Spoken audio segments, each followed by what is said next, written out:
Welcome back, everyone, to another episode of the Fake Nerd Podcast. This is episode 237. Take that, Mom. You didn't think I'd get this far. We are talking about video game adaptations. I'm Brandon C. McClure. With me, as always, is Ed Magnet. I am here to get... I had something. I was going to say digitized, but no, that's Digimon. Pixelated. There we go. That's what we're going for. We all heard it, right? We all heard it. Ryan. I said pixelated. Wait, what's my last name? Eliopoulos. Thank you. Hey, I'm here too. And Sparkswitty. Hi. Are you here to get dick? I am here to get bite-sized. There you go. I said digitized. You didn't start saying that, though. Anyway, I meant digitized. We are here to talk about live action video game adaptations. All of them. A little later down the episode. Until then, check out the links below, guys, because we got some doozies down there. Some description links. Oops, I had this ready. I have so many notes. Oopsie poopsie. Keep it going. That's the wrong page. I found it. Okay, anyway, so we got some... Man, I'm going to edit this so good. You can check out links below as our Fake Nerds Watch for The Falcon and the Winter Soldier, episode 4. That's down there. We recorded episode 5. That's going up tomorrow. So check that out. We have a Basement Arcade pause menu.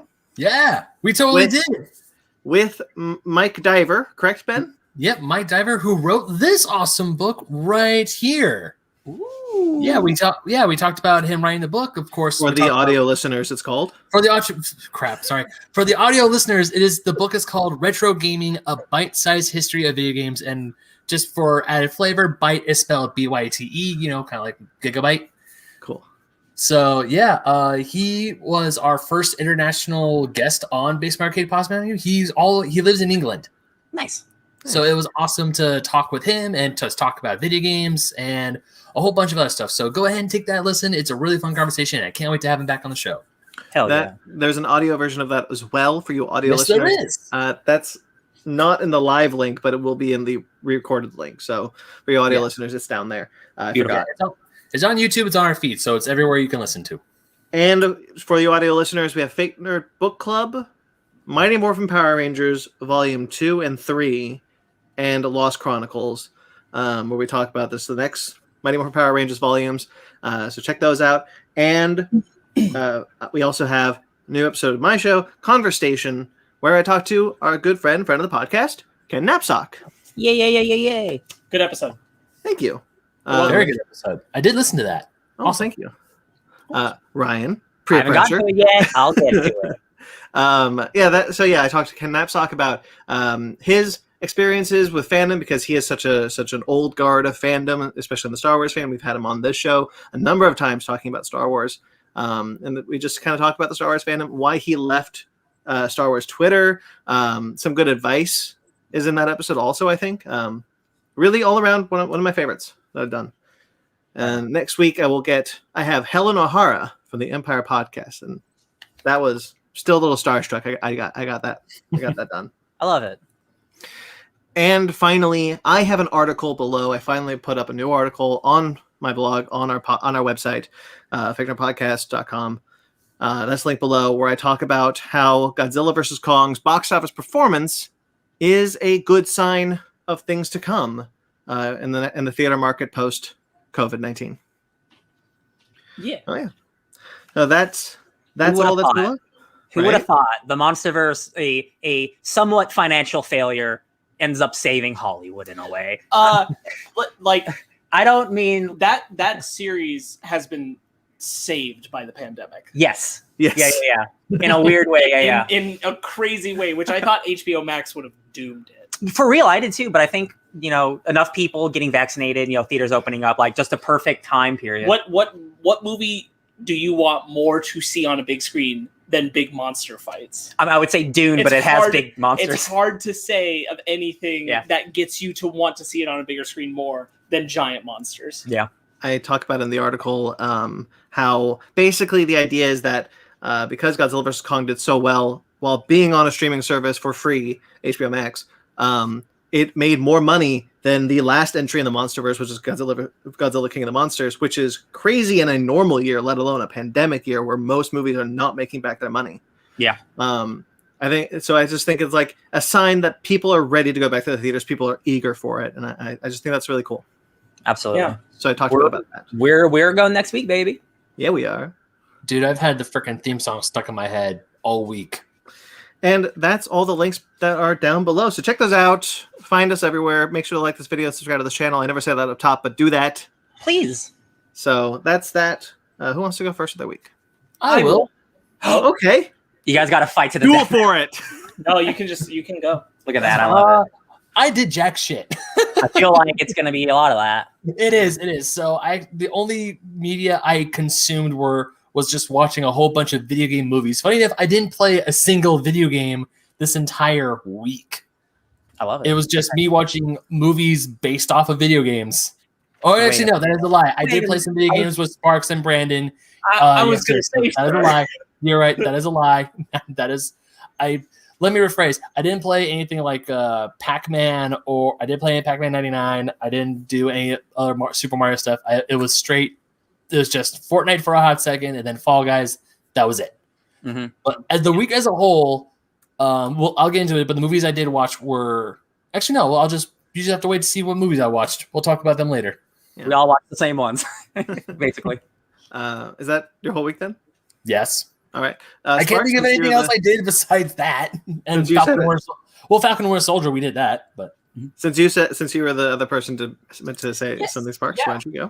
Because I don't have a ton to say. That's new. Dr. Stone finished it.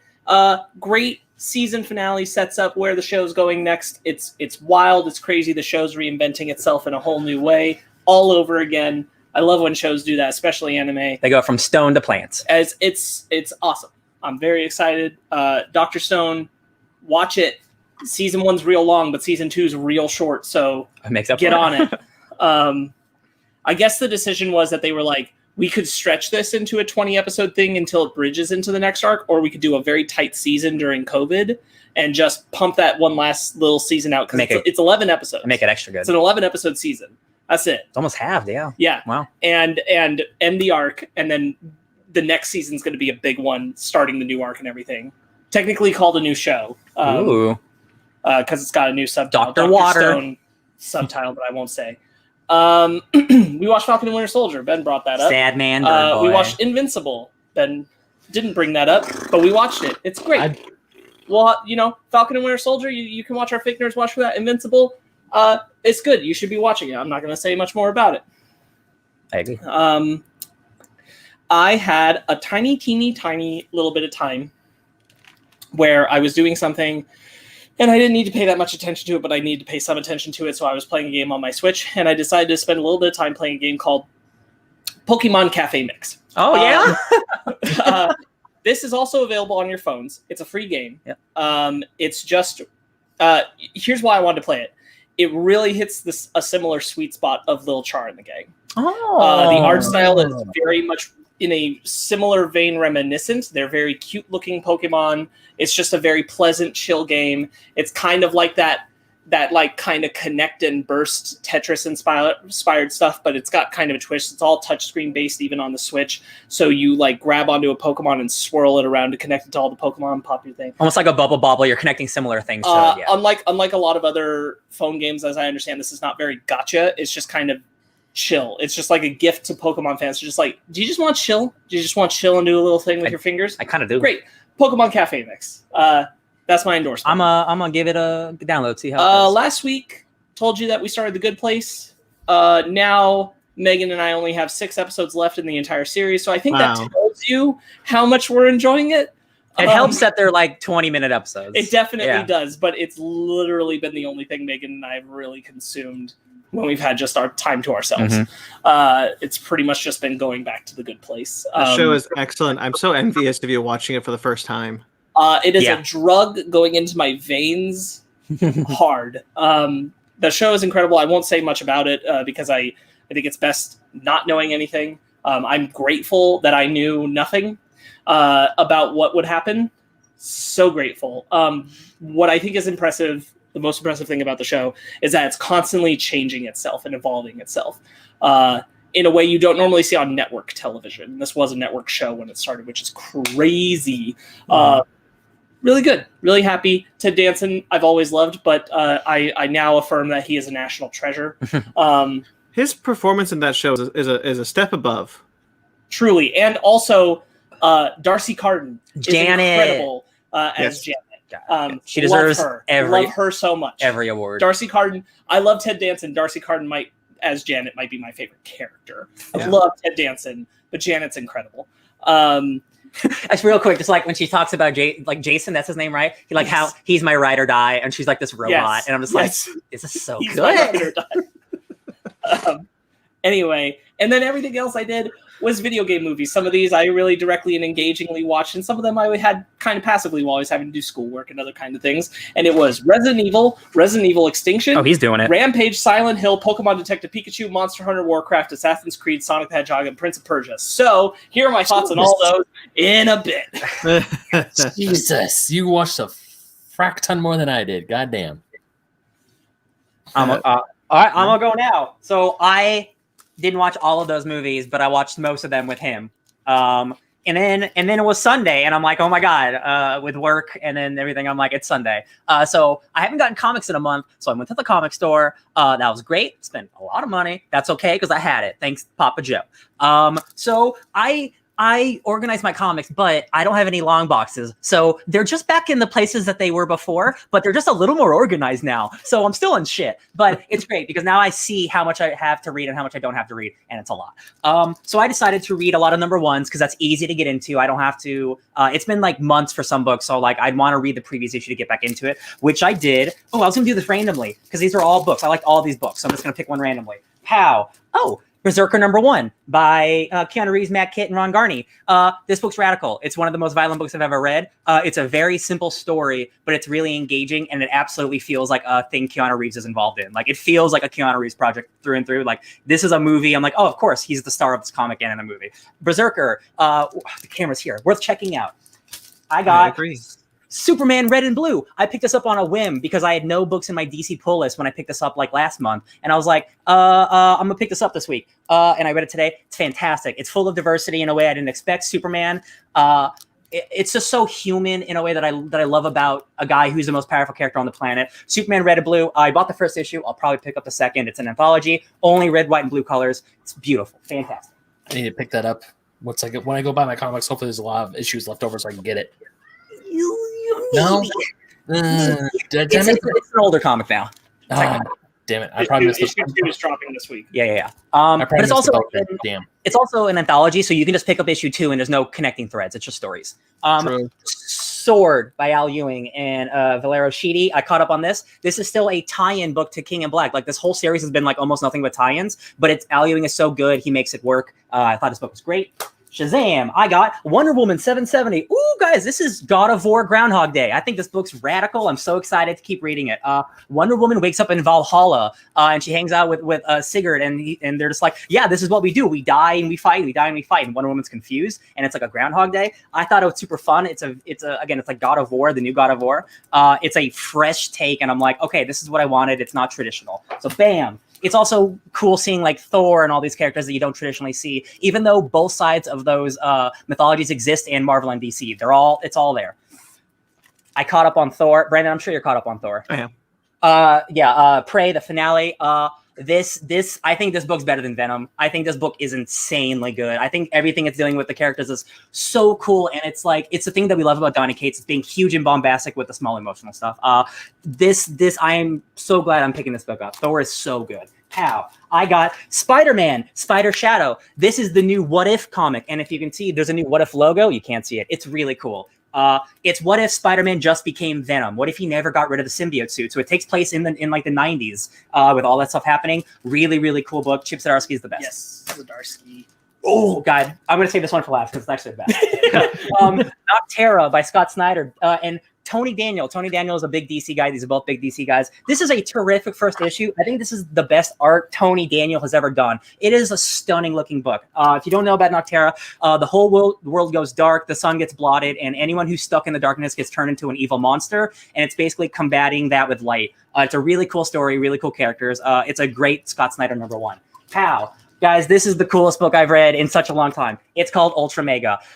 It's a Power Rangers kaiju book, but like through the vein of Invincible, where you think it's one thing, then it turns into something insanely violent. I posted 3 images on Twitter. If you haven't checked it out, look it up because it's insanely gory. It's insanely violent. It's so weird. It involves like crazy science and religion and mythology. It's like, what if adult Power Rangers did some weird science shit? It's awesome. It's an $8 comic. It's very big, but it's like a Hellboy thing where it's kind of like each story is its own separate thing. So it's just going to be these big, like 80-page stories. Every one of you is going to love this book if you haven't already bought it. Please check it out. It is truly insane. It's like Berserker, but with kaiju. I loved it so much. And that's the comics I read this week. I still have literally like 100 more to read. Is there anything else? That's it. All right. So I guess my turn. We're really blowing through this one. We didn't do a whole lot this week, though. You know what? Like Sparks, I will say I watched Resident Evil, Silent Hill, Prince of Persia: The Sands of Time, Warcraft, Rampage, and Detective Pikachu this week. And a couple that I didn't mark that I also saw for the first time. Oops. Ooh. But I didn't mark them, so I'm not going to search for them. Yeah. But in between all of that, I did find time to watch all of Kim's Convenience, which is How much is that? That is a 4-season show currently on Netflix. It's a Canadian show that's put on Netflix. 4 seasons are up on Netflix right now. 13 episodes each, half an hour. Cool. It's super easy to blow through. It's also I haven't seen the whole thing, but I have come home and I've seen the bits of when Fanny's watching it. It's a really cute show. It is really good. It's very funny. It's very adorable. I think taking Ben's cute reaction up a notch. It is. The family dynamics is so real and so fun. This is the show that has Simu Liu, who's going to be Shang-Chi in the new Shang-Chi movie. It's also got the dad from The Mandalorian, the space pilot guy. Yep, that's Appa. Yeah. Yeah, I really like it. It's excellent. It was unfortunately renewed for a 6th season and then canceled because of the pandemic. So the 5th season that it aired in Canada, just finished airing actually this week, is its final season, but it wasn't intended to be. So that's a bummer. If you follow Simu Liu on Twitter, there's apparently some really shady, bad behind the scenes stuff. He's not. Yeah, I've been following. He's not happy. Similar situation to Glow. Yeah, that's super unfortunate. It's really unfortunate because the cast is great and they deserve that full run. It's such a unique show. I really like it. It's like a beloved show. They were talking about they're in a couple of times they're in the hospital and they have different phrases, and I just got to remind myself, oh right, this is Canada. Everything's better in Canada. Kinda. It's like America, but just like nicer. Everything's nicer. Yeah, because there's like my taxes pay your salary at the hospital. I'm like oh yeah, Canada. It's going to come up a little bit in the news. I just kind of want to ponder for a moment together about television, because I've been thinking about this a lot in relation to things I'm talking about in school right now. It's very weird that we don't really know what the system is anymore for television, because we've more or less, the majority of television has moved away from the syndication model. Yeah. And it's very strange that we don't really know what that means on contracts and profits and how those decisions are made anymore. And I think there's a lot of weird and uncomfortable things coming out on both sides of that argument from within the TV production thing. Simu Liu, for a moment, referencing that there's some other things that will come up a little later. I just think it's interesting that we're still in this vagity where we're not clear. There's a line in Arrested Development season 4 where it's the only line that I remember from that season. Otherwise it's awful. But it's Michael, I forgot his name, Jason Bateman, talking to Ron Howard, and Jason Bateman is like, well, why don't we do this story? Because if you remember at the end of the season, well, it doesn't matter. Why don't we do the story as a TV show? And he's like, Ron Howard's like, oh yeah, that would work really well as on Netflix, because the joke is they're on Netflix now. And he calls over to his wife and he says, can you get me the TV show contracts? And the wife is like, network or streaming? And Ron Howard says streaming. And the wife says, no residuals. Got it. Ooh. And Okay, that's, I remember that so vividly. And I'm like, that's true, because you're not getting the syndication. You're probably not getting residuals. It feels like, in a way, even though it's like obviously like the 21st century modern, like the Wild West, where like you go to Netflix to make your thing, but like they own it. Almost kind of like it's working for the big two in a way. It's very weird right now because generally like a television show is only considered to have truly made a profit if it hits 100 episodes. Yeah, that's what syndicated. That was the general rule of thumb. So it's not really clear how like television shows, especially a lot of these streaming ones that get such high budgets, how they're making back their money. Yeah. That stuff is still so vague and unknown, and I think there's a lot of really weird stuff going on both ends of that aisle, both shows that are still obeying the syndication model and ones that aren't. Well, I mean, Netflix is still in debt for all of time, so like, I don't even know if it honestly matters at this point. I wanted to showcase some things, show a little show and tell. I got my Godzilla vs. Kong Funko Pops. Ooh. For your audio listeners, I'm showing the Kong with the battle axe. So I had to get the little battle axe Kong. Cute. I got the Godzilla with his atomic breath, which I think is a really cool one. The atomic breath is an attachment that it helps him kind of stand up with the blue. I like the detail there. But my favorite, guys, sassy Godzilla. Look how sassy this guy is. Oh, he's got the grin. Look how sassy he is. This is actually my favorite. I really like the design of this. I think Funko really stepped up with their Godzilla vs. Kong pops, and I think this is just a highlight. Have you gotten yours yet, Sparks? No, mine haven't shipped yet. I have the same sassy Godzilla he's got there, and then a different Kong one, but they're the neon giants, where Kong is purple hued and Godzilla's blue hued. Yeah, nice. Those look really cool.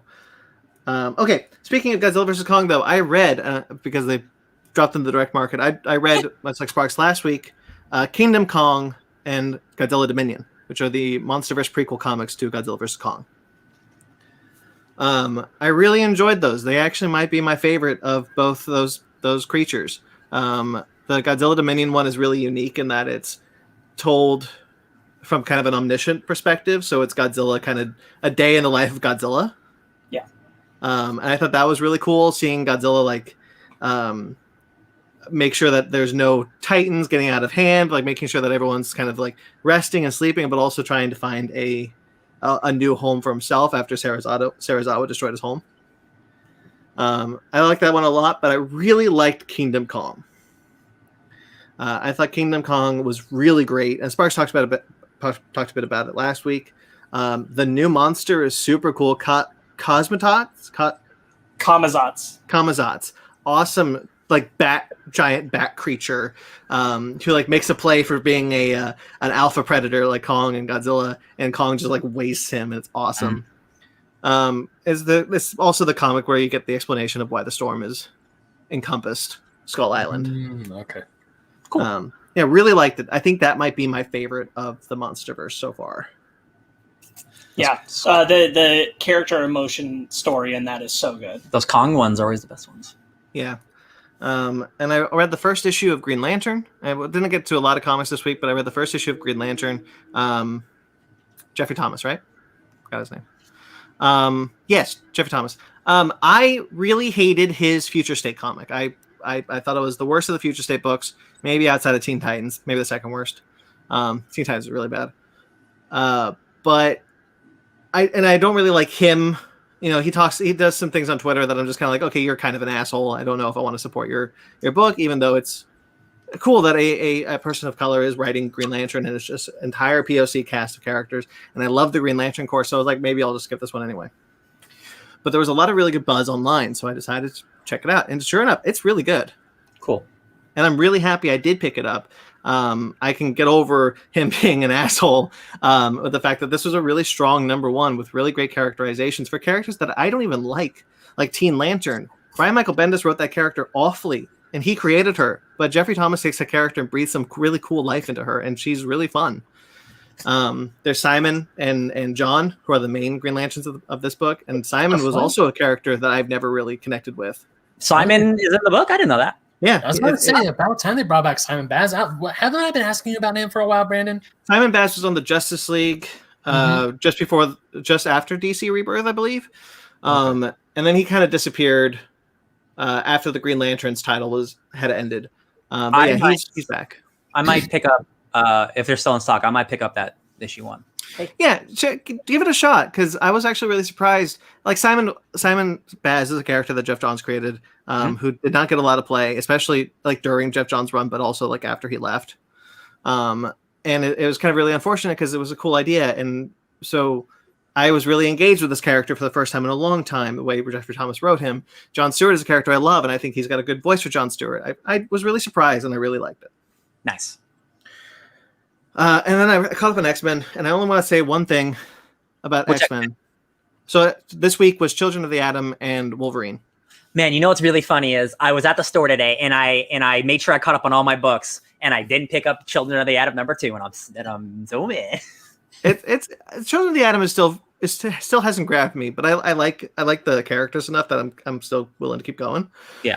Also, I'm like diehard for the X-Men right now, so I'm probably not dropping it even if I didn't like it. Yeah. Right or not, X-Men, bud. But Wolverine might be, I'll say, my second favorite X-Men book. Especially when Wolverine is doing the stuff with the vampires. I think that stuff is really cool. And Wolverine as a character is really compelling when he's going after them. I really enjoy that book. That's a solid one. That was one of the books that I realized I was so behind on because like one of the issues I haven't read just showed up on Marvel Unlimited. And I'm like, oh my God, I'm this behind on Wolverine. So like, as I was sorting my comics and I'm like, cool, issue 5, issue 6, issue 7, issue 8, issue 9. Oh my God. I'm very excited because I saw the cover of this week's that I picked up. And I'm like, ooh, Dracul. I'm bummed to be behind on the X-Men line, but I'm also like every time I get to sit down and go through a chunk, I'm really happy to have a chunk. You're reading trades in front of me. I'm like, oh yeah, 100%. So that was my exact same reaction when I was catching up on a lot of my books, because most of the books I read when I was getting my car fixed were X-Men titles, and as I was reading this, I was like, man, X-Men is so good, guys. Yeah, I think. So I know since I'm still super far behind, my favorite book that I read had to be the Kill Shaw issue of Marauders, where Kate Pryde and Emma go kick the crap out of Sebastian Shaw. You know what? Hold on real quickly. What? Wolverine is my number 3. I forgot about Marauders. I think Marauders is my first favorite. Guys, you forgot about Hellions? Come on. Hellions is my first favorite. All this is going to get blown out of the water when Way of X comes out. Oh my God. You guys are going to hate me because you guys know Hellions isn't my favorite. Are you caught up? No, he only read the Ten of Swords issues. Yeah, I only read the bit up to X of Sword or Ten of Swords. Gotcha. Okay. And even then, you guys were like, "Oh my God, Hellions!" I'm like, "I'm not too hot in the Hellions, guys." We're not talking about the X-Men. I was just really just saying that like Wolverine is my third favorite. I really enjoyed that one. Good book. Even when I wasn't caught up on all my comics, I made sure to keep up with the X-Men because it can get really overwhelming if you're not reading them week to week. So I try to like make sure I'm always following that list and reading them when they drop. I love it. All right, but that's it, I guess. I'm so happy. Oh my God! Did you seriously talk about all 4 of our weeks in under 30 minutes? Yes, so. We decide to talk about the entire filmography of video games. All right, so that'll real quickly. There's a comment. He loves my poncho. Thank you. Mac loves your poncho. Okay, but let's get into our what is it? Bread and butter. Yeah.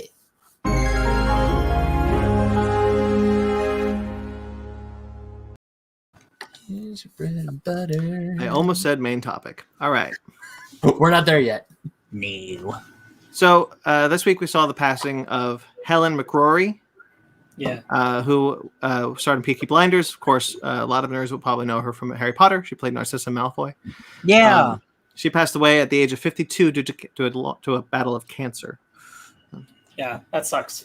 She's married to another famous actor, Damian Lewis from Homeland. That guy, and he put out a beautiful statement. I love Damian Lewis. That was so. Yeah. Wait, was he also in Life? That old NBC show way back in the day? Yes, that is Damian Lewis. God. Oh, he was married. I didn't know. Yes. Yeah. I didn't know that either. Yeah, but he put out a beautiful statement. He called her like she was like a fierce warrior, and I'm like, man, I feel so bad. So young. It sucks. Yeah. Okay. I'm moving into some. Okay, this is casting. This is casting section, but I'm going to call this part anti-casting. Oh. Because Dominic Parcell is quitting Legend of Tomorrow. Yo, man, what a wild ride of these 2 tweets. So I didn't want to step on anything. Did you see today's stuff? No. Oh, okay. I No, wrote he this isn't. yesterday and then I closed it and said thanks. Totally understand. No, he isn't. What It's a whole happened? story. So tell your Yeah, part. yeah, yeah. No, tell yeah. your part, That's and I'll it. tell the next part. That's it. That's all I So got. Okay. he So I gotta tell the whole thing. originally made an Instagram post. I got it. Yeah, Hold on. yeah. While you Okay. pull it up, he originally made an Instagram post saying he's had it with the studio. They had an outing. It was something. Okay, so he posted a whole thing. It's very long. You don't have to read. No, but I want to get the part where he says okay. Sorry, you go ahead. Yeah. Anyway, he said he was done with the show, and he's not actually going to be done with the show. He was just super mad. Apparently, like their contract negotiations got really heated. And he's like, I'm an Australian. I get angry. I'm passionate. What do you expect from me? It was kind of cute. You got it now? Well, so he called them.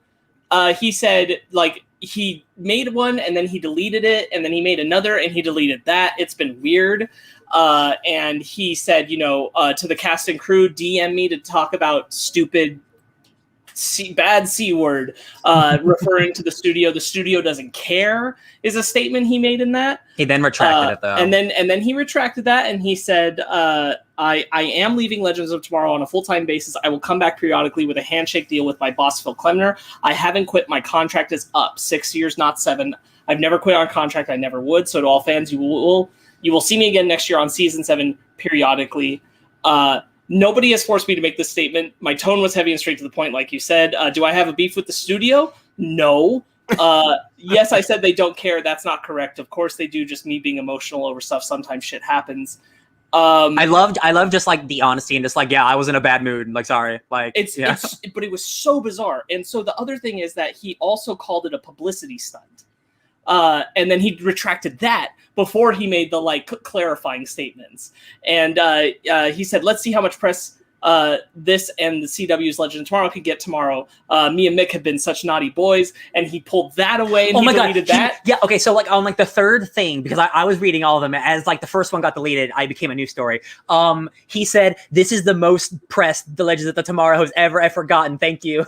Yeah. Yeah, he straight up said that. And now none of those are on Instagram now. All of them have been deleted. And the only one that's left is a poster of his character where he says, at DC Comics, nothing desperate here. Man, I think he's going through... I don't know what's happening. I think he's going through something. Man. It is wild. It has been wild. The amount of things... I don't know how, even at your most emotional, you can flat out say, the studio doesn't care. Let's talk about... DM me to talk about some stupid... bad C words, and then say, nah, just kidding. It's all good. It was publicity stunt. I'm not at war with the studio. Nothing desperate here. I'm sure his PR guy was like, are you sure? Are you sure, bud? Can we please? His thing about 6 years, not 7, it sounds like there was like bad contract negotiation stuff. And he was unhappy with what they wanted to give him or whatever. When I first heard it yesterday about him leaving the show, and being upset and saying the studio didn't care and everything, I'm like, this isn't the first time we've seen this kind of stuff with the CW shows. Ruby Rose, we know something's up of why she left, even if we'll never know why. Something went down. China Anne McClain is another person leaving under, now that one's less clearly connected to the studio. She's given a lot of reasons for why it is that aren't connected to that, so that could be either way. And then Brandon Routh, who we know flat out said, I didn't want to leave. Yeah. Mm-hmm. And was forced out. So it's weird. It is weird. There's some weird energy going on. I haven't watched that show in a couple years, but that dude is one of the best things on that show. He is. He remains that way. Yeah, and that. Oh, him and Constantine playing together. Damn, dude. That makes me want to watch it now. But that dude is one of the reasons you go to that show. So the fact that the studio wasn't willing to work with them is man, maybe they don't care. Maybe they really don't. It's very confusing. I think there's a lot of stuff we just don't know. Some vibes about the higher ups. Not great. Yeah. And I think Purcell accidentally gave a really big window into it and has kind of still sort of been doing so, even as he's trying to amend it. Yeah. Because it has been wild. It is wild that the only post up there right now is basically calling them desperate. That story was a roller coaster in and of itself. I'm glad I put that on here because I almost didn't. Oh no! I was going to tell you too because it got crazy. It was a roller coaster of days. So what happens is I write the thing pretty early in the afternoon on Saturday, and then I shut it down and I don't look at anything afterwards. So totally missed all that. Yeah. It's bizarre.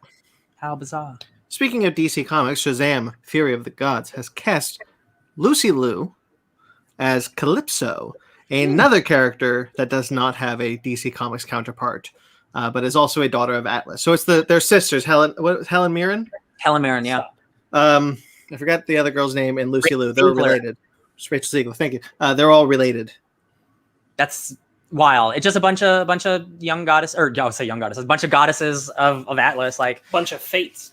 yeah, like it's so interesting that they keep casting like not comic book characters, and I guess that really doesn't matter, but like it's just I find it interesting. Yeah, the Atlas Atlas is in Shazam's name. He's got like the strength of Atlas or something like that. Yeah. So that's also like it's got a family connection to Atlas. So it's also interesting. Like, where did you come up with these characters? What's the story here? I'm really intrigued to see something like this. Would be the first in a long time that had an original villain. Yeah. I mean, I'm stoked, man. I'm ready. Yeah. Forecasting just means that movie's actually going to happen sooner and sooner. That's cool. Yeah. Borderlands. Sorry, it reminded me. Anytime somebody says Calypso, I just think of Pirates of the Caribbean. It's a Calypso. I release you from your bonds. I was just thinking about that because I watched Rampage today. There you go. She's in Rampage. Oh, yeah. Really? Yeah, she's the female person. Nice. She's the scientist lady, right? Yep. Yeah, she's the female lead. Borderlands. Speaking of video game adaptations, the new Borderlands movie has cast yet another actress. That movie's filming. Janina Gavankar. Ivankar. She's great. This is misspelled then. Going to play Commander Knox, who will be a new character for the movie, but is related to General Knox, who is from the first game's DLC. That's wild. So the movie's shooting right now. So like they're just like keep bringing people on. I'm like, wow, dude, we're going to Borderlands. Oh, man. She played Iden Versio in Battlefront 2. Yes. Oh, nice. Yeah. Cool. So yeah. All right, Aquaman 2. Pilau Asback. Sorry, you're on Greyjoy from Game of Thrones. It's been cast in the Aquaman sequel. Cool. Yeah. Indiana Jones. He's a rough dude. Yeah, he's a bad boy. That's all you got. He was definitely a bad boy in Game of Thrones. So yep. Indiana Jones. Mads Mikkelsen has been cast in that film. Oh, the new Indiana Jones film. So I didn't do a bored and annoyed, downright annoyed. I never remember the name of it, but I watched the movie, and I'm going to say it now. It's called The Hunt, and it stars Mads Mikkelsen, and it's a Danish 2012 drama about a teacher who gets accused of bad things because he works for a kindergarten school.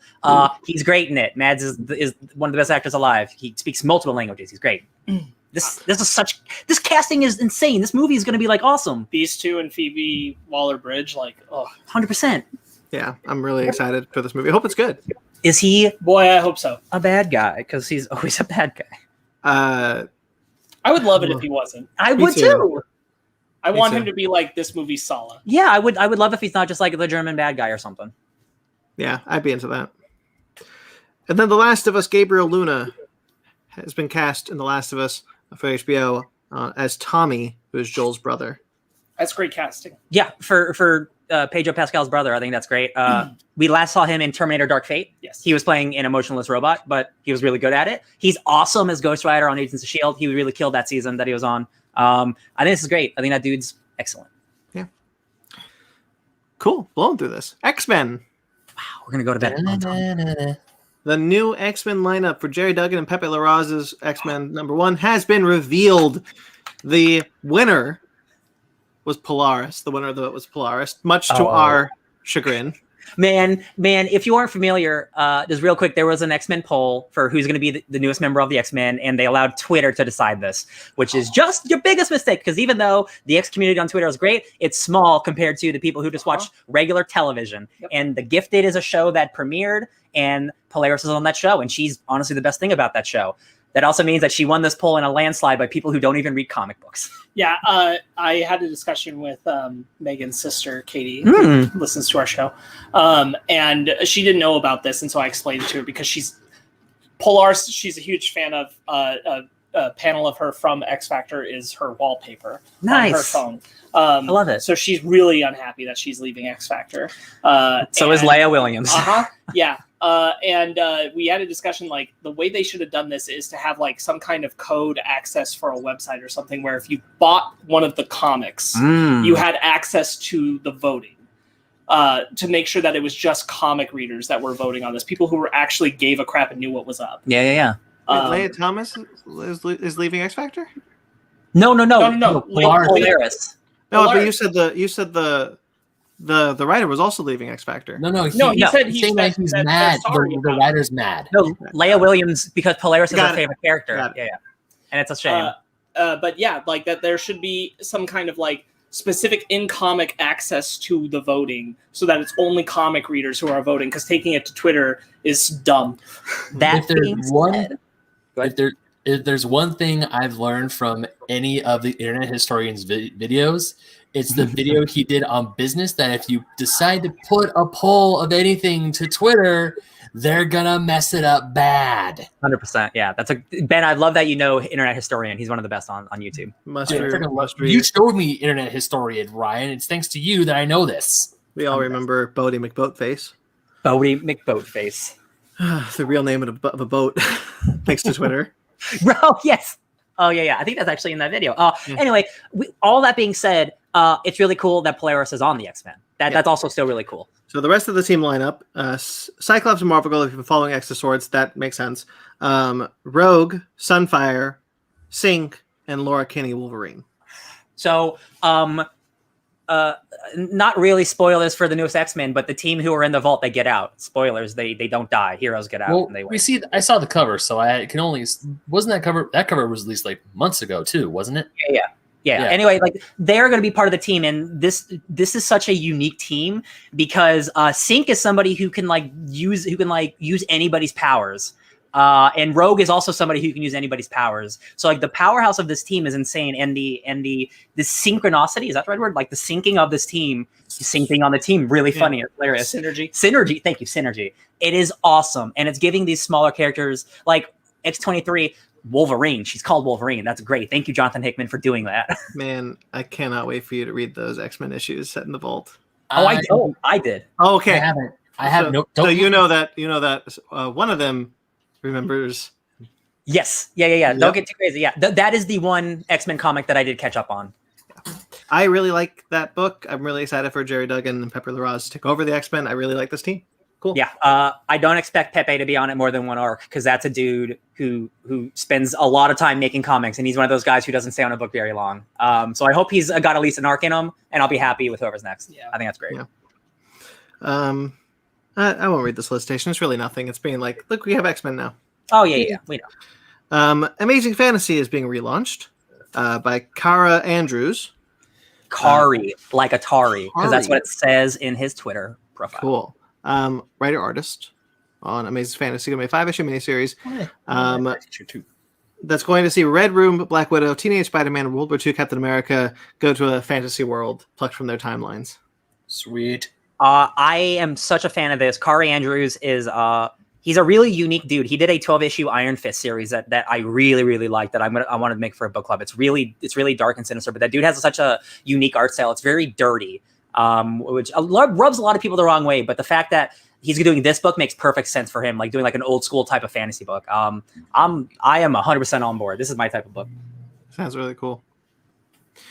Batman Secret Files. Guys, did you think we needed more Batman books? No. Always.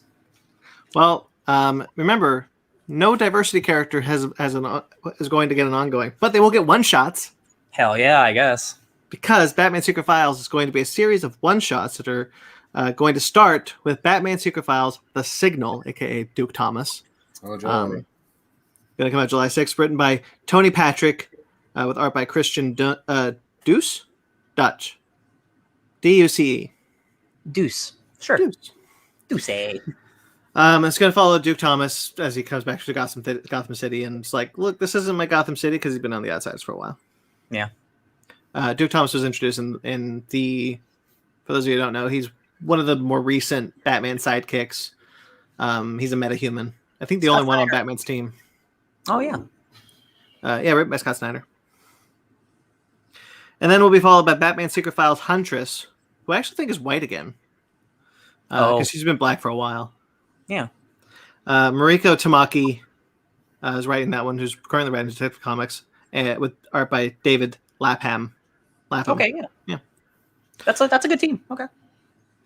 Yeah, I'm going to read this one real quick because it's really short. We'll see Helena Bertinelli gain her own superpower with a rather horrific origin. A parasite implanted in her brain allows her to witness events through the eyes of the victims of vile Gotham City's newest villain.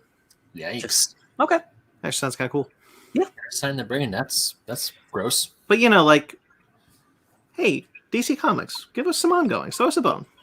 I mean, they could cancel one of their other 7 Batman books, but you know they're not going to do that. I know. No. And they'll cancel the good one, too. Yeah. They'll be like, okay, Tom Taylor, you don't get Nightwing. Oh, don't say that. Anyway. Oh, I'm sorry I put that one in the universe. Bring that back.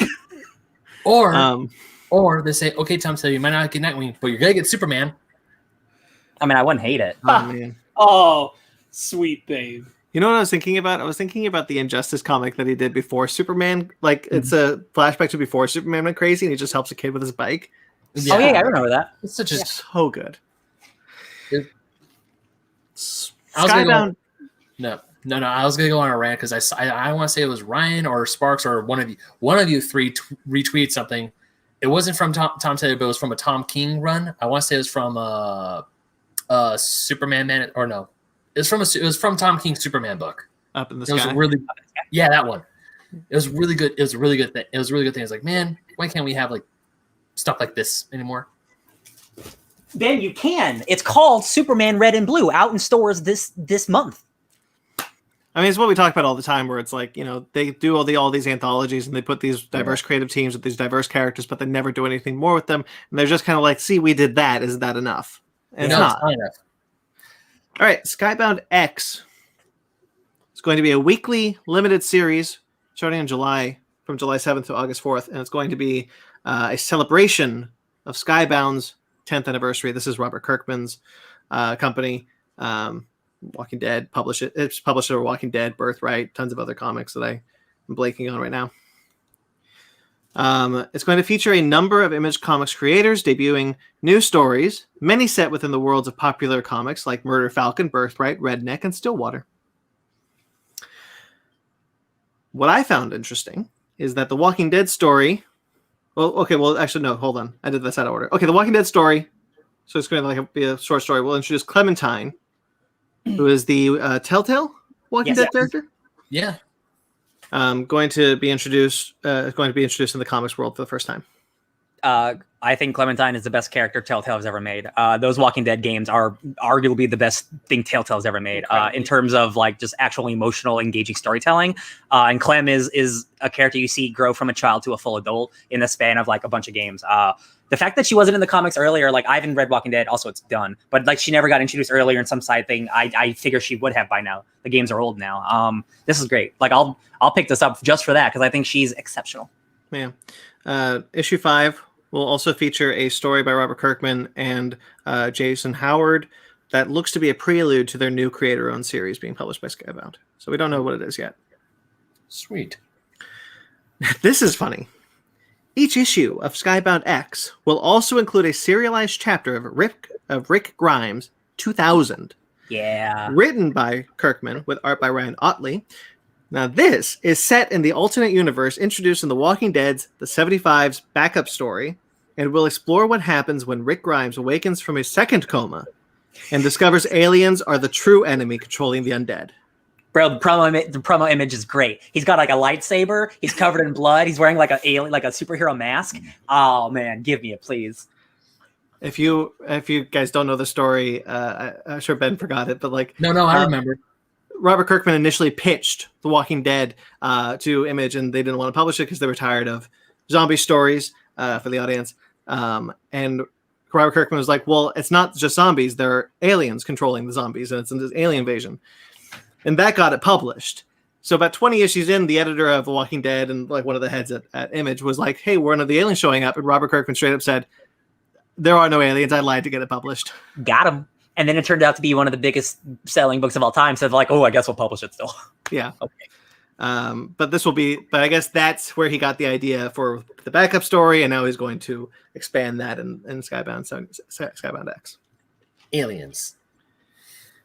The creative team for Skybound X includes Donny Cates, Joshua Williamson, Chip Zdarsky, James Harron, Daniel Warren Johnson, and many other creators. I like all those people. Me too. Joshua Williamson is almost done with his run on Birthright, and I'm sad because I love that book. Man, that book's been going on forever. Almost 50 issues. 50 is going to be the last one. Nice. That's a hell of a. That's awesome. Yeah, not a lot of creator owns get that far. Mm-hmm. All right, Starlight. If we all recall, Mark Millar's Starlight book, comic book came out a little while ago. Has been bouncing around a movie adaptation for a while. But they finally got Joe Cornish to write and direct Starlight for 20th Century Studios, which is Disney. Okay, Joe Cornish. He did that King Arthur movie. Yeah. Attack the Block. And Attack the Block. Yeah, he's a good guy. I trust him. Yeah, me too. Hey, someone brought this up on the internet. All of the Mark Millar adaptations have been better than the comics, so. Oh yeah. Except Kick-Ass too. I'm just waiting for a Huck story because I think the story of Huck's pretty good, except for some bad stuff. And I'm like, ooh, I could use a good adaptation of Huck. I think Netflix is doing it. Yeah, that's the Miller World or whatever, right? Starlight was been bouncing around in 20th Century Studios when it was still 20th Century Fox. So that was before the deal with Netflix. So yeah. We've been hearing a lot of news for many years now, since 2019, that Brian K. Vaughan is working on a Gundam movie for Legendary Pictures. Now we know that movie will be for Netflix with Jordan Vogt Roberts, calling Skull Island's own, attached to direct. Also, after he's making this movie, the Metal Gear movie, but he's making this cool Gundam movie first. I guess that's fine. It's finally happening! Audio listeners, I'm holding up my RX-78-2 Gundam because you all know me. I freaking love Gundam. This is even though he's technically only really made one movie or like one big budget movie. He's such the perfect guy for this. I think I really do. I think he gets big scale right. Like right, and it's something you always talk about having like the scale of something like matter and feel real. Gundams are big, but they're also so like oh my god, this is super exciting. The fact that it's actually going through, like we're getting this movie, I can't believe it. We haven't heard anything for a while, so I was getting a little nervous that it was one of those projects that they just decided to sweep under the rug. Yeah. But the fact that they're still going, that it has a director now, the only thing I'm bummed about is that it's going to Netflix because I was really hoping to see this in theaters because I wanted it to be in like an IMAX with the giant with the Gundam slicing the Zaku in half like in the first episode of the show. I was Netflix puts their movies in theaters. There's no reason to think that they won't do that for this one. They do. If Army of the Dead is going to theaters, I think there's a good chance that Gundam could go to the theaters. Okay, you got me there, but still, I'm getting my Gundam movie. I'm happy. Yeah. Yes. Yay. Ben is happy now. There was no slight on either Gundam or Army of the Dead. I'm just saying. I know. Both of them are genre films. Yeah, my original argument to you is that I do know Netflix puts their movies in theaters, but it's mostly for like the more the Oscar stuff, like the award baits. Whereas their action movies are kind of just like put up on Netflix and call it a day. Can you imagine the Best Picture nominee, Army of the Dead?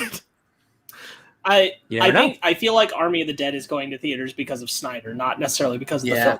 Oh, I'm saying I'm sure that's the case, but I am saying I think that gives Army of the Dead gives Gundam a chance. I'm not saying it's a guaranteed chance. I'm just saying I do think there's a chance. Gundam, that feels like such a big movie. Like they'd be foolish not to put it in theaters. Yeah. I think Gundam. I think that it would easily be in theaters internationally. I'm just not convinced it would be in theaters wide theaters in America. Yeah. I wouldn't have to say, especially in Japan, because I know Brian might know, Sparks might know, Brandon, I don't know if you know, but there is a life-size Gundam statue I know. Oh, you know? Oh, awesome. So amend that, please. Amend what you said. Brandon, you're the editor. Okay, so you're the editor. You got to amend it. All y'all know that there's a life-size Gundam unicorn statue in Tokyo. So Japan is obviously that's where Gundam originated. So I would say that if this does go to theaters, it has to go to theaters in Japan. Because if it doesn't, my thing is this going to be a white Gundam movie? Because I got a feeling it is. Jordan Vogt Roberts. I think he's a better guy, but I don't know if Netflix is a better guy. That's what I'm saying. Because Netflix gives us, look what they've given us with in terms of you that. have a better chance, honestly, with Netflix than you would with any other studio, probably, because Netflix knows that they know they make money now, currently, off international more than they make money off of American subscribers. So they want to appeal to international markets where they can. So I think there's a better chance now of that being the case. Think about how many Chinese movies they bought this year alone. Yeah. Ooh, that makes me think. I'm trying to think of who would be a good actor to play Amuro Ray and Shar Aznavour. But we're talking a lot about Gundam. We should. I talked about an article that I wrote about the prospect of movie theaters going forward after COVID is looking good. Sadly, though, there's a wrinkle to that, as this week ArcLight and Pacific Theaters decided that they are not going to reopen, and the planned Memorial Day date they're unfortunately closing down for good. And this is kind of mostly an LA story, so all of you LA listeners probably know this. The Cinerama Dome, which is a very iconic theater that was featured in Once Upon a Time in Hollywood, that is a Pacific Theater and ArcLight Theater. That is unfortunately closing. I would drive past that theater every Sunday on my way to my acting classes on Sunset Boulevard. That is such an LA line. Yeah, it is. It truly is. I did that. I freaking did that. A huge chunk of my life was devoted to that, and I always wanted to go see a movie there, but we never went. And even when I lived at CSUN, I was talking to one of my roommates. He was like, "We should go to the movie dome," and we never went. Now Ryan and I had the privilege of seeing Infinity War with the Russos. Yeah, on your birthday. Yeah, that was nice. It's a really great theater. I got the chance to see a movie there. I don't remember which. I find it incredibly unlikely someone doesn't save the dome. It's still all sad in general. I'm not convinced the dome will go away. Someone's going to. Well, the thing is, and that's actually what I wrote in an article coming out this week. So spoilers. The idea is that I think that because there is such an outcry for that specific theater, I think it's either likely that Pacific decides to just open that one, or look, it's a city landmark. Maybe the city steps in. Maybe a streaming service buys it. Like, I do think that theater reopens. People were like, I don't know, like semi joking, but also realistically talking, like Quentin Tarantino's a guy who loves like restoring theaters, and like he's big in the movie thing. Like, people are wondering if he'll try to step in because like it is a part of LA. Like less so the ArcLight because it's a little more modern, but like the Dome, man, that's been there. That's an LA landmark. You have a bunch of Grauman's Chinese Theater.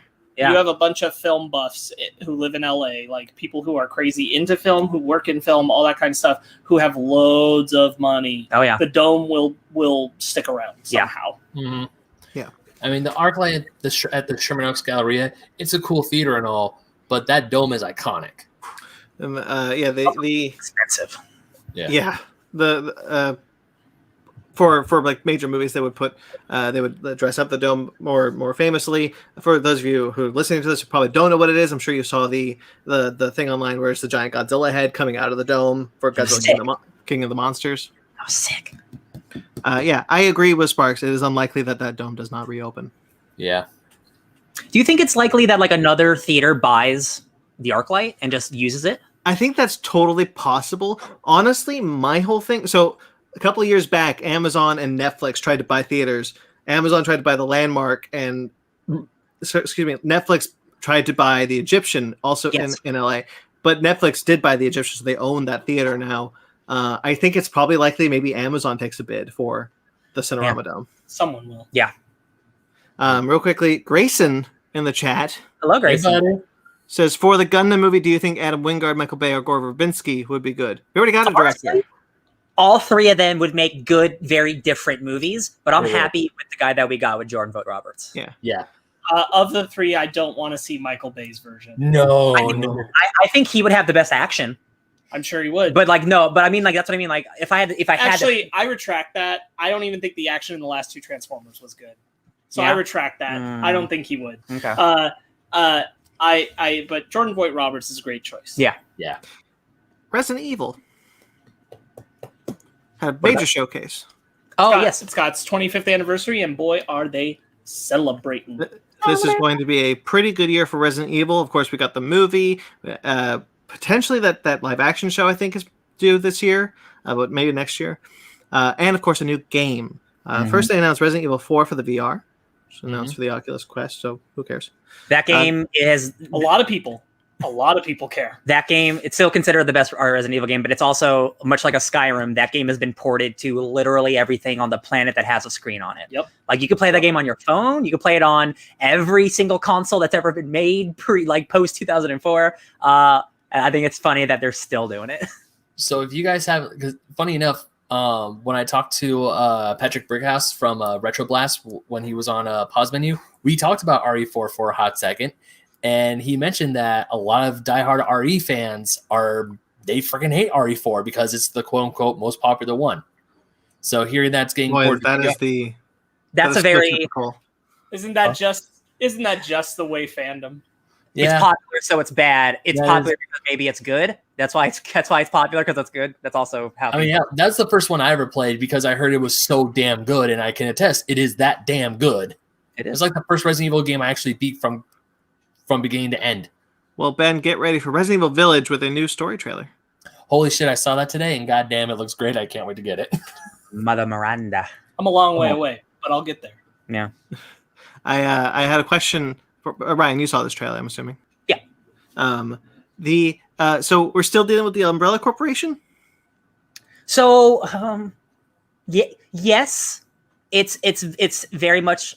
So I don't want to get into spoilers for RE7, but that is a game where 98% of the game is not a traditional Resident Evil game, and then it turns into a traditional. That was our cat game. I did not do that option. So. Hold on, sorry. What was the question again? Well, we're still dealing with the Umbrella Corporation. So Resident Evil 7, it's very much not that game, and then it turns into it's a Resident Evil game at the very end. Stuff happens at the end of that game that looks like it's tying into this game. You see Chris Redfield, and you see people really seem to know who Ethan Winters is. It's really funny because he's kind of like a nothing protagonist, and they're turning him into like this icon of the franchise, and like that's not who that guy is. He's a boring white dude. So I think that's funny. I think the game looks sick. They're introducing werewolves, lichens, and gentlemen. That's a great line. That is a great line. This looks like what they like from like Resident Evil 1 to Resident Evil 2, where it gets a little more action-packed. And they're introducing just so many more things. It looks like Chris might be a werewolf. That's just weird. But again, I'm here for it. Bring me giant 9-foot-tall ladies. It's just, especially because I watched the first Resident Evil movie, which I understand is not like the games at all. But like, I still kind of like know bits and pieces of the game. And I'm like, what? Where's like we're dealing with vampires and werewolves? Is that still the T-virus? What's happening? Well, you're 20 years removed and Sure. like 9 games. So like after 5, 6, and all the spin-offs that happened around then, like Revelations and stuff, were so focused on Umbrella Academy and all that stuff, they really wanted to kind of pull away from that and go back more towards things that worked, which was basically Resident Evil 4, which is why Resident Evil 7 goes the direction that it does. Which is kind of taking a different step around Umbrella. Resident Evil 7 is not as action-packed as you think. It's more like Resident Evil 1. It is not an action-packed game. For sure. It is. That's why people are so enthralled with it, because it is Resident Evil 1 in first person. I meant with the concept of like stepping to the setting. Like the further away setting. It is very much its own thing until it's not. Yeah. And we also got a trailer for Resident Evil Infinite Darkness and a release of July. Mm-hmm. Of this year. It's interesting. You and I, Brandon, recently had a whole thing with a friend of the podcast, Pi, where we talked about media made in the style of cinematics, and if that could be good. This is essentially upscaled cinematic cutscene anime series, and this looks like it'll do fine. I've watched most of the Resident Evil movies that have come out that look like CG like this, and they're all pretty good. They're all pretty fine. Like if you're looking for a cool Resident Evil thing, like this looks like another one of those. It's a sequel to Resident Evil 4, which is cool. You see the president, and that dude definitely turns into a zombie in the next game. So it's a prequel / sequel. It's cool. I think this looks pretty cool. I mean, I might check it out, even though I've never played Resident Evil 4. No, I'm just saying it's really cool to have so much Resident Evil stuff. Like it's like a Renaissance evil. Funny enough, I didn't know that this, because I thought it was the sequel to Resident Evil 4, and I was kind of hoping it was, because as much as the ending of the game is like you and the President Tsar just jet ski off into the sunset, and it's like I want to know what happens after, and now we're gonna get that. So I was like, cool. Residence. Carnival. I'm out. No, no, Too far. and then too far, buddy. A really small bit. Dead by Daylight is getting a Resident Evil collaboration. Yeah. Not small, real great. That community has wanted this for a long time. A specific character who we don't know if it will be that character, but they've wanted this for a long time. There are There's hope for the 9-foot tall vampire lady. See, that's the thing. Like, that's what everyone wants. Like, there is the answer. It's like the infamous like character from the games, but like you could do something different if you want it to be cool and different, and you want it to be a little sexy, maybe, and maybe have a big lady step on me. That's what I'm on. That's what I'm for those who aren't clear, like the community has been like posting on forums forever, asking for Nemesis. Yeah, stars. But we don't know. We don't know who it'll be. Ryan had a good point where it'd be really cool if it was Nemesis, but Nemesis had a change costume into Lady I can't pronounce her last name. Dimescu. Yeah. I hear the U was silent, so it's Lady Dimming. Lady D. I call her Lady D. Just call her Lady D. If it was an alternate costume and the characters were more or less designed to operate the same. I will buy some of those orc cells or whatever the hell they're called to buy that costume. Yeah, for sure. So obviously the killer is going to be either Nemesis or Lady D. I want to say the Survivor, because I'm feeling they're going to also add Survivor to this as well. Because, it's Resident Evil, we have a huge cast of characters. My money's on Jill Valentine to be the Survivor. Yeah. I think sometimes they add 2, so I think we're getting Leon. Okay. Leon and Claire. Yeah. Okay. Because they're the original, like, or Chris. Honestly, they're all. Jill. What about Jill? Isn't it Claire? Oh, no, it is Jill in the first game. Jill, right? Jill's in the first one. We're playing Jill right now. I think there's a reasonable chance it would be Jill and Leon. Yeah. I think those are the most likely candidates.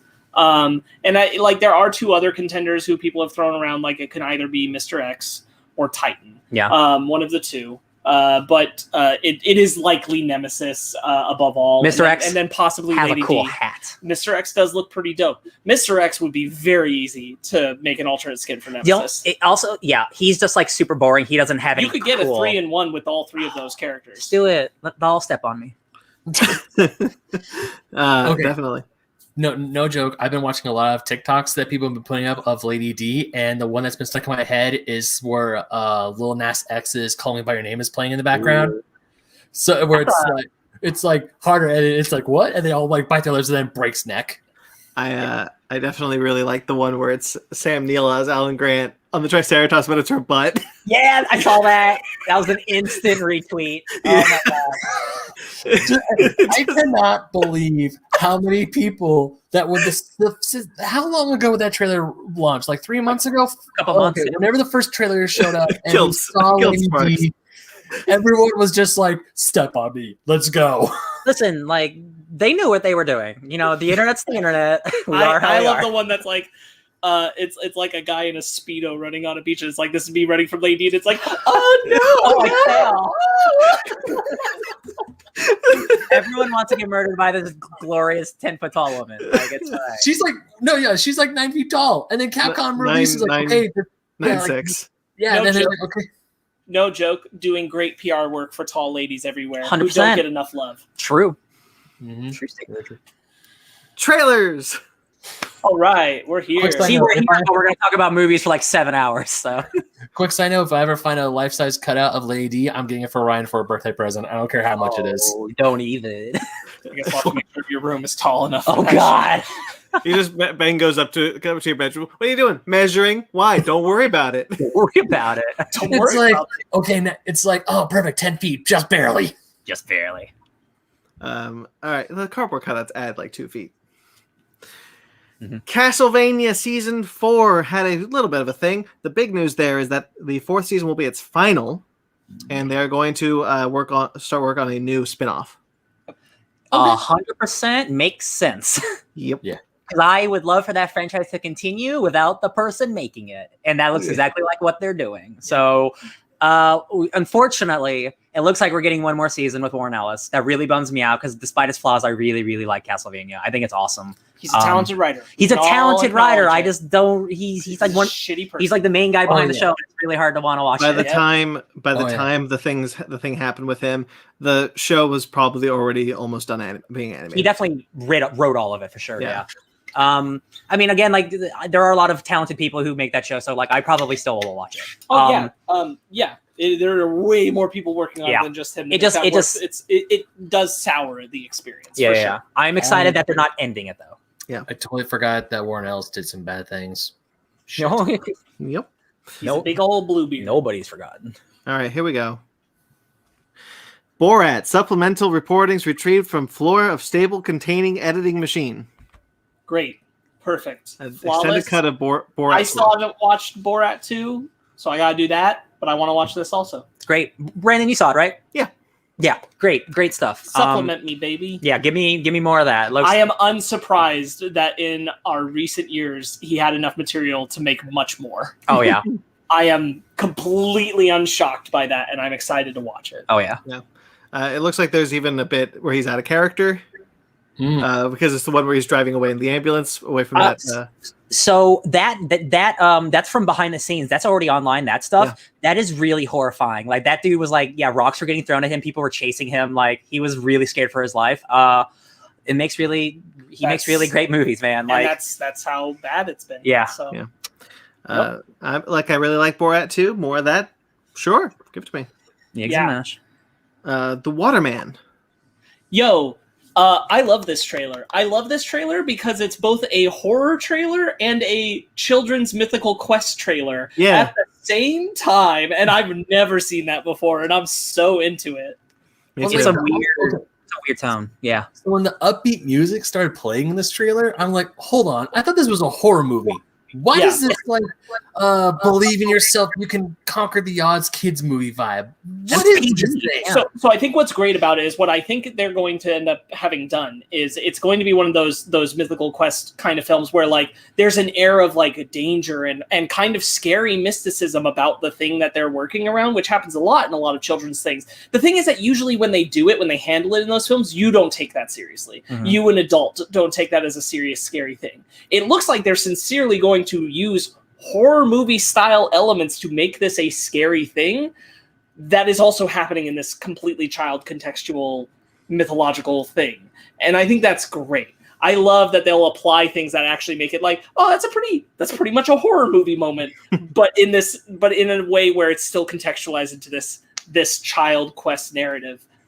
I love it. Yeah, that's great. It's like, if you see like the Green Band thing before, it's like PG for like scary images. And I'm like, this is an interesting PG movie. And then we see the trailer and I'm like, man, this is like unlike any kids movie really that comes out. Like, it feels really unique in that way where like, it looks like it's mature kids movie. It feels like a Goosebumps or a House of the Clock on Its Walls. There are shots even in the upbeat music part of the trailer, as Ben called it. There's still shots that look like out of context they would be in a horror movie, and I'm like, that's impressive. I am thrilled that they will actually use that kind of thing to make it effective. Mm-hmm. Yeah, I'm not gonna lie. After watching this trailer, once I got to the end of it, I was like, damn, I really want to see this movie. This looks. I like the adventure parts of it because at first I'm like, oh, okay, another scary horror movie. Here we go. Let's go. Let's go through motions again. But as the trailer kept going on, it's like, oh, there's more stuff to you. Okay, all right, I can get into this. Yeah, I like the play-by-play. Flashback. Which one was this? This is Dylan O'Brien. Dylan O'Brien, right? Yes. Monroe. All the crazy shit happening. It appears he is taking a drug that throws him backwards and forwards in his own timeline. No, this is like a dimensional thing. Yeah. Like a multi-dimensional thing. Like it takes you to, like you're in the same place in a different dimension because he says I'm not really here at one point. Right. But he's also flashing back to because he's flashing back to being in high school. Oh, yeah. When he met her and all this shit. And he's going back and forth between those things. Yeah. It looks buck wild. And I love it. I'm here for it. The guy who made this movie, I looked it up. Like he doesn't have a Wikipedia page. And the last thing he made was like 7 years ago or something. Like this looks like he's just like, I'm a dude who makes really weird things every once in a while. And I'm like, this looks so up my alley. So weird. I have never seen Maika Monroe in a movie I didn't like. So I have confidence I'm going to like this too. Yeah. And we just watched Dylan O'Brien in the Love and Monsters movie. We did, and I like that. Great there. Like that kid a lot. It's very interesting because his best friend, one of his best friends, he's talking to is also an actor from It Follows. So you've got two It Follows alums in this, and I'm like, man, I'm stoked. This looks great. Yeah. I think I put this one on here. Anything for Jackson? Yes, this looked impressively weird. Yeah. Oh, this is Shudder the original. the old people, like it reminded me of, like, old people villains or something. Megan caught it. That the woman is what's her name? Agnes. Agnes from Mhm. Umbrella Academy. The old the lady that the guy dates from the diner. That Hazel. Hazel. Yes, good memory. Yeah, this looked like super gross and sinister. There's a lot of quick shots of some stuff that looks real interesting. Yeah. I love the concept of like, this is parents who will do anything to get back their son, and I'm like, all right, take me on the journey. Hail Satan! You know what this reminded me of? It's like an actual demons version of villains, where the main like the people who kidnap someone, they're bad people, but there's someone out there that's worse. Yeah. You're right. It's very much like that. Is this the one where is this in this trailer where it's the guy who is like plowing the snow and he sticks his head in? Yeah. Head in there. Oh, Spooky stuff. all right. Army of the Dead. Zack Snyder written directed film. Army of the Dead for Netflix. What do we think? I think this looks radical. Man, I forgot the dad from Raising Hope was in this. Yeah, I'm he was so in there for a happy. second. Yeah, I saw his face at the end. Yeah. Man, him, Tig Notaro, and Dave Bautista are sending me. I'm happy. I liked it. Real quickly, Ben. I was going to say that this was by one of the guys who did John Wick 3. Also, he co-wrote with Zack Snyder. Heck yeah. So yeah, the style of the trailer is really interesting. It's not unlike anything he's ever done. It kind of feels like it's like a blend of his style with a Matthew Vaughn. He was a music video director before he made movies, and this definitely feels like he's returning to his like. Well, so did Michael Bay, believe it or not. And like in a similar way, I'm like, oh, I see you're bringing that style you haven't used in a while. You're using it again, and I think it's great that he's venturing out of his comfort zone. Not to praise Sucker Punch too much, but this also applies to the Owl movie. When he's not working within pre-existing material, when he's doing something on his own, that's when his cinematography is the most interesting. Yeah. And this seems to be showing that again, that he does tend to do his most interesting things when he's not trying to replicate the look of something else. I've been doing a lot of kind of a deep dive research into this Ayn Rand philosophy that he has. Which I still don't know enough to regurgitate, but it's been really interesting learning about this thing that he believes, and seeing this trailer and kind of like connecting the two, like realizing where these elements came from. Really interesting. Yeah, the zombies are automatically interesting because they are not what I thought they would be. Apparently the characters in the movie either too. Yeah. So that's exciting that they have essentially a society. The second I saw zombie Wonder Woman give like a scream and like a bunch of people like form behind her, I'm like, oh, word? Oh, cool. It's a heist movie with super intelligent zombies. Like that that's a recipe that sounds awesome. And it doesn't look like your traditional bad Zack Snyder like cinematography. So like I can actually just color in this movie, and it reminded me of the best Resident Evil movie, Resident Evil Extinction. I was gonna say zombie movies taking place in Vegas haven't failed me so far. So we're 2 for 2 or 1 for 1, whatever. Yeah.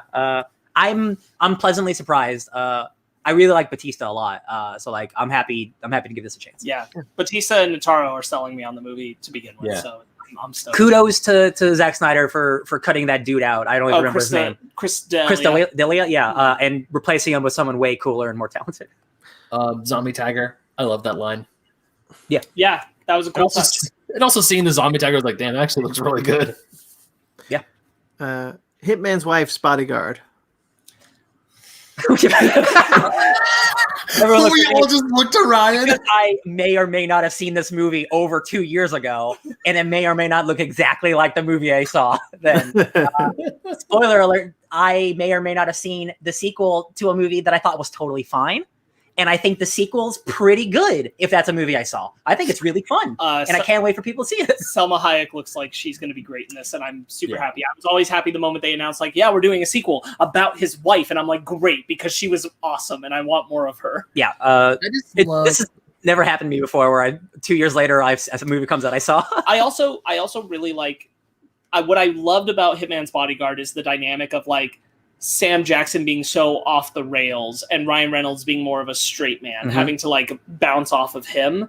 It's not usually him in that place, and especially in his modern age of filmmaking. And I really like Ryan Reynolds in that space. Yeah, and this looks like that'll have even more of that energy and dynamic, and I think that'll be great. Him just being driven crazy by these two insane killers. Yeah, and their love for each other is grotesque at some Yeah, points. yeah. They're just like banging at places or whatever. It's this movie I may or may not have seen. Who knows? Listen, NDAs. I don't know. I don't want to get in trouble. I just love the scene where Ryan Reynolds is reading a book. He has the headphones on, and he is like in his quiet little peace and serenity. And in the background, there's just chaos.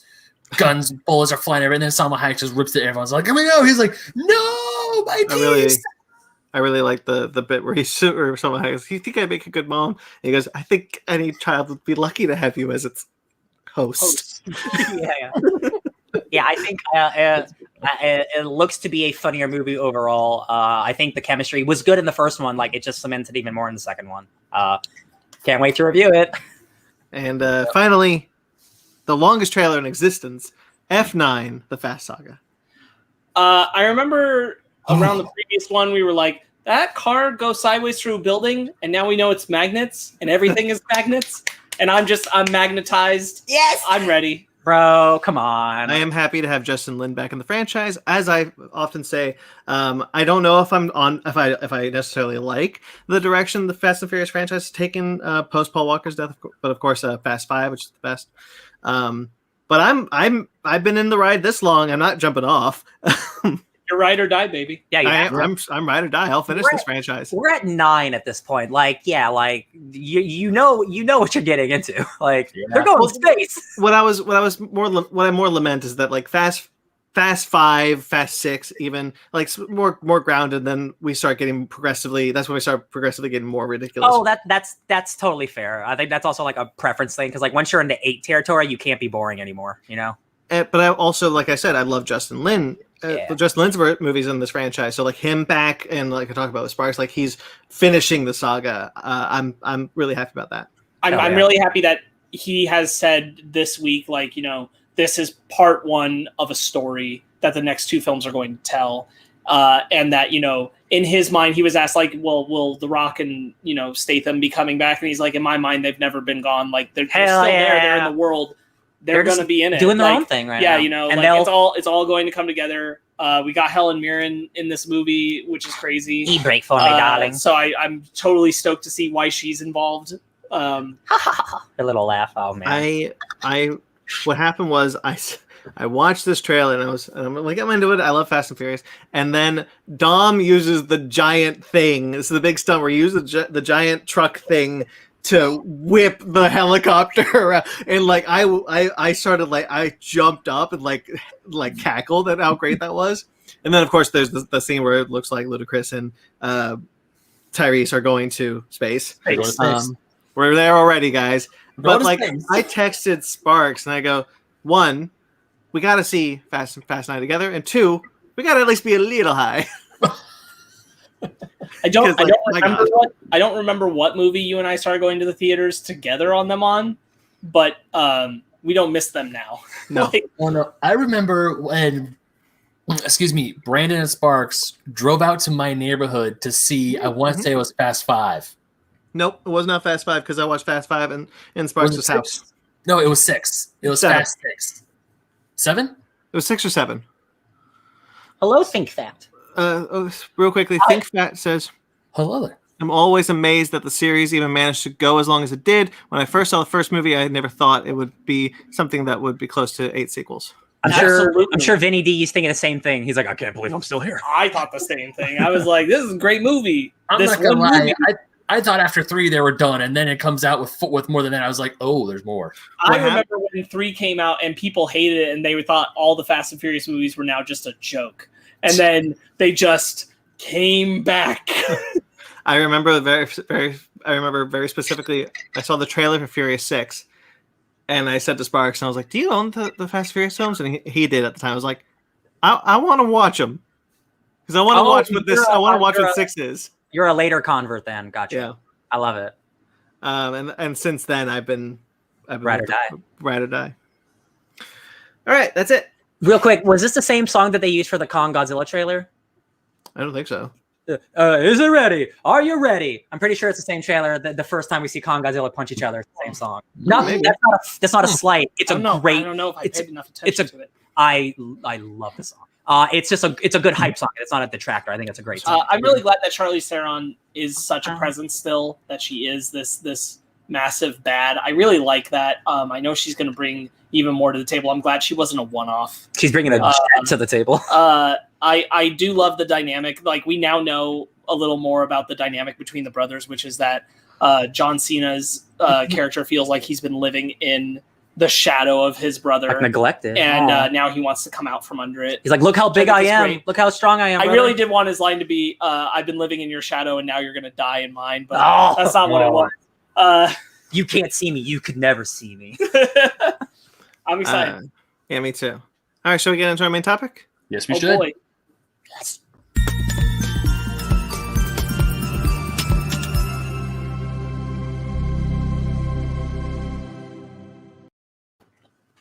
We're here to talk about video game movies, That we live action video game adaptations, strictly live action, strictly adaptations. No Wreck-It Ralphs, no Trons, none of that shit. No Ready Player Ones or anything like that. Yeah, Or Wizards. We don't also have to name all the ones that are about video games. I wanted to real quickly before we get started read off a statistic that I found. It's not a statistic, it's a little bit of a list. I don't know why I said statistic. I'm going to read you guys the 5 worst video game movies and then the 10 best, according to Rotten Tomatoes critic ratings. So it's Blood Rain Oh yeah. at 4%, In the Name of the King at 4%, the Jason Statham. All Uwe Boll so far. House of the Dead at 3%. Uwe Boll still. There's a House of the Dead movie? Yes. Oh. Mortal Kombat Annihilation at 2%. Oh Yeah, god. makes sense. By the way, the director of Annabelle, the first Annabelle film, directed Mortal Kombat Annihilation. Yes, he did. And Alone in the Dark is the worst video game movie, according to critics on Rotten Tomatoes, at 1%. Also, Uwe Boll. Oh my god, I can't believe I've seen all of those Uwe Boll movies. That's such a shame. Now, the top 10 are Prince of Persia at 37%, Angry Birds at 43%, Oh. Mortal Kombat at 44%, Final Fantasy Spirits Within at 44%, Whoa. Monster Hunter at 46%. What? We all watched that this week. Rampage at 51%, Oh, yeah.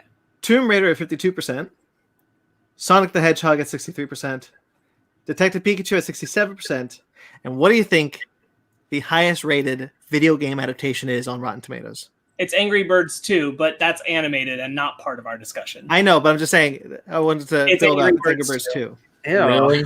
at 73%. Apparently, that's a totally fine animated kids movie. So, like, I believe that. Yeah, like, I mean, we know. I believe it too, but okay. Yeah. And that's just a fun thing I saw that I wanted to read out to you guys. Wow. So we're definitely going to go down this. We're going to go through it by the year that it came out. And I think another thing that would be fun to do is when we're about to move on to another movie, let's just name that Rotten Tomato score and see if we agree or disagree. Oh, I like it. Yeah. Real quickly, Mag says not Advent Children. Advent Children is not a theatrically released film. We are talking specifically theatrically released films. And live action, which Advent Children is not. Yeah. And also it's a sequel to a video game not based off of a video game. No, what he was Wouldn't matter. what he was referring to is that it's not on the list. Like Spirits Within is on the list, but Advent Children is not. It is because Advent Children did not go to theaters. Right. All right. So the very first video game movie of ever is Super Mario Brothers. Wow. That came out in 1993, and it is the movie. This is really funny now that I know it's the first. This is the movie where Nintendo was like, "We're never making a movie again," but Mario comes out next year. So. Yeah, oh man. Okay, so there's a lot of people, a lot of YouTubers. Video Game Historian has a really good video about this one, and that was just plagued from the start. And that movie, funny enough, Tom Hanks was supposed to be Mario in this movie, but he bailed out at the. Well, Bob Hoskins is such a good choice for Mario, even if the movie's bad. Yeah. I mean, I love Bob Hoskins in that movie, but man, that's definitely. I remember when I first saw that movie. I mean, I was a little kid. I saw it on Disney Channel of all places. And I was like, where's Bowser? That's not Bowser. That's weird. The imagination at work, I will give it some credit for what they decided to do. It's kind of impressive. by turning the Mushroom Kingdom into like a weird dystopian cyberpunk dinosaur people mafia movie. It's a full ass movie, and they tried really hard. The two directors like weren't like super big directors, and they were just given the Mario franchise just to do whatever they wanted with. And maybe they made some bad decisions. They definitely did. That movie is a treasure to watch though. It's bad, very bad, but it's like so bad it's kind of good. It's bad, but it's definitely a movie that I would I've been wanting to do it for a commentary for the longest time.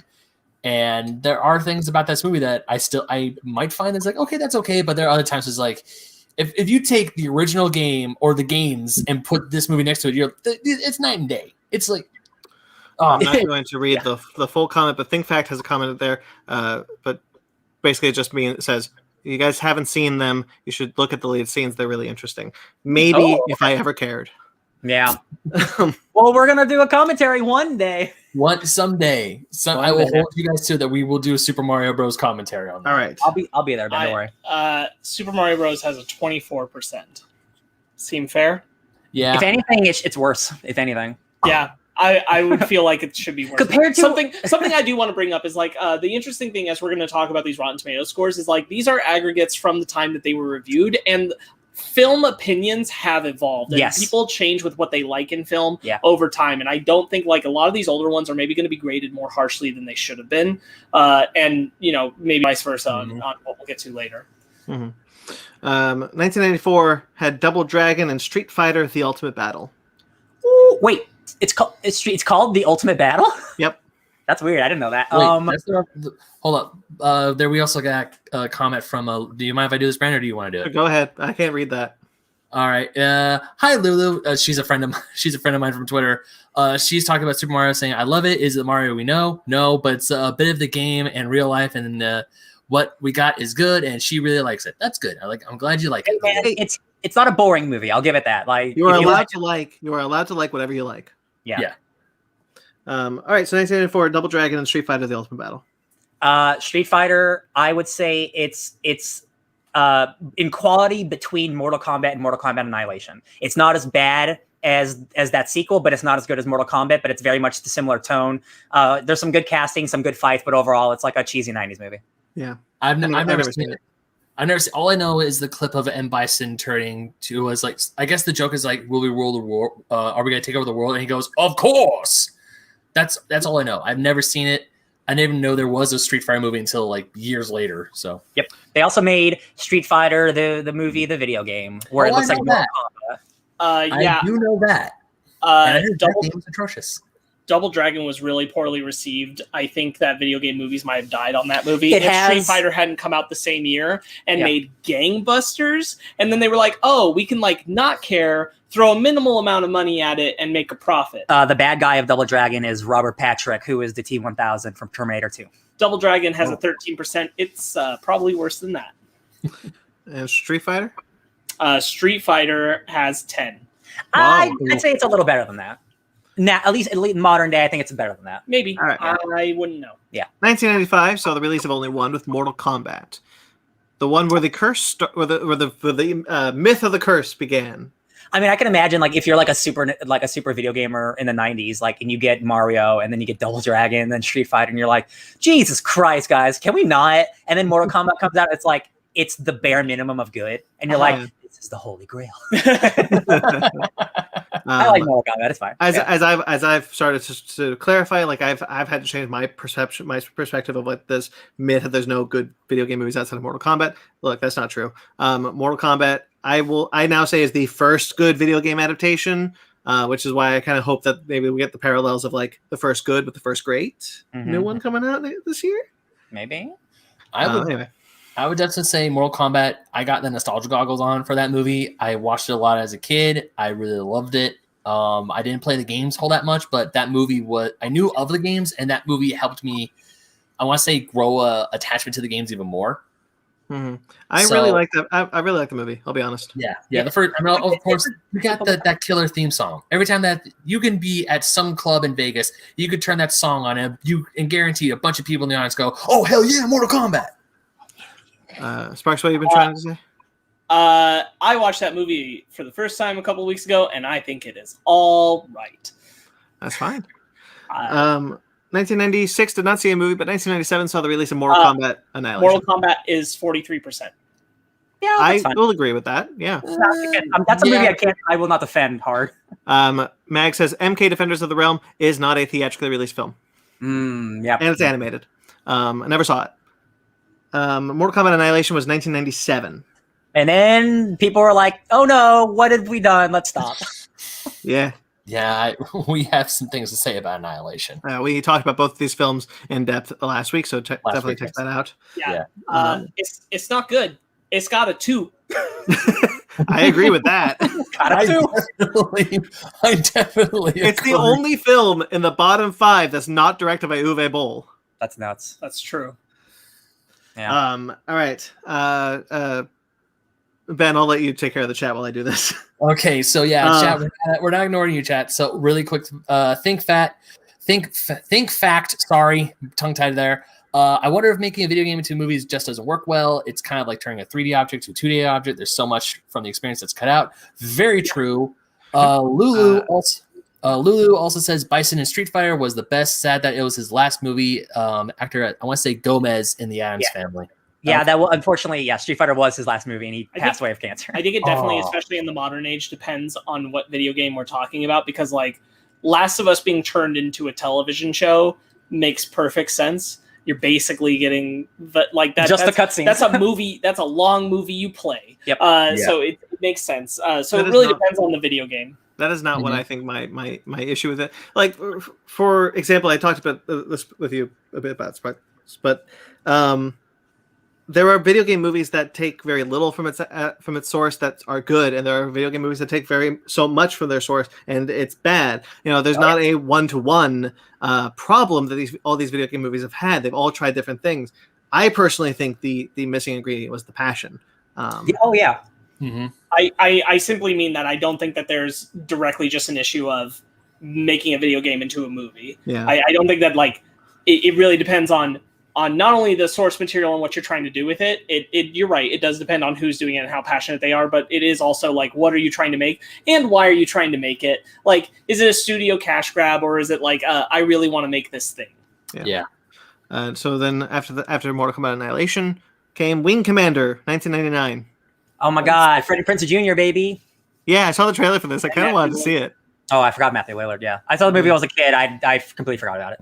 I've never seen it. I don't even know what the game is. Mark Hamill's in one of the games. I've heard of the games. I didn't know they had made a movie of this. I'd heard of the games though. Is this a FNB video? You know what? I think it is an FNB video. They made a game about damn. Okay. I don't have a lot to say about it. It's a 10%. Sure. I haven't seen it. Can comment. 2001's Lara Croft's Tomb Raider is next. The first Angelina Jolie Tomb Raider film. I remember people thinking it was fine when it came out, but also I was like 9, so.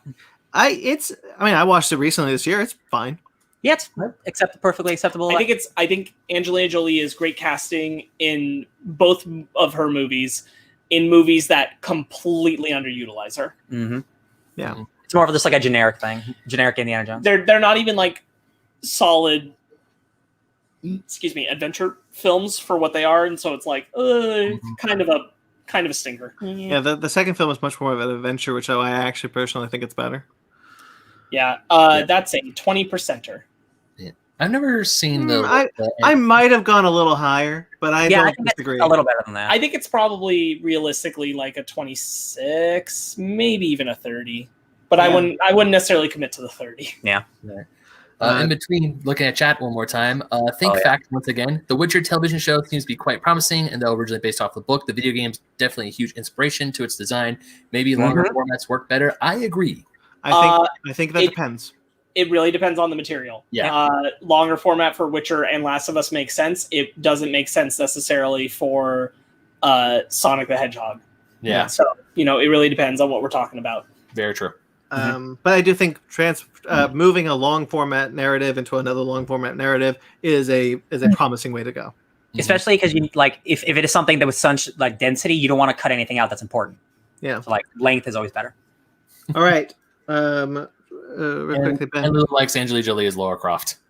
I like Angelina Jolie. I do too. Okay. 2002 saw the release of Resident Evil. Yep, it's good. Yep, I like it. Certainly liked it more the first time I saw it. Oh, I'm sure. Again, Okay. I was also like 10, so like, yeah, it's fun. It is. Laser.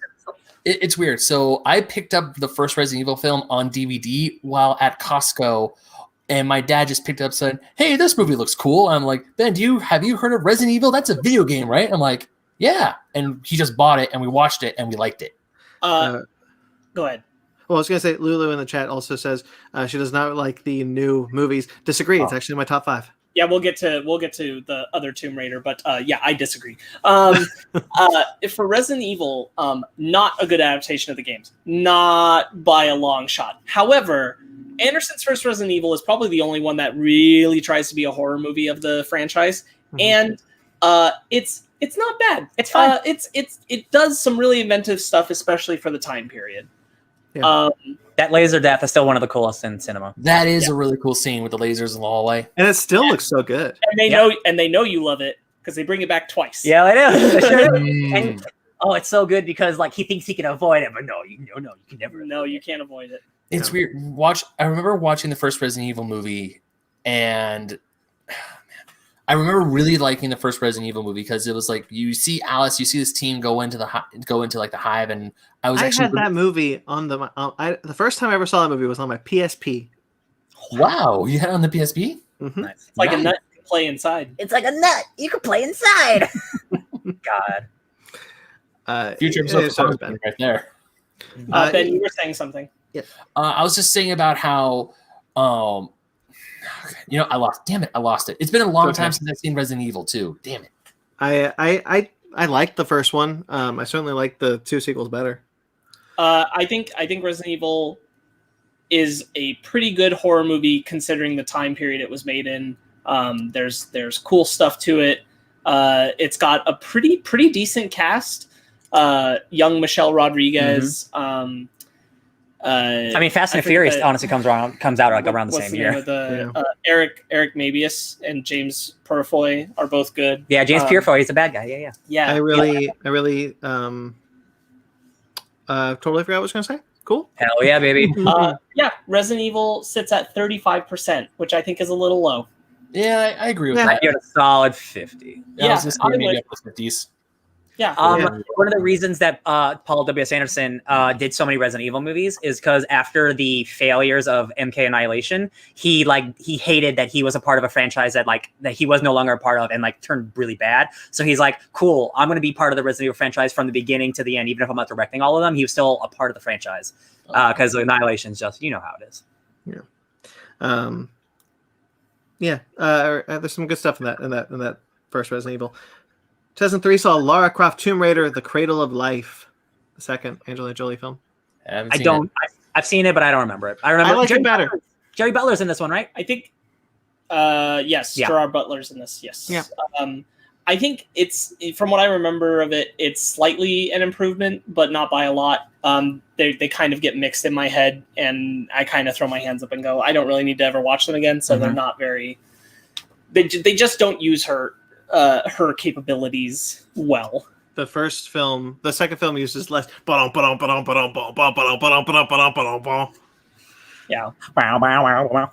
All right. Tomb Raider: Cradle of Life is 24%. I'd go higher.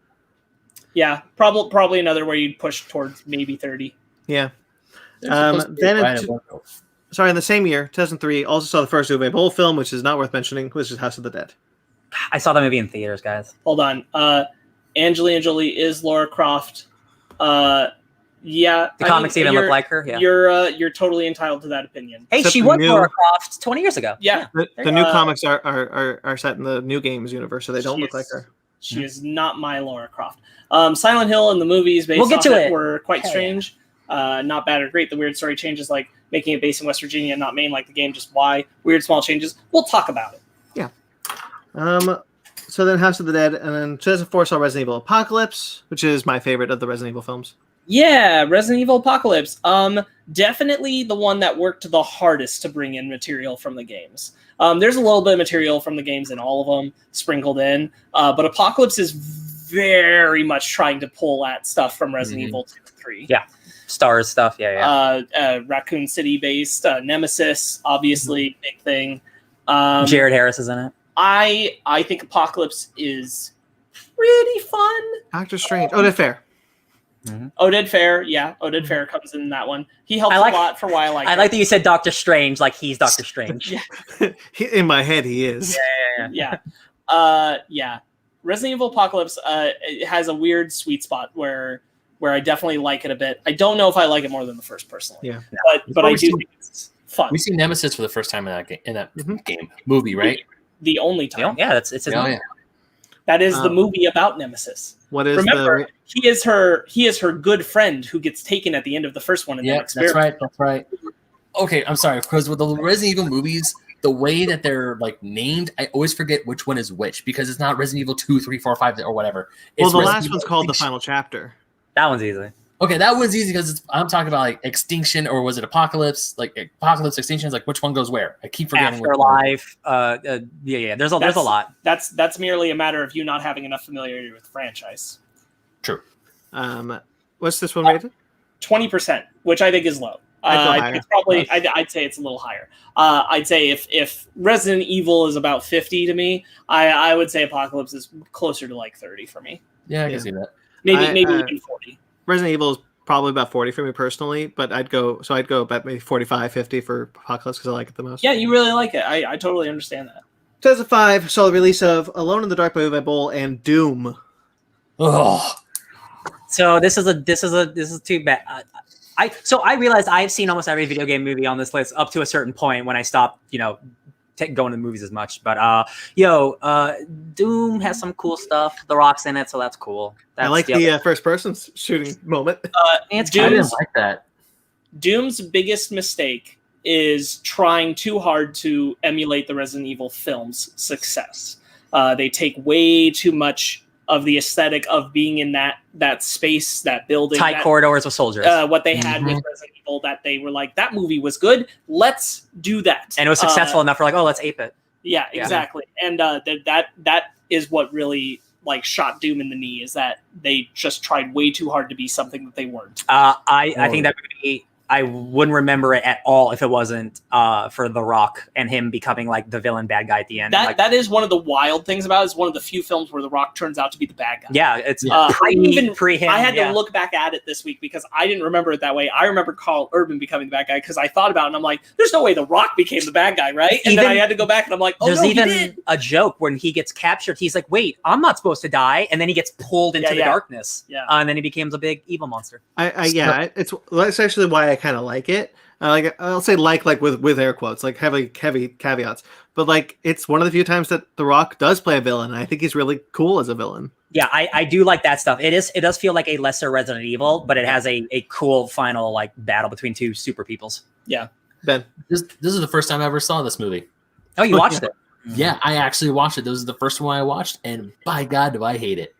Yeah, I told you. Especially if you're like a fan of the franchise, like it is so not even that game. This is one of those. Okay, so I know, like when I first saw the trailer for Doom, I mean, okay, when I first played Doom when I was a little kid, I didn't know exactly what was going on. I just saw bad guys, monsters, kill those guys. Like when I'm watching this movie, it's like, oh, they put the BFG in there only because they had. I feel like it's like, hey, let's put some elements of Doom in here because, well, you say Doom, you have to have the BFG in there somewhere. But then it's like, cool, where's the portal to hell? Where are the imps? And then you have the guy named Pinky who, Oh, that was funny. Yeah. But Pinky makes sense because he turns into a Pinky monster. Like that's what the monster's called. Like that. Yeah, it's called that. Sure as hell doesn't look like. It's called that. Sure as hell doesn't look like that.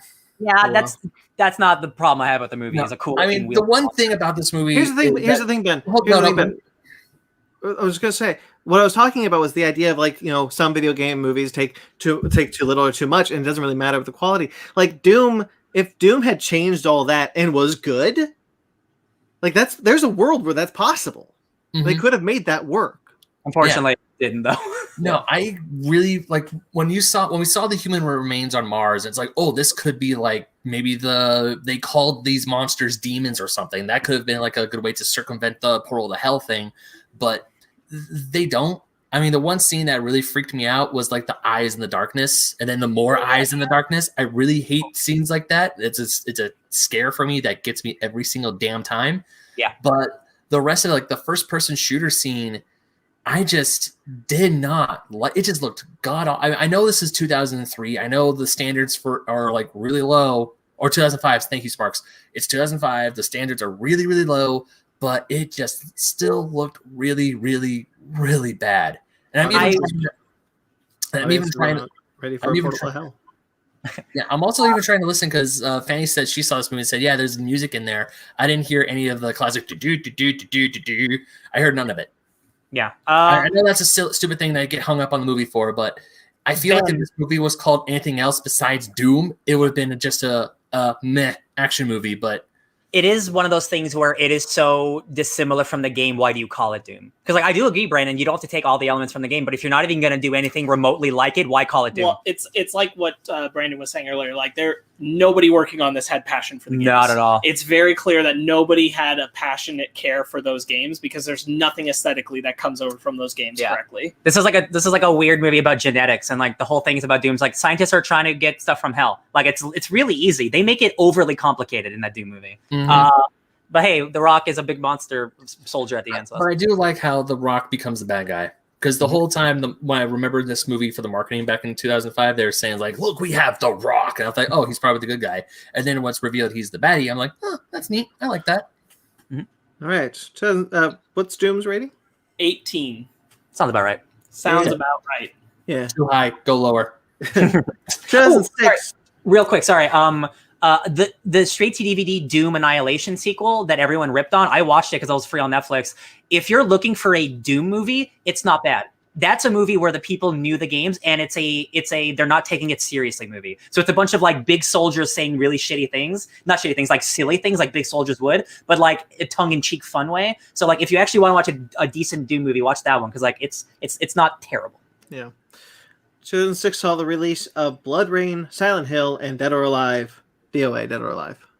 I saw 2 of these in theaters. I didn't know DOA came out. Was it Blood Rain? I was gonna say, was it Blood Rain? Yeah, I saw Blood Rain. Let's get DOA out of the way real quick.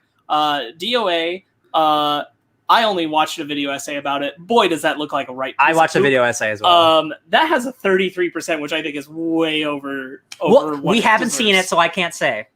I haven't seen. I didn't even know that Dead or Alive even made a movie. And I kind of knew. Tekken has a movie. Everything has a movie, whether you know it or not. Tekken has a movie? Yes. We'll talk about it. Theatrically released movie?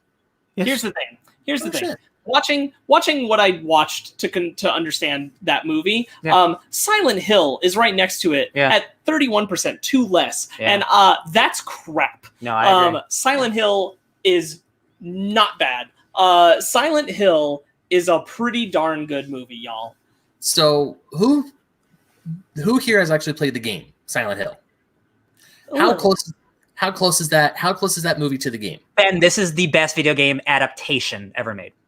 In terms of adapting the video game, there is almost nothing that's not from the game and used in a fun, interesting way that no other movie on this entire list does. This is the most accurate to any video game movie ever made. Is it the best movie? No. Is it the best adaptation? 1,000,000,000%. Literally every frame is something from the game. It's incredible how much is in the movie. It's insane. Oh, good thing. Well, okay, because that's one of the things I want to talk to you about because one of the things that was really hard because some of the movies I have seen, most Silent Hill and Warcraft, I've never played those games. I've only know about them through like internet memes or just people talking about them.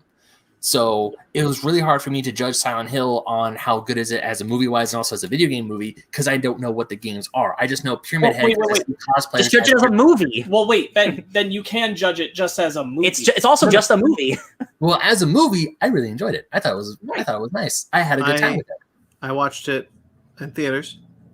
I remember liking it. And then I watched it this time. And I wasn't too crazy about it this time around. I do like how it looks, though. The visual aesthetic I'm really into, and I like the little girl. I think she's really good. She is. For 2006, this horror film comes at a time where we're just turning that corner away from slasher, and we're starting to go into the like let's ape what was popular in Japan kind of stuff. The Grudge and stuff, yeah. The Grudge and the One the Miss Ring. Call, The Ring. all that kind of stuff is happening right now, and I feel like Silent Hill is a weird breath of fresh air that came out at that moment that I was too young when I saw it to really care about and appreciate. Yeah. And now looking back, I'm like, yo, this is a pretty well-rounded. I have seen so many horror movies do similar ideas since Silent Hill, way worse. And this is not bad. I find it pretty impressive. The genius concept of having Sean Bean be on the outside and he's your tool for exposition. So the main characters who are in it don't have to be exposition tools. They don't get the information. They're allowed to be confused. But you as the audience don't need to be confused. Genius. Yo, I loved the ending of the movie of Silent Hill. I just Great. Love it. I just love how it is a very. I mean, part of me wants to talk about the ending in like full detail, but also at the same time, I don't want to spoil it for anyone who's watching / listening. It's a cool, ambiguous, cool, like weird ending. I don't want to spoil it because I do think it's worth watching. In the horror movie crowd, I have to tell you, like a lot of people I know who are fans of horror movies have seen Silent Hill, and that ending is iconic. Yeah. Like it is. That was an iconic ending choice, and it's wild to me to look back because I used to think maybe the only good thing was the ending, and I had to go back and see it this time, and I'm like, oh no, Silent Hill's like strong. Silent Hill is really strong. The things that it does with the camera work are really strong. I don't think there's a single jump scare in the whole movie, which for a horror movie is unfounded. That's another reason I respect it so much. It is a movie on pure atmosphere and pure tension and pure just dealing with the environment and how you don't know your environment. I would say a really good jump scare and also a really good sequence is when Pyramid Head gets Sybil and Rose trapped in the where the Pyramid Head is constantly stabbing the sword into the room, and they're just screaming. And you know what's iconic to me is when he shows up behind the religious chick, and he just rips her skin off. Oh my god! He literally you see the skin. It's a practical a skin set, and he starts ripping it, and you're like, oh, that's a real thing right there. That looks too real. And then it's CGI ripoff, but horrifying, some really grotesque stuff straight from the games that I love. The use of the video game score as the score is brilliant. Works incredibly well. So Ben, the entire score of this movie is from the games. Not only that, but the director flew out the composer of the game on multiple occasions so he can get the true feeling of the game. This is a passion project. The guy who directed this movie, he sought out the rights for 5 years to make this movie. This is a passion project. Yeah, this is one of those where passion really plays out on the screen, I think. And what is it rated on Rotten Tomatoes again? I'll tell you in a second. I just wanted to say one more of my notes, which is another thing that I really love about this movie, and I can't stress this enough because it's going to come up a few times, but specifically because it's a horror movie and as a video game movie, that it just tosses you into the deep end at the opening. It doesn't ease you in. Shit is going wild right off the bat with her sleepwalking, her nightmare visions. You are in it immediately. I love that. I think that's great. This has a 31%. That's criminally low. God no. That is criminally low. Bump it up towards the 70s, 80s for me. I think this is legit. If this came out now, people would be I think people would love it. Yeah. I think the horror crowd, this is a good horror crowd movie. Horror movie audiences are different now than they were at the time. Again, we were turning a weird corner at that point. I think there would be way more genre appreciation for this movie at this time. I even though I'm not as hot on this one as you guys are, even I would go 50s, 60s. Yeah, for sure. 31 is just way too low. That movie is a well-made film. I think it's honestly the fact that it was a video game movie at a time where people still even in 2006, people weren't hot on video games. People still didn't think video games are art. That's still a conversation we have today in a weird way. But even back then, they just weren't given the same chance, even if they were good. I'm trying to think what was going down in 2006 where people were really putting their nose down to video games. I mean, 2000. Let's move on. Go ahead, Brian. Yeah. No, I'm good. Go ahead. You sure? Yeah. I didn't mean to interrupt you. I really was. No. It's not a tangent we need to talk about. Okay. Well, 2007 saw the release of Resident Evil Extinction, Postal by Uwe Boll, and Hitman. So Postal, even though I know you're gonna probably talk it's Uwe Boll's best movie.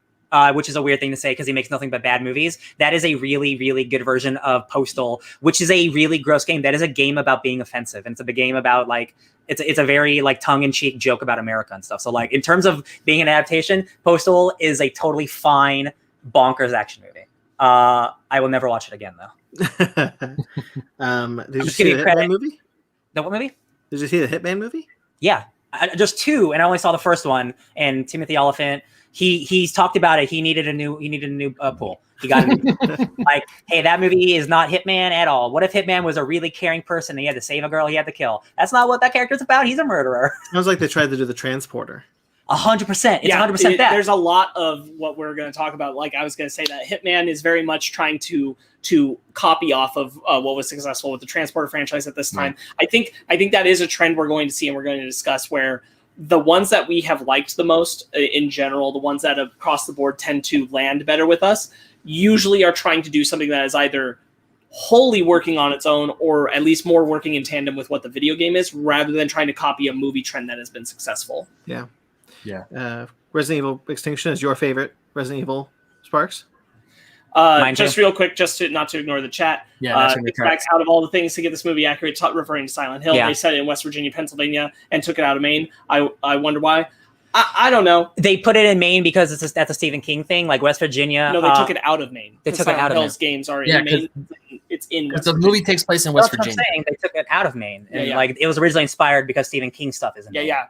Why did they take it out? Oh, because filming filming it in West Virginia is easier. Yeah. Well, also I want to say because the town of Silent Hill is underneath a coal mine, and West Virginia is known for its coal.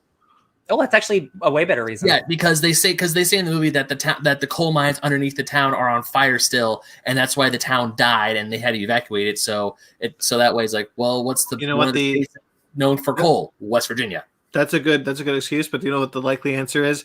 Virginia had a better tax break. Probably. Yeah. Almost heaven, West Virginia. Sorry. So, Resident Evil Extinction, 100% my favorite of the franchise. It is so very far away from the games in a major way. Mad Max was on. But I love it for that. I love it just being its own thing. It is written by Anderson, but it's not directed by him. It is actually directed by Russell Mulcahy. Apocalypse is also not directed by Anderson, right? Apocalypse is not directed by Anderson. It's directed by Alexander Witt. But Anderson always writes these. So Extinction is directed by this other director. Brandon and I both, our favorites are not directed by him. So, take from that what you will. But I think Extinction is really cool. It's Mad Max with zombies, and I think it really worked, especially for the time. This was 2007. This movie hits in the best ways. I think Alice is probably the most well-rounded, fully fleshed character in this one. She kills a bunch of crow zombies. She has clear emotional stakes. Her connection with Oded Fair's character, who returns from the second one, really makes the movie land for me. I watched it again easily this week because I really like that one. That's the one I go back to the most. It's just not a setting you see, especially at the time, but even now, zombies in general, and it was a lot of fun to do. You got Jorah Mormont as the bad guy. Hell yeah. Resident Evil Extinction's a good time. I have very little, it's not great, but it's not for being incredible, but for being the third Resident Evil movie, it's super good. That it took such a unique direction and really made it its own. I'm rather impressed with. Again, and then he did that not again and again and again and not again. A good adaptation of the games, but it does feel like something very uniquely in itself, and I really like it. Yeah. Next year? Resident Evil Extinction has a 24%, and I say, that is way more like a 50, 60. To pump those numbers up. I personally would go up to 70. That's me. Ooh, spicy. Even I go up more. In the Name of the King, for 2008 saw In the Name of the King, A Dungeon Siege Tale, Uwe Boll. It's bad. Far Cry by Uwe Boll. It's bad. And Max Payne with Mark Wahlberg. Bad. Oh. God. I remember my brother playing Max Payne 2. Max Payne's so cool. And that's it. That's all I remember, because I remember seeing the trailer for the movie, and I thought, oh, okay. This looks like Sin City. It's a great trailer. I rewatched the trailer with him. Sick trailer. Bad movie. I didn't watch this. I watched a video essay about it. I think that there are two things I want to apply to this. I can't explain to you exactly why, but Max Payne seems like it's trying very hard to emulate the success of Sin City. the film Sin City, and also the success of Keanu Reeves' Constantine film. It's trying to be some weird mesh of those two things for that time period, and it doesn't seem to work. It doesn't. It's also super weird because Max Payne is a game that is heavily like a game inspired to tribute John Woo films, and you're taking that and you're translating that back into film, and everyone's like, why didn't John Woo make this Max Payne film? Because that would have been the logical translation choice, and it's not, and so nothing in here really works because nothing in here is working to be that John Woo. It's style, like hard-boiled detective shit with awesome John Woo. It was the first game to do bullet time, like slow motion, like the Matrix stuff. And then they decided, well, what if we took that slow motion stuff and that was it though, and then we'll get Mila Kunis in it. Mag in the chat says, glad the director retired. Okay, harsh. Yeah. Dude, it's his favorite game. Max Payne ruined his life. Max Payne sits at 16%. Sure. Probably about that. Yeah. No reason to think otherwise. Yeah. All right. 2009 only saw the release of Street Fighter: The Legend of Chun-Li.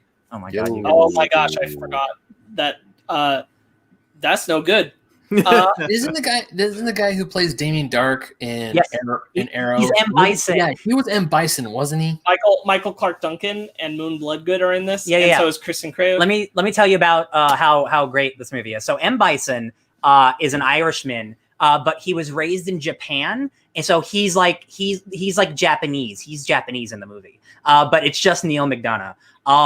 He owns Shadowloo is like the organization, and he works in Japan, and it's just like the most just whitewashed awful thing you can think of. It's awful. Chris Klein is in it from the American Pie movies, if you know him. Legitimately one of the worst performances in a movie I've ever seen. It's lauded, Razzie's bad. He's really bad in it. That's a great watch with your friends drunk or high movie. It's atrocious, guys. Yeah. So sad. Poor Kristen Craig. That was gonna launch her. That was her trying to get launched into film career out of Smallville. And somebody that did not work. Should have saved her. Wait, who does she play? She plays Chun-Li, the main character. What? Yeah, it's a bad movie. I'm good. Thomas, that's perfect, actually. Yeah. It's at what, 5%? Yeah. Oh man. Yeah.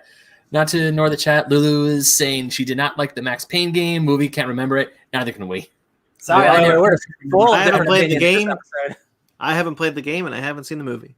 Hot dog. I remember my brother getting to a certain part in the game and putting it down and never picked it back up. And then a few weeks later, he sold it at GameStop. Wow, power to the players. 2010 saw the release of Tekken, Prince of Persia, at the Sands of Time, and Resident Evil Afterlife. I didn't see Tekken, but I saw the other two. I didn't. I saw the trailer for Tekken. It actually looked like a wild ride. Shang Tsung's in that. I'm curious about that one because I like Tekken a lot, but I didn't hear the best things. It didn't come out big in America because other movies were coming out too. So I don't know. Whatever. Tekken didn't see it. I don't know. Yeah. But Prince of Persia: The Sands of Time, Disney. This is higher than some other things on this list, and I don't agree. Prince of Persia: Sands of Time. Not holding up, I'm guessing. No, I didn't want to watch it. Awful lot of whiteys playing Iranians. Oh hell yeah! So Gemma Arterton, in the same year, played the most beautiful woman in the world in Clash of the Titans, and the most beautiful woman in the world in Prince of Persia. Hell yeah! The same year. Very pretty. Yeah. The most annoying voice in the world in Prince of Persia. Does she have that? Oh yes. I rewatched this one. I haven't seen it since theaters. I remember enjoying it kind of in a fun way. I can definitely tell why it's how it's really trying to be Pirates of the Caribbean. And Jake Gyllenhaal, his accent is awful, and the brown face is not aging well at all. Everyone's accent is bad. There's a scene where the king and one of Jake Gyllenhaal's brother characters, who are both white but playing Iranians, are there, and it's the king talking to the prince, and they both have thick British accents that they're trying to avoid, and it's this is just, you could tell me this is Europe, and I'd be like, yep, there's this. It's so oof, man. And Prince of Persia games are so cool. That this movie, the one thing I'm grateful for is this movie is the thing that made Jake Gyllenhaal decide I need to be more careful about the roles I choose, and so he decided how he's going to be more careful about projects that he worked on from that point on. Hell yeah. Because he was not proud of how this turned out. That's good. Yeah, it's awful. There are some cool action beats. And the sand time effects that they do are translated incredibly well from like game to screen. Thinking that was cool. It looks so much like what the game is doing, done well. Like that part is really good. Do I remember there being like an ostrich race or something? That's with Alfred Molina. And Alfred Molina is fun. I remember because that. he always commits, and he's fully committed, man. And he's a privilege to have on screen. But there's just what I experienced this time is because I remember when I saw it in theaters, like I was like, this is fun adventure romp. Yep. This time I was like, man, there's a lot less good fun humor in this. This is a Jerry Bruckheimer produced thing, so yes, they were trying to recapture the pirates' magic, and it didn't happen. Yeah, is what's up. And Brandon, I'm sure you loved all the snakes. Also, there's two things I remember about that movie. There's I remember Jake Gyllenhaal saying, "Give me the dagger" with a bad accent, and then I also remember the ending being a huge cop out where they had to reverse time to fix everything, and that's always like the literal worst thing to do in one of these. I mean, things. you kind of get it because like they murder like everyone he loves along the way, and you're like, so this movie's just gonna like the second you know, and it's like, then what's the point of the rest of the movie? No, I remember that the ending part. The only thing I can vividly remember from this movie is after his brother, the prince or whatever, or the king or some dude pushes hits the dagger, rewinds time, and then he goes, "Oh, thank God you pressed it." That's all I remember. Yes, his brother. All I remember from this movie. Besides that, I've only seen that guy. So I've only seen this movie once. Mm-hmm. I remember seeing the trailers for it, thinking this movie's gonna be bad, which sucks because the games were on a super big high at the time. You got 3 amazing Prince of Persia games. The first one being Sands of Time. They released a game with it at the same time. Yeah, and I was actually I wanted to get the Prince of Persia games because this was a franchise that was back on the like the Luzga, like this one, possibly the C64 days, the very older days of games where it was a huge franchise and it got resurrected in the PS2 era. And I was like, man, I really want to play these Prince of Persia games. I see the movie. I really want to play Prince of Persia because I want good Prince of Persia. Well, Ben, there's that remake coming out. There's that remake coming out very soon by Ubisoft. You can never forget that it's supposed to be in the Middle East because everything is such a washed out, gross yellow. Because that's how we define something as the Middle East. And they try to hide the makeup effects in that color tone because they don't really want you to know that they put brown makeup on a bunch of people. Yeah, it's it don't hold up. I don't recommend. Is that the last time we've done very serious? Oh no, because Aloha with Emma. Oh yeah, Emma Stone. Oh yeah. I was like, was that the last time we had bad whitewashing? Oh like that? God, no. So that's a 37% on Rotten Tomatoes, and I'd say, yeah, probably maybe even a little less. 37, probably now, no. Yeah, probably even a little less. There's certainly like some good. Again, like the action is pretty good. There's a lot of like what you could tell is influencing the future that is Assassin's Creed, but both from like what the Prince of Persia games were doing anyway to lead to the Assassin's Creed games. But like there's just a lot of style stuff that's very similar there. But it was a slog to sit through. I'm kind of glad I didn't rewatch it. Yeah, I don't blame you. I feel like I needed that, or I was going to be more positive on it. And I needed to be reminded that, like, oh no, it's actually worse than I remember. Oh my God, yeah. I had nice lenses in my mind. And I skipped Resident Evil Afterlife for some reason. Oh, well, let's just touch on that real quick. That's the one where after the desert, it's in the ocean. It's all icy. It's all snowy. No, not quite. This one is the one where she's in the in-between place on the way to Alaska, where she was supposed to go, but Claire's plane landed in the wrong place, and so they're in this building with the Hammer Bros. Right. And and her powers are gone. This is the one with the sick Wesker fight. Yes. Okay. So the sick Wesker fight is at the end, and that is good. Yeah. However, the biggest problem I have with this movie, this one is the most egregious offender of like way too much slow motion from Anderson in the franchise. Afterlife, truly is the one I don't like of the Resident Evil franchise. I don't like it. It's not a good adaptation of the games. It's not a good movie. It truly feels like filler. The whole movie just feels like a thing distracting you until you can get to Wesker and what would be like the next important thing of a Resident Evil sequel. And so you're just like waiting to get there, and it takes so long. And this is where he started to like change what his influence was. There's a hard change from Resident Evil Extinction into this one, where I can tell the thing that was successful at this moment was the Underworld films. And Anderson is heavily, heavily trying to make Alice more like Celine in this movie than she had ever been before.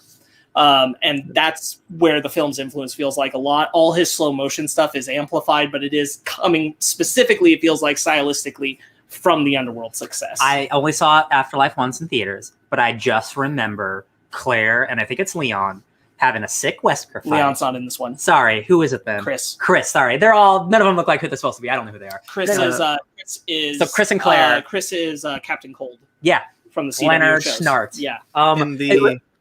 Real quick, that Wesker fight's so good, and it's just Wesker going like he's doing like his Chronicles of Riddick, the Underverse, like doing this thing and doing sick Matrix shit. Great, stupid Resident Evil fight. I think it's fantastic. That movie is probably still not great. Yeah. As Spark said, it feels like filler. Considering I didn't know what had happened was I thought the movie I was walking into was the fourth one until I realized it was the fifth one. So the fact that I didn't miss anything going into the fifth one, I completely understood what was happening coming off of 3. Like, I will agree with Sparks. That one has a 22%. I'd say that's probably about right. I think I saw that one in 3D. Like I would maybe bump it up to it. That makes sense. That's the right. I'm pretty sure there's a dog who goes like in 3D. No, that's Wesker. Is that Wesker? Oh, okay, it's Wesker. Somebody goes. That's Wesker. Got it. Yeah. I would maybe bump it to a 25, but that's like the best I would give it. We will do much more Resident Evil discussion at a later date because spoiler alert, Ben, we're going to go through all 6 of these movies later this year. When that new movie comes out, don't worry, you got like 6 months. You're fine. Okay, so 2011 they skipped, but 2012 saw the release of Resident Evil Retribution, the 5th film, and Silent Hill Revelations. I'm not going to talk about Retribution for too long. All I'm going to say is that it's big, dumb, stupid fun in a way that the 4th one wasn't. Anderson both embraces I'm going to be really silly. This is the Fake Cities one? Yes. Okay, this is the one in the icy Arctic. This is the last one I think I saw. There's some real... That's what I saw. You didn't see the final chapter. Got it. It is big dumb shit, but he's having a good time and he's doing greatest hits of everything that was good. I remember in his previous films. The trailer was setting up like a fake Alice living in with Oded Fair and then it's I remember. Yeah, and you get Oded Fair back, you get Michelle Rodriguez back for this one. So clones. 5 is big dumb fun. 5 is big dumb fun. Mm-hmm. I remember having a good time.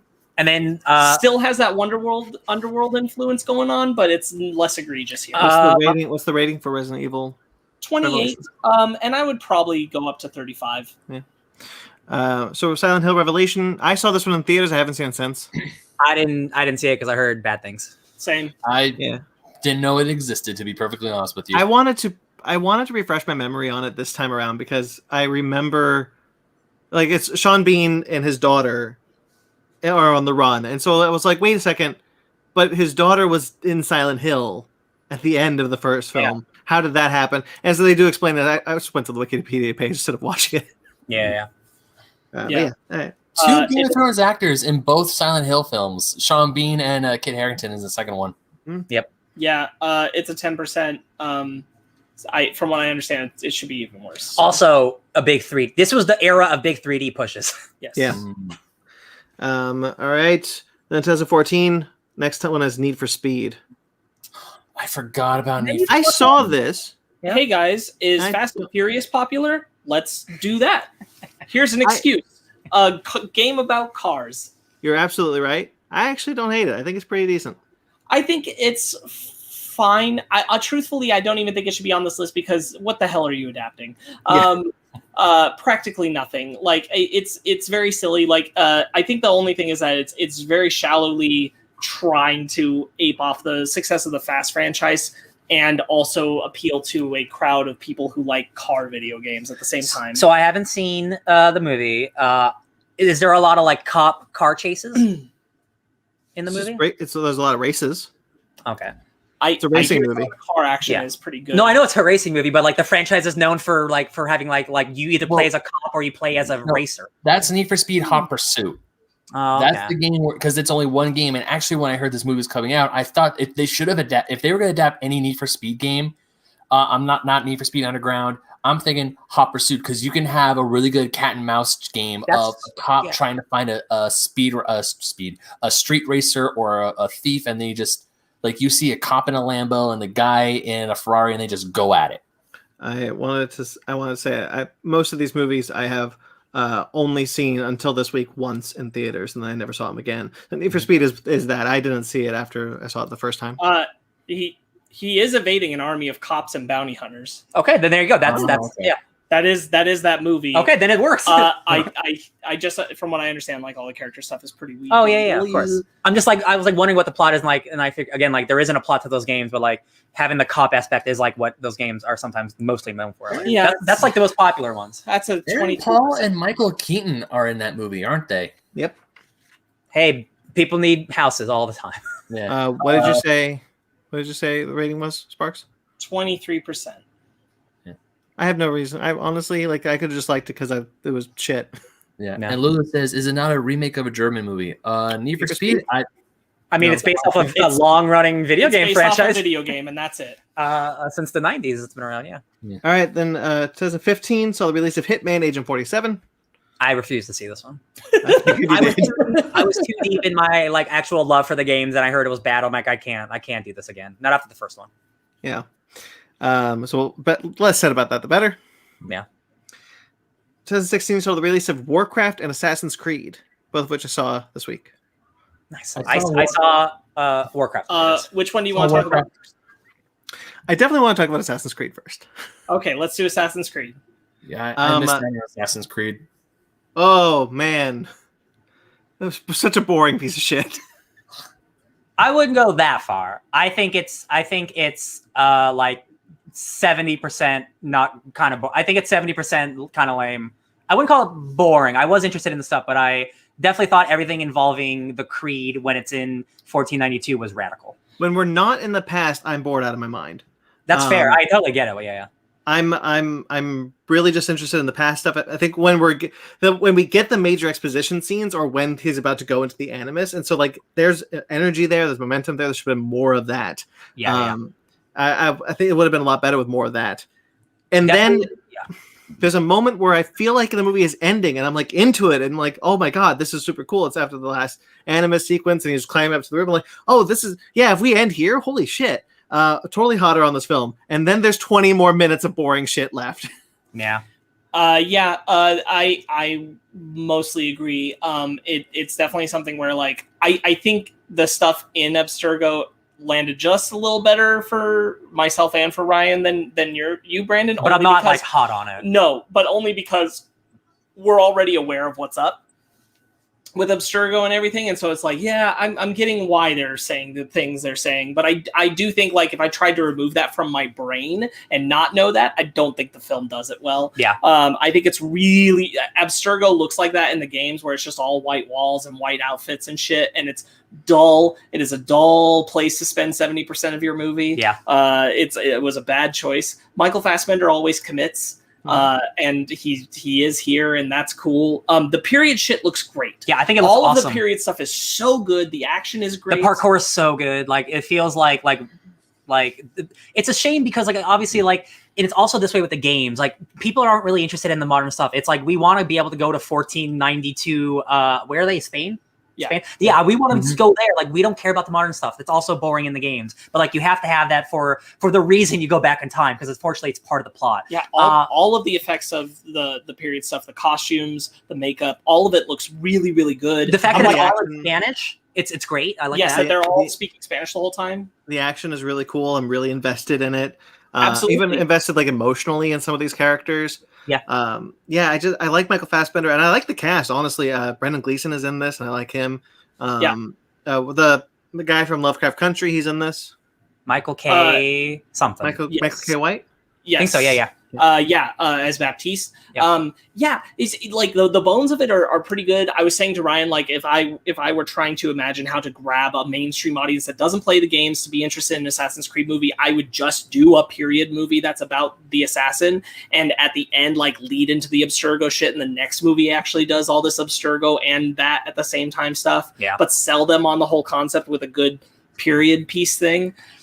Because the idea itself is it's an incredible idea, going into your DNA, to go into your ancestors' history and then being able to actually look at it. That is a fascinating concept, and I think that is awesome. It's like bonkers 80s sci-fi. Yeah, it's 100% like bonkers, like going into your genes, like to find something that's lost in time. That is why that franchise has always been cool, because like it just allows you an escape to go to any time period, no matter what the time is. I don't think they do a good enough job in the film of developing the Creed. I also don't think they do a good enough job of developing their history as like battling factions of the Creed and the Templar, and that Abstergo is the Templar, and like how that all relates and connects. They don't make you care about that enough. Like they're always about our life for the Creed, and like it's supposed to matter to the Creed, but like the Creed's never explored enough. I was reading an interview where they were like, we wanted it to be ambiguous whether or not the one side's the good guy, one side's the bad guy. We wanted you to think that both sides are bad, both sides are good, and I'm like, I don't get any of that in the movie. No, that's very Abstergo's very clearly keeping people prisoners and stealing like their DNA to like that they're bad guys. Clearly. In doing that, they just didn't convey anything enough, which is a bummer. I think the score is pretty good. I really do like that score. I think I'm probably going to have that score. I think it's pretty nice, especially when it's relating to a lot of the period stuff, especially the scene where all the ancestors are showing up. Oh, that was so cool. Yeah.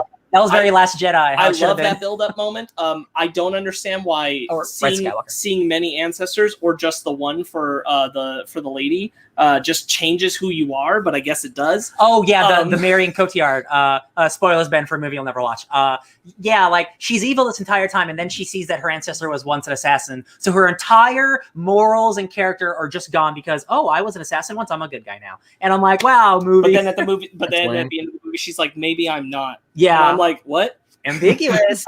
The worst part, as Brandon alluded to, is that the movie's actually pretty hype as it's nearing the end of its third act, and then it goes on for another 20 minutes that are just the most boring way to do what it does that I could possibly imagine, which is essentially like there should be like tension about them being able to get to these people that they need to kill, and it's like super easy, barely an inconvenience, absolutely ridiculous.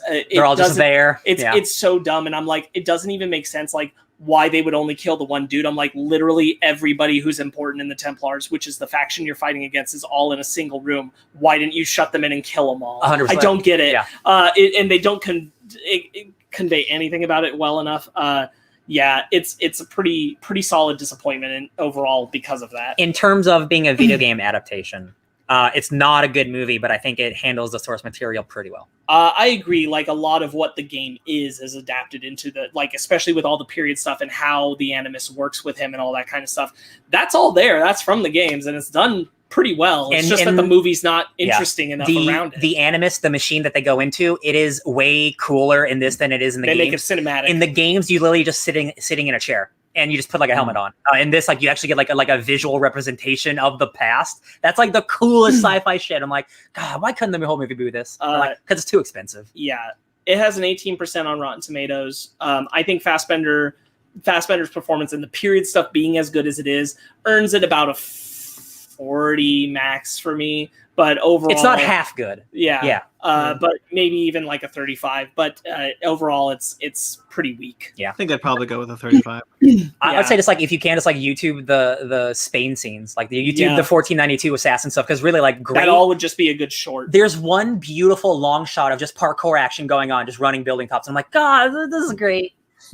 I also rewatched Warcraft this week, which is the other film that came out this year. The first time I watched it, I was not too hot on it. I liked it. I didn't love it. This time, I was really into it. That's awesome. Yeah, that's great. I really enjoyed watching this movie. I'm so happy about that, because we saw that in theaters together, and I came out of it like amped. I was like, man, what a good time. That was so Warcraft, all the Warcraft. And Brandon was like, Yeah. And I'm so happy you've turned on that. Like, watching it, I realized what was happening when, what's the main character's name? Lothar? Yeah. He runs barefoot off the tower onto a griffin. I'm like, yeah! Oh. Why is he barefoot? I don't know. He lost his shoes in the clay golem. Cool. By the way, I finally watched Thank Warcraft. you. This is the first time I watched Warcraft. Looking Yeah. at the right moment. Yeah. Yeah, Say that again? I watched Warcraft for the first time, and I really enjoyed it. I had a blast with this movie. I mean, once again, Warcraft, never played the games. I've always wanted to play World of Warcraft, but I understand that that's farther down the Warcraft timeline. Yeah. It's technically if it was a sequel, it'd be called Warcraft 4. It is literally way past everything we just watched. Way past it. Yeah. But I had a blast because I was curious because I think I talked to you or someone mentioned about the orcs and like the orcs came from a different planet. I'm like, how the hell is there space shit in this medieval fantasy world? Another dimension. Yeah, another dimension. Yeah, they came from another dimension. But I do agree. I love all the orc stuff in this movie. This is the movie where I kind of realized my hypothesis. Like the big difference is that the people who are making video game movies now, like the ones that have passion for them, are the ones who grew up with these types of games, not the ones who grew up with Pong. Like Duncan Jones was a fan of Warcraft, and he was like, I want to lay the groundwork for a Warcraft franchise. And honestly, I think he did just that. I am so on board with this world watching this a second time. He clearly has passion for it, and I really responded to that passion in this movie. Yeah, agreed. I was really bummed. I wasn't bummed how this movie ended because I'm like, oh god, that's the groundwork. I see the groundwork, and I agree, Brandon. When what was his name again? The main character, Lothar. Lothar, thank you. Like when Lothar jumps off with the sword and lands on the griffin, I'm like, that is some cool shit. Or when the Guardian starts turning evil and you see him grow what I call the Lich Chin. Really good practical effects mixed with the really, really great CGI that holds up so well. Those orcs look amazing. Yeah. I've really no problems with any of the CGI in this movie. It still looks fantastic. Yeah. What was this movie rated on Rotten Tomatoes right now? This is a 28, which I hard disagree with. I would go way higher. Higher. I would say 70s. This film looks really good. I do think, like, just for translation's sake, I don't think the stuff around the Guardians, the Guardian and the people related to that are explained well. I don't think their relationship in the world is developed as well as I want it to be. I do think it's the weak point of the film. But beyond that, like Ryan said it, I think the best. Like the script just needed a little punch up. I think a little bit of a punch up, and this could have really worked. I love everything with the orcs. Hardcore. Every single bit of the orc stuff is just my crack. I'm into it. I wish this movie had. This movie has a ratio of about, I'd say, 60 human, 40 orc. I wish that ratio was reversed because I love the orc stuff so much. Yeah. I love the setup for Thrall, the little baby who goes away in the basket at the end. His name is Thrall. He's going to be the leader of the Horde in the future. He's incredible. It's like almost there. There's so much beautiful, colorful stuff going on here. They've rendered the stuff from the games so well. They have the big dumb shoulder bracers like they look in the game. Like it is game translated. It for real. It's so good. You're absolutely right, Brandon. Like he set up the fantasy world that I want to spend more time in, and I hate that this didn't resonate with people and make the money because this deserved to get another shot. This was so strong. One of the things I really like is the designs of the orc. I've talked about how good the CG is, but when that elder like magic orc took off his cloak, and I was like, oh my god, those are bone. I thought those were things, just decoration on his cape. He looks so cool. And he's ripped too. There is a little bit of a thing that I don't really like about the orc story that I don't understand. Like what's the guy's name? Goldar. Goldar is a different character. Gul'dan is Power Rangers. Gul'dan cheats, and the orcs are like, he cheated, we're gonna kill him, and then he saps 3 people, and he's like, never mind. Yes, I agree. Ryan and I said the same. Again, it's just like all these little things were like, oh, just fix that up a little bit. Like it's so close to being a really strong story, and it's just like, oh, it's just short of it. And that's another one of those moments where I absolutely agree it's that. Warcraft is what I was thinking of when I alluded last time about when we were talking about the Mortal Kombat movies, and I think we broke that video game curse long before we think we did, which most people would say is Pokemon Detective Pikachu, which we'll talk about later. I would make an argument Silent Hill is where we broke that curse, but I understand that not everyone would agree with me on that. Warcraft is where I think we can definitively say we broke that curse. We just didn't acknowledge it. The problem is that like America, like fantasy is hard for them unless it's really good, like Lord of the Rings. That's why there aren't a lot of really huge budget, big fantasy things. And as good as Warcraft is, it's not good enough for the regular people. You know what I mean? Like it's like the genre fans eat it up, but like I just don't think the script's good enough for regular people, because I think some of the human stuff's really lame, to be honest.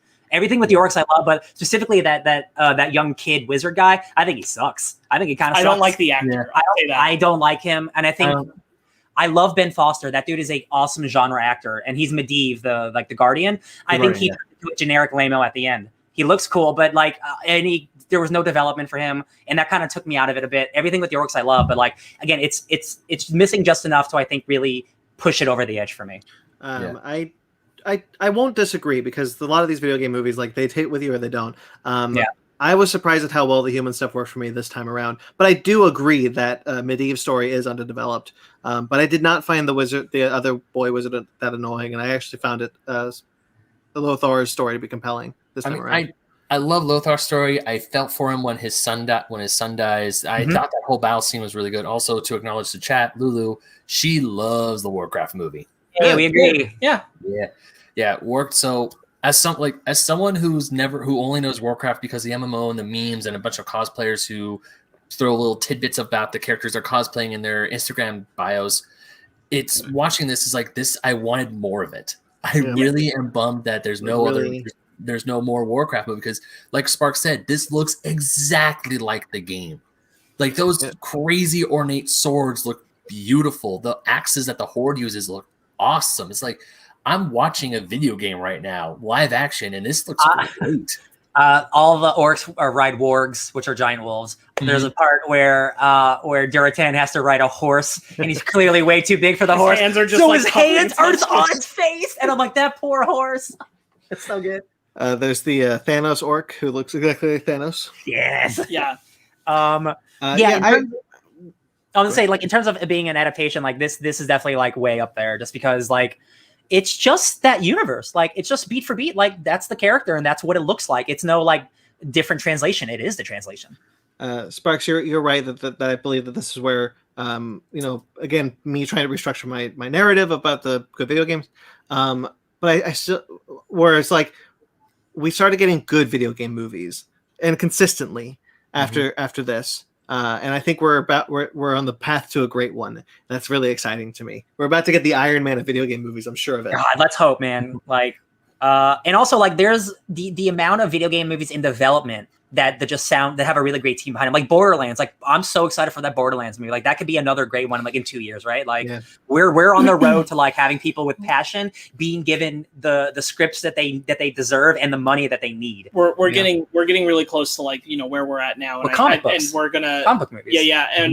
And we're gonna be discussing some video game movies in a bit here, where I think we've started to hit a trend that I don't think we've been really seeing or acknowledging. At least I wasn't until we were doing this discussion, and we'll get to that in a bit. But yeah, I am so happy that Ben, that you like this, Brandon, that you turned the corner on it. I'm a huge stan for this movie. I really just wanted it to get treated better than it did, because like it's not the best thing in the world, but it definitely deserved a better shake than it got. And those orcs, man, like for real, like some of those scenes, I'm just like, man, that's just an orc. Hold up, that's just an orc sitting there. That looks too good.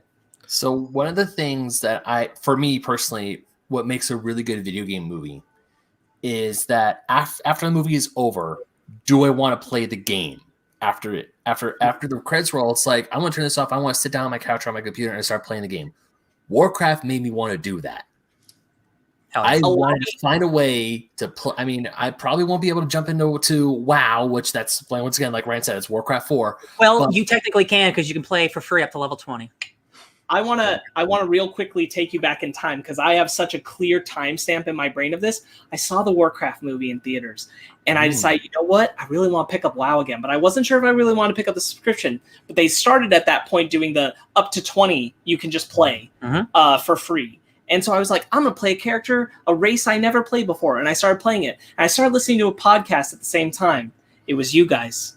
I was listening to the beginning of the Fake Nerd podcast. Was I there? Playing Warcraft. Not quite yet, but you were coming, and I was playing Warcraft, doing this, loving it, and listening to Fake Nerd at the same time. Wow. And that is a clear timestamp in my brain where I like spent a couple weeks just like That's 5 years back in ago. WoW, baby. That's 5 years ago. Yep. And now you're part of the show. Look at that. Yeah, I really enjoyed Warcraft this time around. I totally forgot what I was going to say, which is fine. All right. 2017 had Resident Evil: The Final Chapter. Then we were done. Yep. Resident Evil: The Final Chapter. It goes out more or less strong. I don't want to say too much about it because I'm the only person that's seen it. And I will see it. And you are all going to see it by the end of the year. And we'll talk about it then. But it's not bad. 4 remains the worst. I think there's issues, but like it goes out strong. Cool. And I'll say that, and we'll leave What's it to a later What's the Rotten discussion. Tomato? Ooh, let me find it. Oh, that was what I was going to ask. What was Warcraft's Rotten Tomato? 28%. We did say that a little earlier. Yeah, we did. I would go to 70. Yeah, 100%. Yeah. Like, I was yeah. Bump it, baby. Resident Evil: The Final Chapter is at 37. I'd say that's a little low. I'd say it's closer to the 50 range.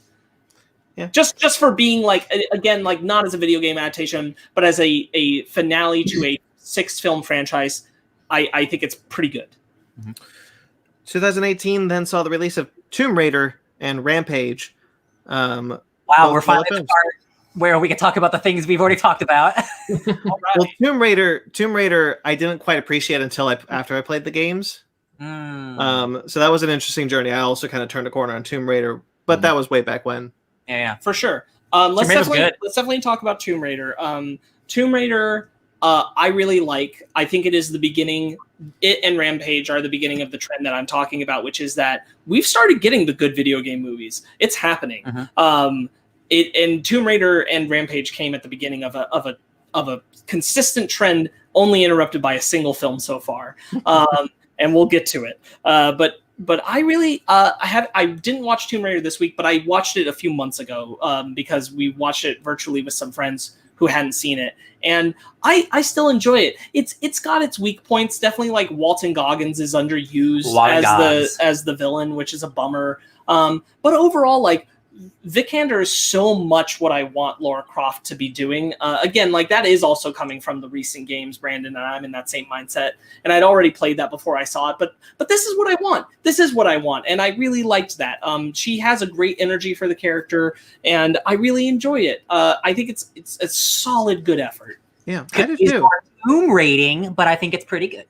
I think it's really. I honestly think it's pretty good, especially after playing all 3 of those games.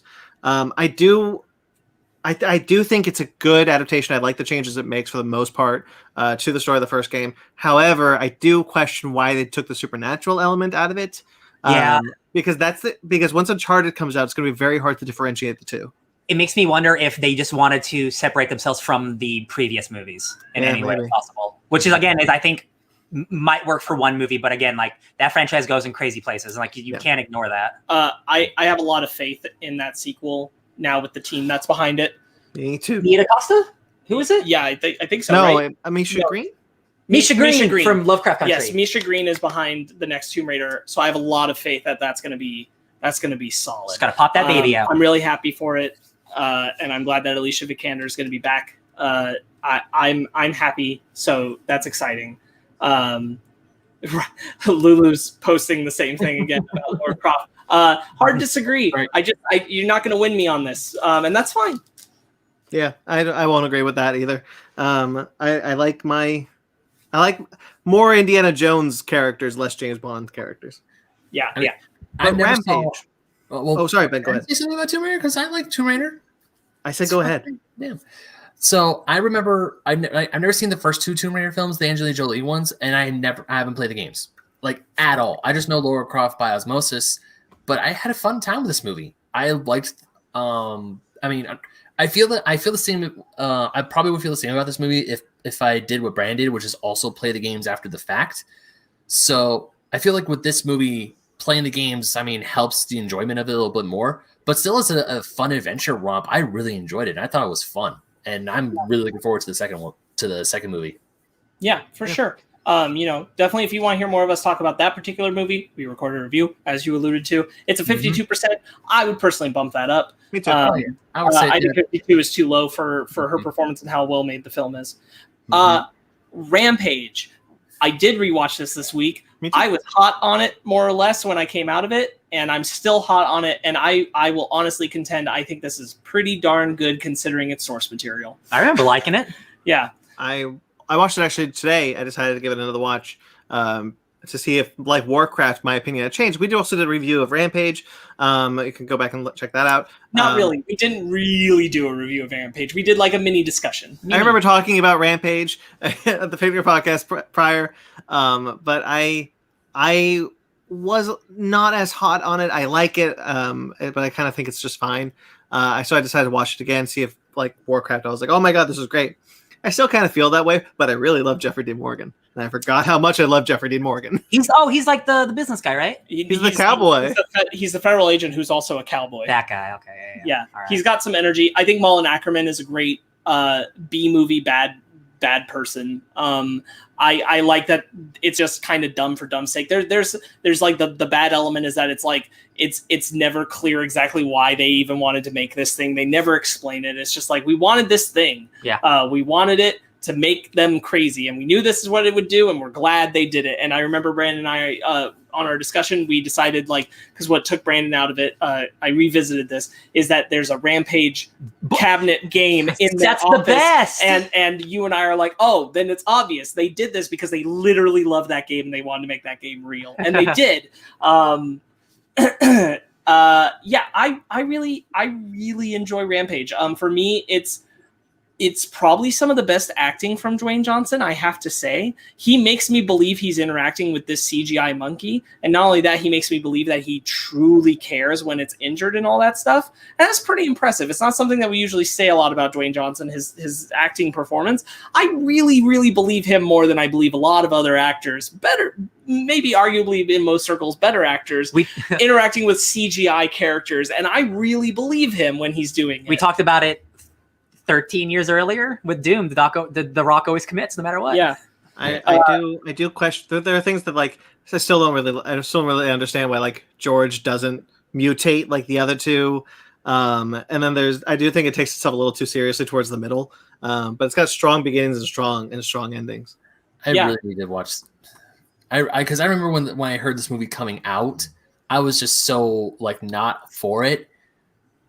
I remember God, Wolf. I don't know why it's a giant monster movie. No, because I remember, like, saying, how are you going to take a story out of a game where 3 people get mutated into giant monsters and they destroy the city? That's what the arcade game is. But hearing you guys talk about it is like, you know what? I really need to give that movie a shot. And not the weirdest video game movie. Ben, like, you're totally right. The thing is that, like, this is like the best outcome it could be of that, and it's not bad. It's a good time. And the movie is very much like trying to sell you on, like, you're coming because of The Rock, and it's like, you're right, I am. And then The Rock and Jeffrey Dean Morgan are selling me on, like, you're having a good time, and I'm like, you're right, I am having a good time. And then there's big animals, and those are fun. It's got a 51%, and I think that's too low. I think it's a solid little effort. I would bump it into the 70s. I would also bump that, but maybe not to the 70s, but I would. I think Rampage is. I would contend that Tomb Raider and Rampage are good video game movies that came out in that year. I think for what they are, their efforts, I think they're pretty good. Yeah. And that was where that trend went. So, Rampage. 2019 saw the release of Dead Trigger and Detective Pikachu. I don't know that first one. I don't know about that first one either. That's a Dolph Lundgren Saban Films movie that I watched the trailer for and I got immediately bored. I play a lot of video games. I've never heard of Dead Trigger. That's crazy. Yeah, I don't know. I saw the trailer. It looked awful. I didn't watch the rest of it. It must have been straight to DVD because I don't even. That's crazy. No, this has to be theatrical because these are the theatrical films. Movie. I don't know, but Detective Pikachu I think is great. Oh yeah. It's the bee's knees. Yeah. Detective Pikachu is really good. No, just I was being blown away just by the trailer of how well they translated Pokemon from an animated and a video game sprites into a 3D physical space, and just how they did it. And they still, goddamn, I'm still blown away by watching scenes from Detective Pikachu, thinking, man, they did it. They freaking did it, and it works so well. Because I was so scared this movie was going to be an atrocity. But Well, we saw the trailers and we were like, this looks good. yeah.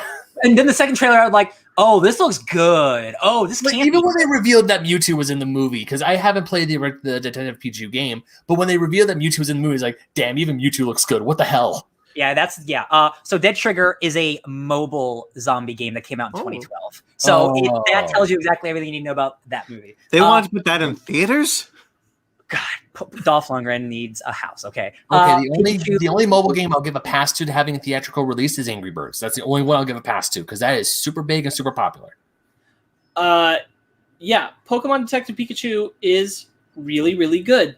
They adapt that world well. They adapt the Pokemon well. It's hard not to have a good time. In fact, watching it this week, I leaned even further into the Bill Nighy plot line, and I'm like, this is just a good time, baby. I'm just happy to be here. I know Brandon used it the same way I did, which is as a palate cleanser amongst things that weren't so good. Yep. Yeah, Pokemon Detective Pikachu just works and it moves and it's great. I watched a lot of fine video game movies this week, and I was like, I need something good. So I kind of bummed myself out because I was really looking forward to rewatch Detective Pikachu. The reason why I put it off so much is because I focused on a lot of movies that I knew I haven't seen in a very, very long time, or I haven't seen at all. But with Pikachu, even though that's not as fresh in my mind because it's 2018, so it's been a while, but still looking back on that movie and looking back on our review of it, I'm just like, Detective Pikachu is still top notch. It is still really, really good. And I never thought I would say is like, yo, one of the best, if not the best video game movie ever made is Pokemon Detective Pikachu. Wow. A freaking Detective Pikachu movie, for crying out loud. I just remember the Ditto, and I love Ditto's God. stupid little eyes. I think this movie works really well, primarily because what they try to do, what they attempt to do with this movie is not just adapt the game, but adapt the anime, adapt the manga, but adapt the video games. Like they try to put in all these elements, and it's a damn miracle that the movie works as well as it does because of that. Because they do change game elements to add anime elements, to add video game elements, and I think it's crazy that this works. It felt like a launching point, like that. It is, Brandon. Like it's not just an adaptation of one thing; it is an adaptation of the entire world. Yeah, and it's a launching point for whatever the cinematic universe they're hopefully building, which they should be because they got a hit. In a similar way, it is a Warcraft that resonated. Yeah, 100%. Yeah, and obviously because all of us grew up with Pokemon in some way, shape, or form, some more into the universe than others. So seeing this movie, like, that is a live action Snubbull. If Snubbull were like next to me right now, that's what it would look like.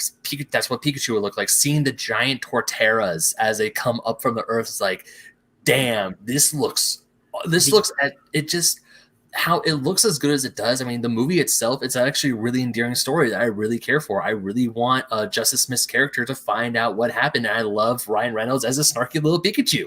It just works. Yeah. The biggest thing I was worried about, even though the trailers look great, was Ryan Reynolds as Pikachu.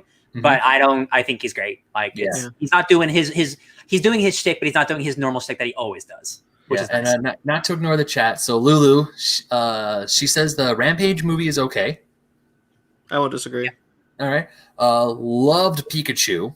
Yep. Oh yeah. There is a reason why it is the highest rated live action movie. And also loves the Angry Birds movie. I don't know. Cool. I'm seeing Angry Birds. That sounds like a different game to me. Right. So Detective Pikachu is also the first film in this list made by Toho. Cool. Ooh, cool. Yeah. Interesting. Oh yeah. I meant to bring up, like, interestingly, Prince of Persia is the only video game adaptation from Disney. Yeah. Disney. That is weird. Yeah. But yeah, Detective Pikachu. I'm waiting for more Pokemon movies. Like, this has me amped for it. I love it. I didn't rewatch it, but real quick, Ben. I didn't rewatch the movie, but I did rewatch like the Charizard, the Charizard fight, like the cage fight scene, I'm just like, Jesus Christ, he looks so good. I really like the way the Pokemon look in this movie is awesome. The Loudred speakers, like that whole setup. I'm getting like, oh, this is just so inventive. Yeah. So 67%. So, Ryan, you were saying about you want more Pokemon movies. I remember when this was announced and the Sonic the Hedgehog movie was announced, so many people on the internet were like making the Smash Bros. Timeline. Oh yeah, Because it's like, here's the Smash Bros. Cinematic universe. I thought that was the funniest thing. Like, the second Pokemon movie was Pokemon Red and Blue. I thought that was the funniest thing ever. I honestly like. If we're like, I had this thought, like, of course, I'm not the first person to have this thought, but like, if you're gonna make another movie, don't just adapt Red, make it Red and Blue, and have two different protagonists in the same movie, and like they have to like. So there's a movie called Warrior, and it's about two brothers in the UFC, and they're in a tournament, and then at the end of the tournament, they have to fight each other. You do that, but with Pokemon, and you make it epic and like about friendship and battles and teamwork. And I'm like, well, of course, funny enough, guess who you fight after you beat Lance the Dragon Master at the end of Pokemon Red and Blue? It's your rival, Gary. It's Gear or Blue. And officially, actual canon names is Red and Blue. That's his color names. That's interesting. Yeah. The Toho-ness of it was interesting because Toho is Godzilla's creator. Not the last Toho movie we'll be talking about this no, week. It is not. Funny enough. Yeah. I'm just really pleased with it. It ends up with a 67%, which I think is too low. I'd go higher.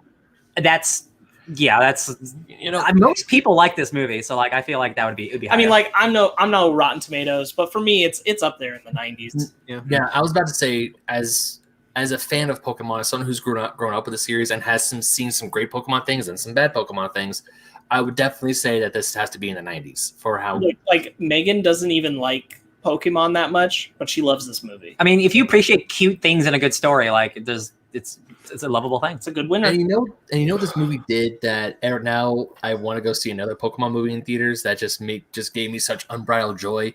Is that when you went and bought a ticket to the movie in the movie theaters? They gave you some Pokemon cards. That is nice. I still have those cards. I will not lie. I completely forgot about that because I saw Pokemon, the first movie in Pokemon 2000 theaters. They gave us cards, and when I went to see Detective Pikachu, they're like, "Oh yeah, here you go." I'm like, "Wait, I get cards?" They're like, "Yeah." I'm a 27-year-old man at this point, and I was excited about getting some damn Pokemon cards I haven't gotten in over 20 years. Hey, man, we all were.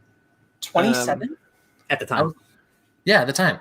When do you think this movie came out? 3 years ago? It came out 2018. 2019, right? Baby. 2 years 2019? ago. Okay, so 28, not the big Okay, never mind. I was a 29-year-old man. Sorry. I really like this movie. It was a chant before I moved to the last year. The chat. Oh, chat, yeah. Lulu says the Pikachu movie does what the Mario movie does, but does not take place in a different world, so it works. Or works place in. I don't think that's what makes the Mario movie the problem. I think it's the whole movie. And then 2020, the cursed year, saw the release of Sonic the Hedgehog and Monster Hunter. Just got it right in there at the end there. Man, so we got Tomb Raider, Rampage, Pokemon, Sonic, kind of riding a pretty good high. And boy, Monster Hunter just had to come in and ruin that trend. And so the trailer for Monster Hunter was bad, but then I saw a Chinese version that showed you all the monsters that was in the movie. I'm like, okay, cool. So it's not just one monster. No, it kind of still is. So you guys remember earlier when I talked about Warcraft and how watching that movie made me want to play the game? Yeah. So watching this movie, or we're talking about Monster Hunter, we'll talk about Sonic later. So watching Monster Hunter made me want to play the game, not because I thought the movie was good, but because I need some good Monster Hunter stuff in my mouth because that left a very bad taste because holy crap, was that movie shit. Yeah, Ben, I was on Steam the other day after watching Monster Hunter, and I almost bought, because it's on sale, Monster Hunter on Steam, just so I can have it and start a new game. But I was like, well, I can just do that on my PS4. But I was also like, Monster Hunter's good, and this makes me sad because this is going to be like the interpretation that people are like, oh, maybe I'll get into Monster Hunter. Then they see this movie and they're like, oh, I'm not getting into Monster Hunter. That's my fear with all of these. I watched this for the first time also this week. This is the most recent one, so I figured like I should. Yeah. Boy, I had a moment of like panic. I was like, oh my god, maybe I hate this movie because I don't know the game and like the guys are gonna really love it. And then Sparks was like, oh yeah, we all hate it. I was like, thank God. No, it's just a bad movie. It has nothing to do with the game. So Brandon, one of the great things about Monster, so this movie is essentially based off the new, or no, not the newest. That's Monster Hunter Rise, Monster Hunter World, the game that's on the PS4, I believe the Xbox. It's the one that everyone can play. It was That's like the not- big relaunch. We Yeah. us three got into it. It was like the big Mhm. revolutionary thing. Yeah, because Monster Hunter for a while has only been on Nintendo consoles, and now it's on a big next gen. Or That's not true at all. It was exclusively on PlayStation. Oh, it was. Yes, I thought before it was- Nintendo. Yeah, it was exclusively on the PlayStation. Then it became the Switch. Shit. Yeah. All right, never mind. Actually, the I thing knew about- that. I knew that. All right, but the thing about Monster Hunter World is that it's a grand, diverse ecosystem in the new world. You have like the island you're on is literally called the New World. You have an expanse jungle. You have this like it's not underwater, but it looks underwater. You have a really cool looking desert that has more color than the actual desert in the damn movie does. Just everything about that island is so gorgeous and so diverse, and just like, man, everything out here is beautiful. And then we get this movie, which 90% of it takes place in a goddamn desert. And I really, really hate that because there are so many other cool things. It's not even. It's like it's a movie called Monster Hunter, so you expect more monsters. It's not even that. It's just the movie spends literally like 45 minutes them trying to get from one place to another, and nothing happens. It's just a boring movie that has nothing to do with the game. It's just it's a shit script. In comparison to Detective Pikachu, which we just talked about, and Warcraft, those movie adaptations are just like, you're in the world. Congrats, here you are. Learn it, love it, live it. Live, laugh, love. Monster Hunter is like, man, I don't think people will get down with characters that live in the world. We're going to have to follow proxy characters into that world from our world. And oh boy, do I hate that. Oh my God, do I hate that hardcore in this movie. There's no good reason for it. It does nothing except excuse the fact that Mila Jovovich can't be just a character that lives in that the movie world. starts with I think a pretty cool scene of like this skeleton ship that rides through the desert in the sand, right? And they're getting attacked by monsters, and you meet characters from Monster Hunter World, and you meet like Ron. Yeah, you see the handler, and Ron Perlman's there, and Tony Jaa, and you're like, oh snap! Like, this is cool. This is kind of cool. It's And then literally he goes to the military. Okay. The only difference from the game to the movie is that it's the ship is going through a sand sea and not the actual ocean. Because right when you start up the game, when you first boot it up, you're on a ship and you create your character and you customize your palico. That's what you do. I think that sequence is also really cool because like I like the look of like a ship on the sand, and here's the thing: I've always hated the theme of thing from real world goes to fantasy world as an adaptation thing. I hate it so much, and so I like immediately don't like this movie because I don't want to be in our world. I want to be in this fantasy world. Mm-hmm. So this has all kind of problems attached to it. This movie would have been better automatically just by having Mila Jovovich's character be a character that just lived in the world of Monster Hunter and was like learning how to do her first hunt from Tony Jaa. That would have been Tony Jaa has to speak alien. Well, okay, like they all speak. They speak a fake language. They speak a fake language in the games. But I know what you mean, and the problem is like it could have just all been everyone speaking English or something, or just translated. Yes, there is a gigantic problem in this movie of reducing Tony Jaa to making him look uncivilized by proxy of Mila Jovovich, even though she is the visiting character who knows nothing of the world he lives in, and he's a sophisticated hunter. Jovovich. Sorry. It's okay. It's stupid. It's so racist and awful. It's so terrible. The whole sequence of her having to explain chocolate to him, I hate it. It's just a waste of time. It's just padding because they didn't have the budget to really do what Monster Hunter is. This movie, don't make the movie. This movie is only $60 million. I mean, it looks cheap as hell, but I mean, like for a movie like Monster Hunter, you need a big budget. It's called Monster Hunter. You hunt monsters. You don't spend half the movie in a desert being boring. You don't spend half the movie running from the Diablos and then fighting so the one thing I will give this movie, as much as I hate it, as much I will give it a little bit of credit, is how good the Diablos looks and how good the Rathalos looks. Yeah, those designs. Yeah, they look straight from the game. Like, that's cool. But question for you, Ryan, was that supposed to be Nerd Gigante at the very end of the movie?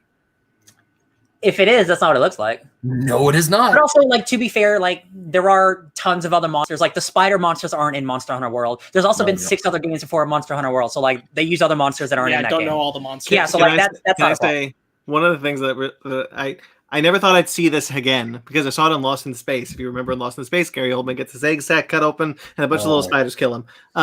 That's in this movie. Ti explodes with little spider egg sacs. Yeah, that was a cool little like everything with the monsters. I think is pretty good. It's just like there's not nearly enough of it. My problem with the monsters is that in this translation they make the concept of like the monsters are attacking humans or defending against humans and this kind of thing. Whereas like yes, there's aggression to them in the games, but they are more or less animals. Like they are just living in the environment and you're engaging with them. These don't feel like animals. These feel like monsters, like aggressive, human specifically seeking killing creatures. It felt more like they turned the Diablos into Jaws, and I'm like, that's dumb. It felt that the oh my god, I have a brain fart. The spider sequence or whatever. That felt more like Starship Troopers than anything else. Like, and again, I think that stuff works, but again, like.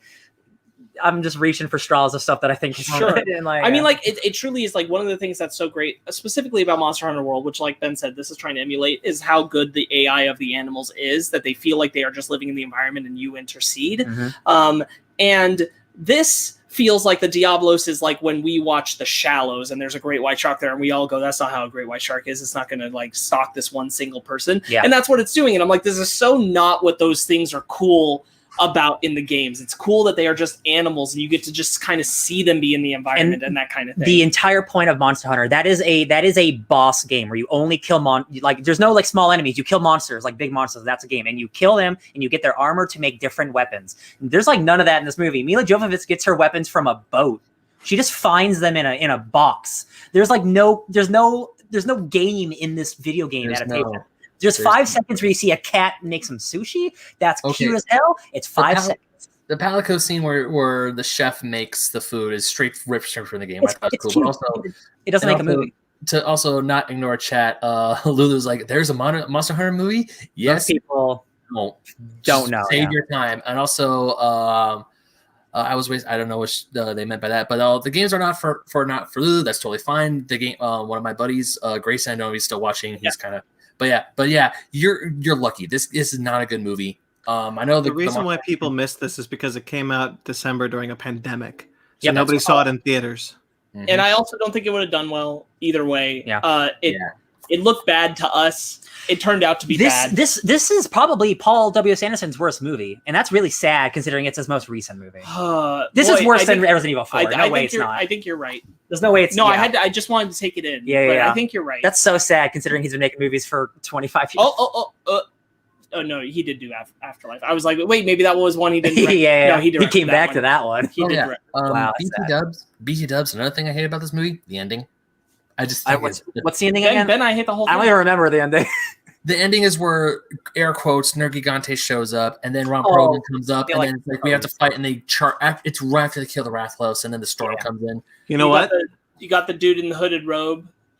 That's the only thing I liked about the movie. Did you like Ron Perlman with those big flame axe? No, the end when it's doing like the stylish, we're going after this thing, we're doing our moves. I was like, yeah, this is what I want. Like a cliffhanger kind of thing. Yeah. I think Ron Perlman's fun. Like he knows what movie he's in. He's got a big puffy hairdo. I love his big dumb wig. The only thing about Ron Perlman I like is that he uses a weapon that I use in the game, the switch axe. Yeah. I thought I was like, hey, okay, I know that.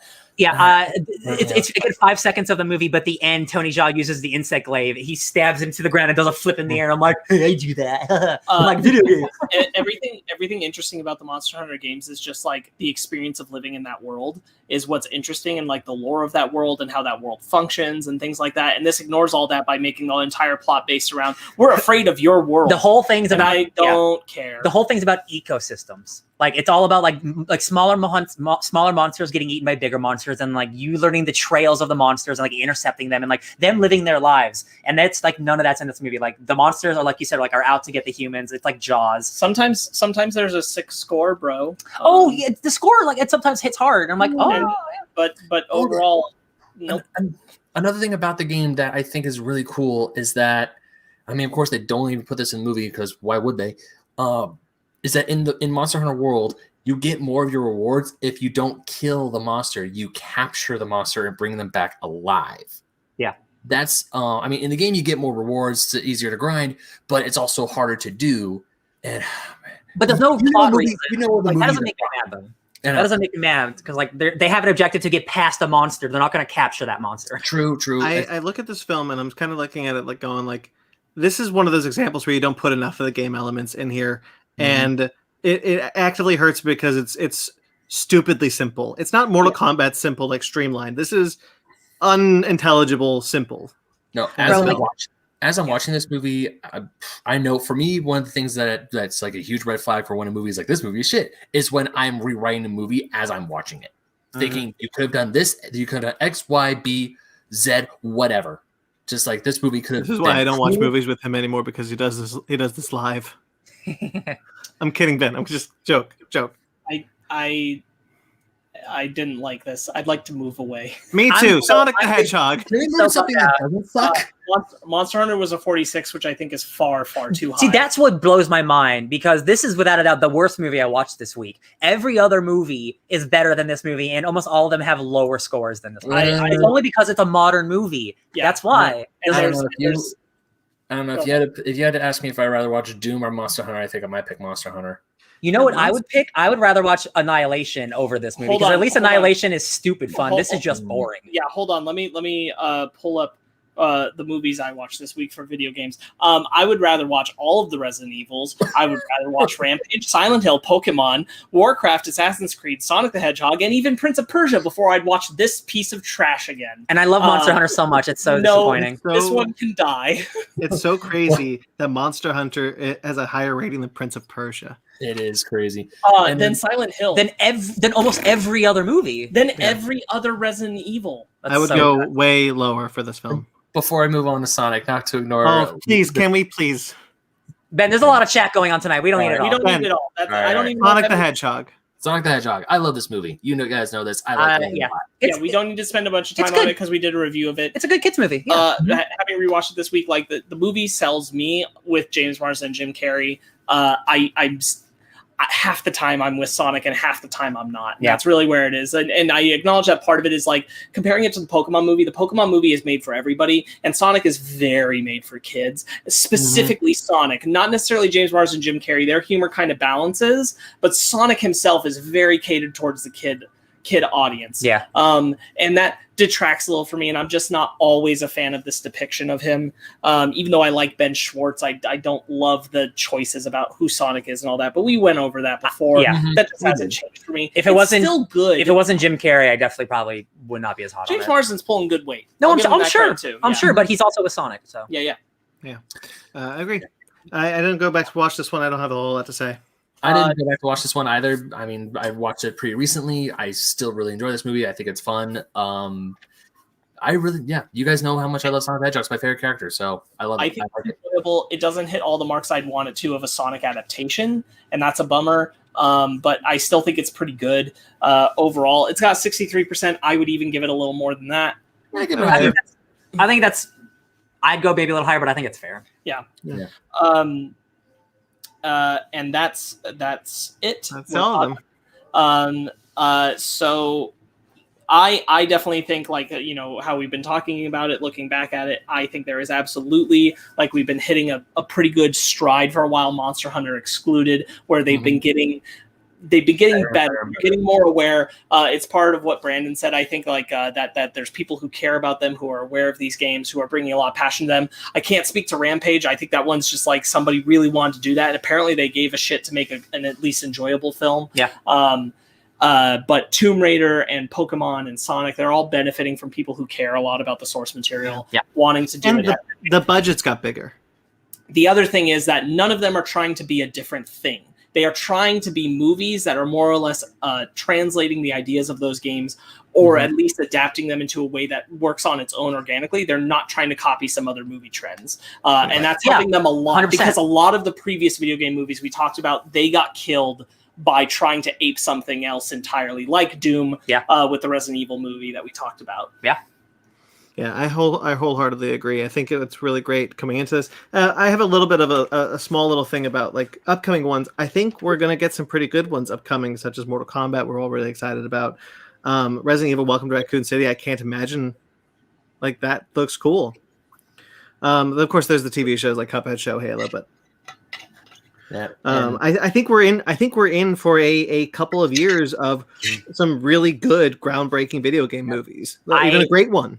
I said it earlier. Borderlands looks great. I don't have faith in Uncharted because Tom Holland himself is basically shit talking that movie before it's even out, and I find that very, very funny. He's basically saying, you know what? I tried to do something I haven't done before. I tried to be a leading big action star in a movie, and I'm not sure if it worked.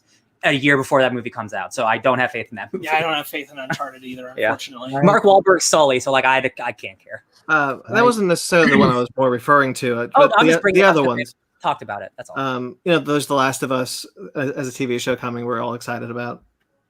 Yeah, and also Gears of War movie. Oh yeah, I haven't heard anything about that in a while. Yeah. I'm looking forward to Sonic 2. Of course I am. How can I do? Oh yeah, are you? We got at the end of it. I'm hoping Sonic 2 will improve on things I didn't care for as much in the first one. Me too. Again, still enjoying it, but like I hope Sonic 2 will have more of what I want. Yeah. Detective Pikachu 2 also I'm looking forward to. Yeah. Just more Pokemon movies. I just want anything, more Pokemon movies. I'm hopeful for Borderlands with the cast and creative team it's got. Yeah. That Metal Gear Solid movie is coming at some point. After Gundam. Yeah, but that's something to look forward to. Oscar Isaac.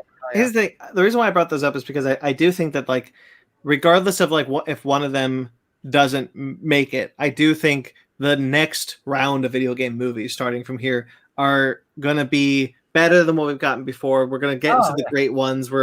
I think hopefully we are going to continue the trend of what we've got so far.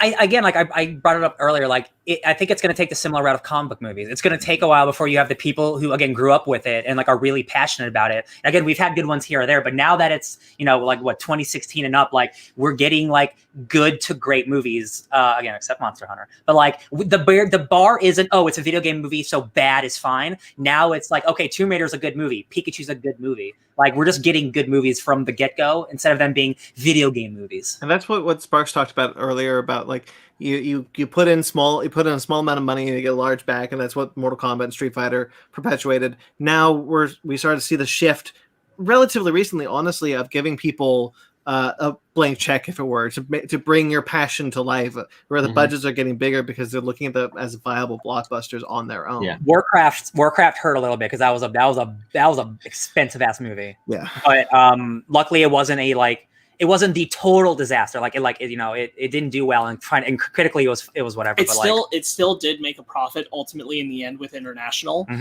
It just didn't make enough for them to decide to move forward. With the sequel, which is a bummer. Yeah. But I'm hoping still that one day that might still change. I do too. I just think like they put a lot of their eggs in that basket, and it just didn't work. So I think like that kind of pushed the $200 million video game movie back a little bit. Warcraft is one of those where like I know we're talking live action video game adaptations, but like Warcraft is one of those where if you're going to give me like some more story somewhere, even an animated show like in the style of Dota or something, I still want just more media output in that. There's so much story to tell. You could do that and still get back to a live action someday. Yeah, Warcraft has literally decades of lore. They could never run out of material.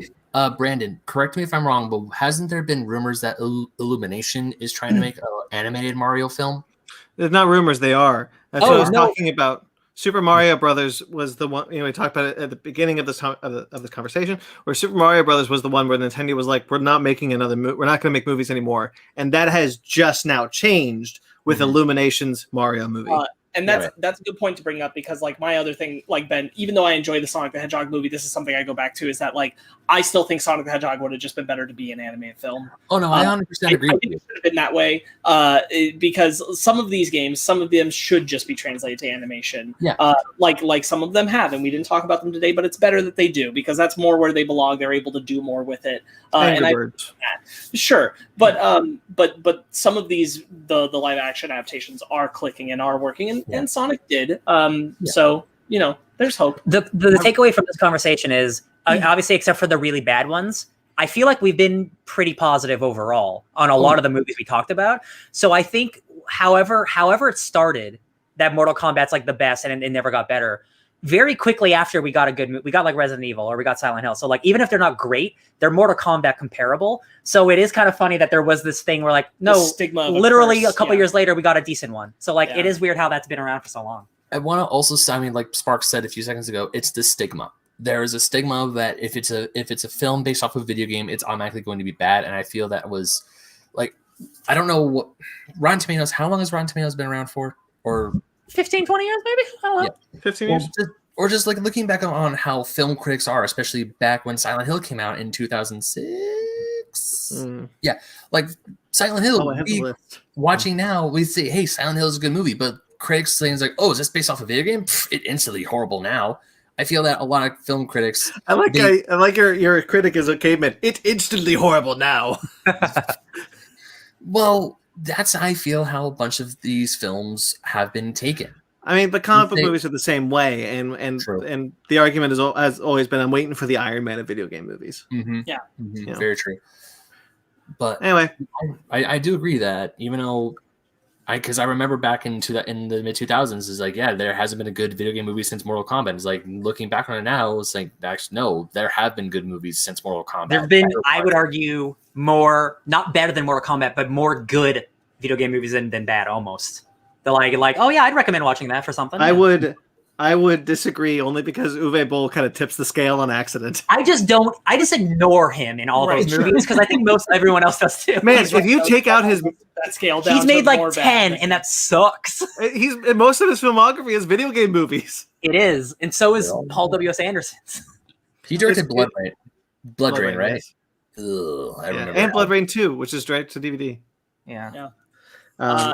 Thanks. All right, to wrap out of this, we've got some good stuff in recent memory, which is great. I really enjoyed this. We are now staring down the barrel of a new Mortal Kombat. Let's see how that goes and where it lands in relation to all this. I want to hear from all of you and myself. I want us to just go through.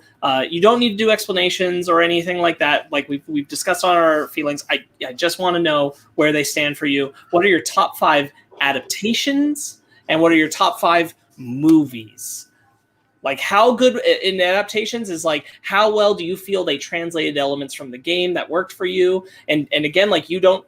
It's personal. This is not an objective thing. This is just what you feel, and your relation to video games is going to affect that, and that's fine. And what were the top 5 that worked just well as movies? They were just good movies. Okay. I'll go for it. Oh, Ben, you were ready. Go ahead. Well, the thing is, so the adaptations one for me was really, really hard. I only was able to write down 3 because most of the games or the films are ones I haven't played. So I wasn't able to do a one-for-one comparison. But after talking about you guys, so my number 1 is Detective Pikachu. That one, because I was talking to you, Sparks, and you did a little deeper dive into the game. That pretty much is not a one-to-one translation, but still a very close and a damn good one. Number 2, I'm still of the original Mortal Kombat, 1995. I think that is a really good adaptation. It's streamlined, and it's the basic plot of the game, and it's still a fun movie to me. I still really enjoy it. And number 3 is Warcraft. Nice. Warcraft is goddamn, it's awesome. And when I first wrote down number 4 as Silent Hill with a question mark because I didn't know how much of a translation that was from the game to the movie. So adaptations was really hard for me. It was difficult, but 1 and 2 are solid because I know those games, I know those franchises more than I do the other ones. Word. So the best video game movies, number 1, who gets it? Detective Pikachu. I mean, come on. It's Detective freaking Pikachu. I put number 2 for Sonic the Hedgehog. I still really, really enjoy the movie. I think the movie's you guys know how I feel about the movie. I still really like it. 3 I put for Tomb Raider because it was a fun action movie. It was a great adventure movie, and I highly enjoyed it. 4, Warcraft. That movie's turning me into a Warcraft believer. And I tried to get into the Warcraft universe multiple times, and this is probably the one to do it.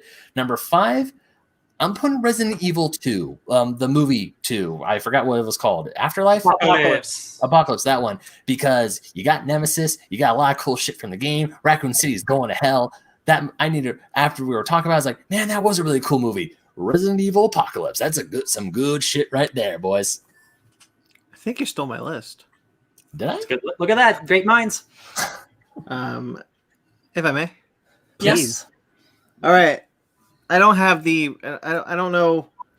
Like Ben, this one was hard for me. The adaptation was hard for me, especially because I couldn't do animated because I think Ratchet and Clank is a really close adaptation. I was going to put Ratchet and Clank too, but then we said no, only in live action. I was like, damn it. I always agreed that Silent Hill looked like a good adaptation to the game. Having not played the game, I think it just adapts the visual style really well.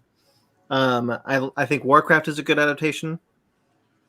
Detective Pikachu, I put with the caveat that I don't think it's just a good adaptation of the game. I think it's also a good adaptation of the Pokemon world of the video games and the anime. Mm-hmm. And I think that's incredible that they pull that off. That's actually my number one. I read that out of order. I apologize. Oh. After playing the games, I think Tomb Raider is a good adaptation.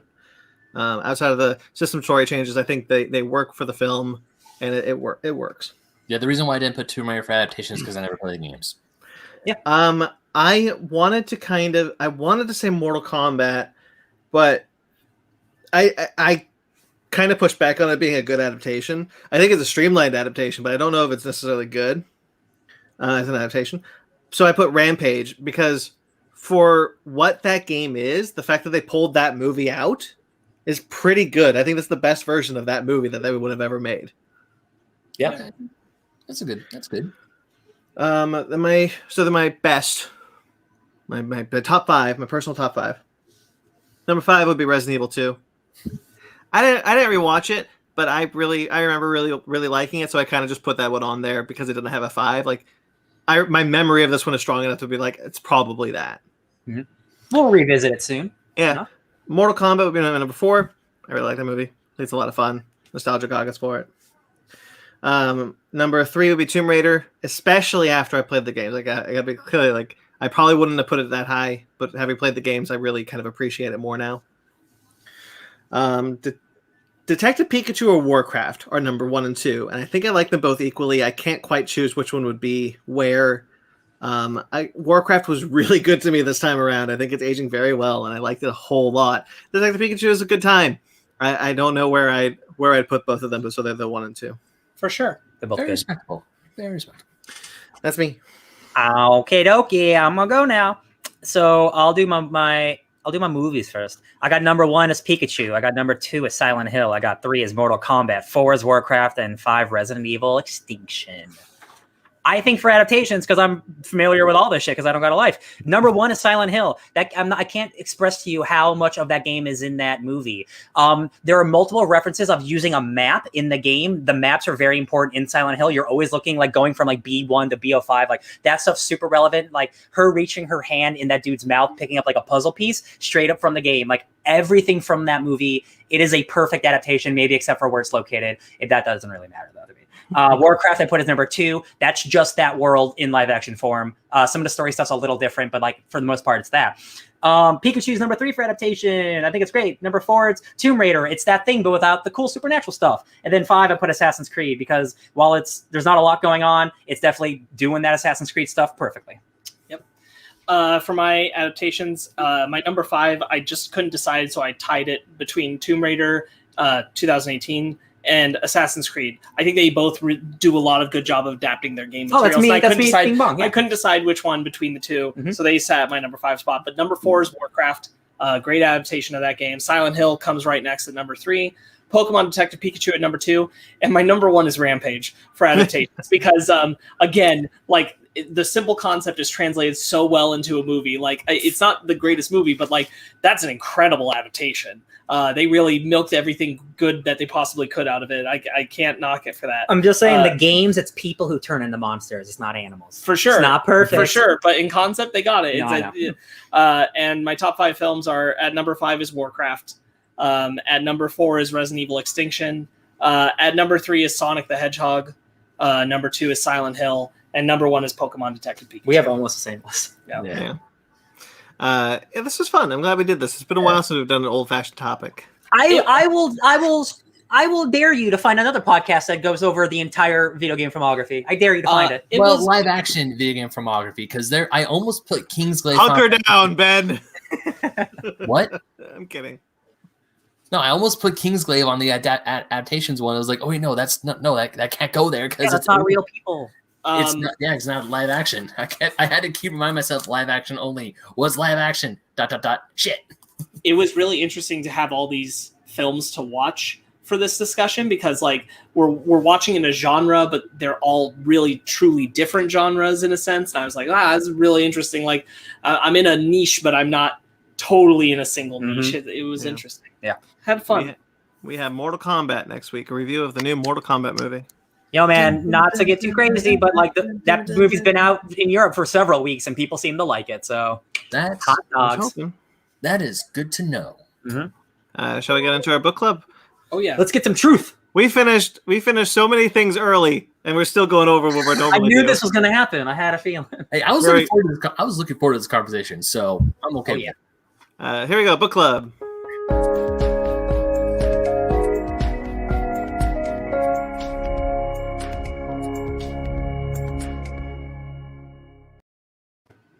Hey, it's me again. I'm doing the book club. It's my turn. Me, take it away. This is Truth, Red, White, and Black. I was very interested in watching this, reading this comic after what's going on with Falcon Winter Soldier. So I decided to pick it for the book club. So we all had to do it. Who's the creative team, Brandon? This is Robert Morales and Kyle Baker. There you go. I memorized it. Good. Because I don't have the comic. I had to memorize it. So yeah, Look it up. No, you're fine. What do we think of this? I think it's real good. I think it's a little dated in some ways for the comic that it is, but I think it's a great piece. Yeah, Sparks. Yeah, I really, really liked it. I kind of there's some pages where I'm like, I can't believe this is a Marvel comic, even for like the time that came out and for modern day. I'm like, I can't believe they're saying this thing. I can't believe they let this get published. Holy crap. Yeah. Which is pretty cool and really just a kind of sad sign of like how our culture works. But I'm really glad that it exists. I think it's pretty cool. I only struggle every once in a while to keep track of some characters in the early issues. But what helped me a lot is that there's a page, the first introduction page that recaps the previous issue and kind of helps me to keep track. Oh, right. Okay. I was reading that character. That's the character who had their parents do that thing or their spouse do this thing. And right. Got it. Cool. But I rolled along well. I really like the art. I think it's inventive and creative and a nice way to do this. It makes all the black characters really appealing and all the white characters really gross. And I appreciate that. Yeah, it's good stuff. I'm glad that this comic exists. Ben?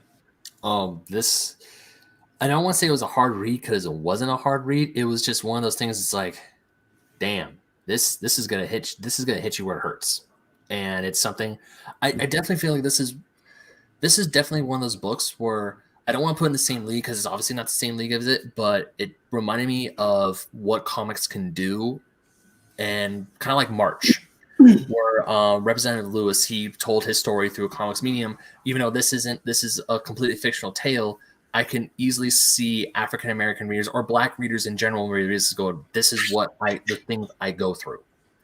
Like, even though this is a completely fictional story, and one of the scenes in I want to say it was in chapter 3 or end of chapter 2 or end of chapter 3, I forget, I can't remember specifically, is when they all go on the trucks. And then one of the guys says, "Sarge, is that shooting I'm hearing?" And they just murder. Yeah, because they decided they got enough of them. Yep. Yeah. And it is. I mean, reading a book that essentially stars Isaiah Bradley after meeting him in Falcon Winter Soldier is like cool.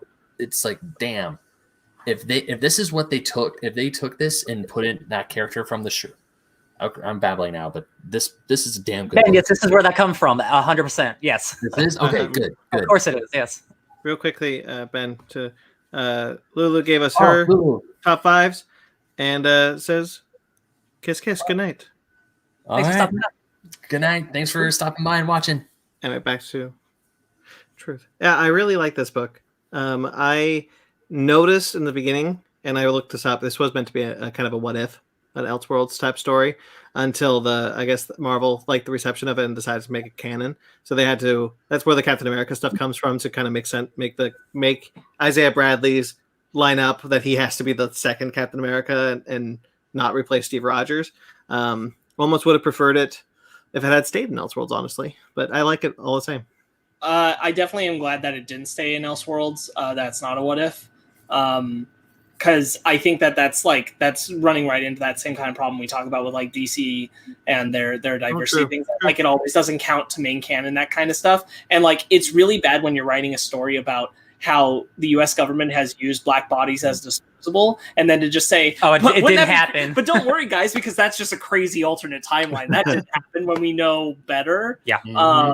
And so I'm really glad that they were like, let's actually make this the real history, the real gross, like practical, realistic American history of what would have happened. And they would have tested the serum on black bodies because they considered that like the next step up from lab rats before real white people, in their opinion. So when this comic came out, doing the research on it, it got bad reviews, but not because it's a bad comic. I'm sure you can guess why. It's because people were real racist back then. Not that they aren't now, but a lot of white critics panned this comic. And it wasn't until like years later where people were like, no, we were wrong. Like one editor was like against the book. And then like 10 years later, he's like, I was an idiot. Like, I can't believe I was trying to stop this book. Like, well, because it's the gatekeeping thing of like, why are you doing this to my Captain America? Why are you changing his history to be so 100%. horrible? Yeah. And just like white people just can't handle it. And like, I think one of the reasons, unfortunately, like this book came out at a time where people did not want to hear the story. Even if it's like not real, Elseworlds or whatever, but like they don't want to hear the realities of real life. That's why a book like this is really relevant today, and why Falcon and Winter Soldier it's in there because it works today. Whereas like in 2003, like people weren't ready for this conversation. Really, I mean, this is you're going to see our Falcon and Winter Soldier conversation if you go to Fake Nerds Watch, where we kind of talk about how that episode alluded to the Tuskegee syphilis experiment in 1932, which we talked about. And the thing is, like, I'm not calling you guys out. It's not your fault, or anything. Like, you shouldn't feel bad. But like, Brandon didn't even know about that till I brought it up to them. And that's how bad we are about teaching our own history about things that we've done, that our government has done at the expense of others. And that's another reason why like having something like this made a decade ago is really, really nice and encouraging, because it's like, you really almost need to 2 allow, decades. you really need to allow these kind of voices to get out there and say things like this, because this represents things that happened. Even if this is a fictional story, it's very much tied to an idea that was real, that happened. And I'm really glad that they did it. I think it's really well done in executing that idea. And it's tragic because it's sad. It's a sad thing to have done.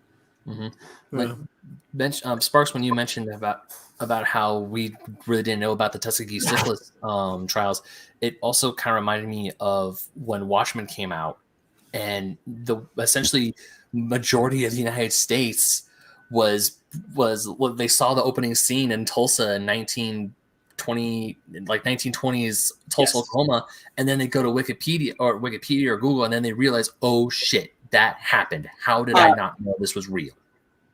Tulsa's a great example, Ben. You're absolutely right. There's an event in this comic that doesn't get talked about enough that I only learned about 2 years ago, which is called the Red Summer of 1919, which is where they went to DC and they killed a bunch of white people it was called the race riots. And we washed that away because the country unilaterally agreed after World War I and how they were treating the black veterans that were coming back and that they were being hung. Everyone kind of went, after black people started like attacking people for it, they were like, all right, maybe we need to calm it down right now. That's a brutal event that we never really talk about. Like, our history is so hidden from us, the dirty, bloody cracks of it. I'm really glad that there's a comic like this, because I guarantee you, like, there are people who learned about that being a real event from this comic. Yeah. So I don't know how far I wanted to bring this up when we were doing Fake Nerds Watch, but I think this also applies here. I don't know if you guys have seen it, but there's been a few screenshots that have made the rounds on the internet a while where the United States military, the Army specifically, took to their Twitter page and said, how has serving impacted you? And instead of receiving a lot of heartfelt messages, oh, this is how me serving in the military has bettered my life, majority, if not all of the responses were how the military and how the Army screwed people over. People like, hey, my wife cheated on me, or the VA lost all my papers and all they know is I was discharged honorably, even though I have copies of them, or it's like, oh, I'm terrified, I have PTSD and no one is helping me. Whereas we talked about it in our Falcon and Soldier, and even once we get to the end of this book, they have to kind of like hide Isaiah away because of his condition and what the military did to him. And then they just barely say, it's like, well, he got his benefits after X amount of years. Yeah. Yeah. So just hearing and seeing this, I mean, mostly when you look at something like that, it's partially funny, but it's like, oh, damn. I'm fortunate enough to know that my family members who did serve in the military weren't in those situations, but I know people and I know stories of people personally where like, yo, the VA sucks. The VA I told it on the thing we talked about. My grandfather got screwed over. He was like, I don't look it, but I'm Mexican and Greek, and he's Juan Rodriguez, and they treated him like shit for the things he did for our country. Yeah. I really find it interesting. I don't actually know how I feel about it. The fact that they make a point to say that Erskine, the creator of the Super Soldier Serum, didn't know this was happening. This was happening after he died, and they were trying to experiment on them. I kind of wonder I kind of wonder why they want to make a point of that and not just kind of leave it ambiguous whether or not Erskine knew or not. I guess to give Erskine like that he was a good person, and if he knew about it, he wouldn't allow this to happen. So like to keep him safe, like to keep the continuity kind of safe for that character, because they could do a thing which would like radically change the character. Like, oh, if he knew and he maybe wasn't as good as we thought, that would change everything we know about the Captain America creator, right? Yeah. So maybe they wanted to leave that alone because he maybe just was a really good guy who didn't know. Yeah. Which again is worse because like he's left in the dark. That's what they try to do with. That's what they make point. That's what issue 6 is for Steve, right? That's him kind of finding out what happened. And they also changed Erskine's name. He has a different name in this book. Yeah. No, that's the guy after Erskine who tried to. Sorry, yeah. But Dr. Peters or something. I thought it was like Reichstein. Yeah, it was like Reiskin or something. Yeah. Okay. And either he's an asshole. He blew up black people. Yeah. No, yeah. But going back to the book, Sparks, I do want to talk about, you mentioned earlier about how the artist drew white people as disgusting and African Americans and black people more appealing, which that really hit home with the lieutenant in the jail cell. Because seeing that short lieutenant with a super long nose is like, the first time I see him on the page, I'm like, I'm going to hate you, aren't I? And it was justified. Turns out he was a neo-Nazi, a white supremacist. Can you sign this? Yeah, who took a Captain America costume and who kept it in a warehouse with a bunch of Hitler Nazi propaganda. It's like, you are disgusting. And he keeps saying like, we got to keep this pure. I run comic book shops and I keep my boys pure. It's like, oh, I really hate you now because comics are for everyone, you dickhole. When it's like the modern version and he's like super old, like he is truly disgusting, like just awful. And talking to Steve clearly like, oh, you're a bad egg, man. Oh, right. Man. It's really tragic the way that Isaiah becomes the last one, specifically the encounter with him and Maurice and the Sarge, where Maurice is told what happened with his parents, that it was a murder-suicide, and that sends Maurice over the edge. He can't deal, and Sarge and Bradley try to restrain him, and they get Sarge, killed, right? And Sarge gets killed, Bradley gets wounded. Yeah. And that's how he ends up being the only one, because they confine Maurice, and Evans is dead. And, it's rough, man. Tragic. It's such all around just sad, like downward spiral story, and like you just get that this is kind of nice, but it doesn't fix everything moment in the last issue, which is Steve, doing what he can, giving him like the rest of his outfit and stuff. Yeah, which is, it's like, it's a nice thing, but like it doesn't change what happened, which I think is the right feeling to walk away with. Yeah. Not only that is after after all the families learned that their sons died in the accident and there was like this horrible thing that happened. Then after the incident with the lieutenant, whereas Maurice dies, and then you see Isaiah in a chair, and you get that other, I want to say it's the colonel, is like, well, your family's going to live if you do what we say. Essentially keeping him prisoners, like, look, you're the last one left of the super soldier program. So if you do exactly what we tell you to do, your family will be allowed to live. We can go in there and murder them right here, right now, if you don't comply. Yeah. Again, like we're talking about like all this heavy stuff, and the book looks as cartoonish as it does, and that's not an insult. Again, I talked about it. I don't think I said it on here, but I talked about it with you guys. Like, this book reminds me, or I said it to you. This book reminds me of Superman versus the Klan. Oh, I said it on here, maybe, I don't know. But this book really reminds me of like it's a young adult take, but without pulling its punches. Yeah, like it's a kids comic that's being real. I think in some ways, this is a relevant conversation you and I were talking about. You guys might have seen this on Twitter. Like the Amazon show Them is getting lauded a lot for having a lot of traumatizing Black violence for violence sake, which is why people are not responding to it well. And I think that in doing this allowed them to show how horrifying this was, like the guy blowing up and exploding without traumatizing a Black audience by doing so. And I think that was a really smart decision. It feels like that's why they would have done it, so that like we can show you how horrible this is, but we don't need to like shove your face down and make you feel so freaked out by it. But we can convey how horrible it is. It's kind of like why Mouse is Mice, to kind of take a little bit of an edge off. So it's like we can tell this story without like putting you through something horrible. Necessarily. I always prefer art that kind of goes a more stylized way. So I was really into the art in this one. Yeah, same. Although I don't have much else, I'm kind of getting a little tired. So I mean, it is quite late. Yeah.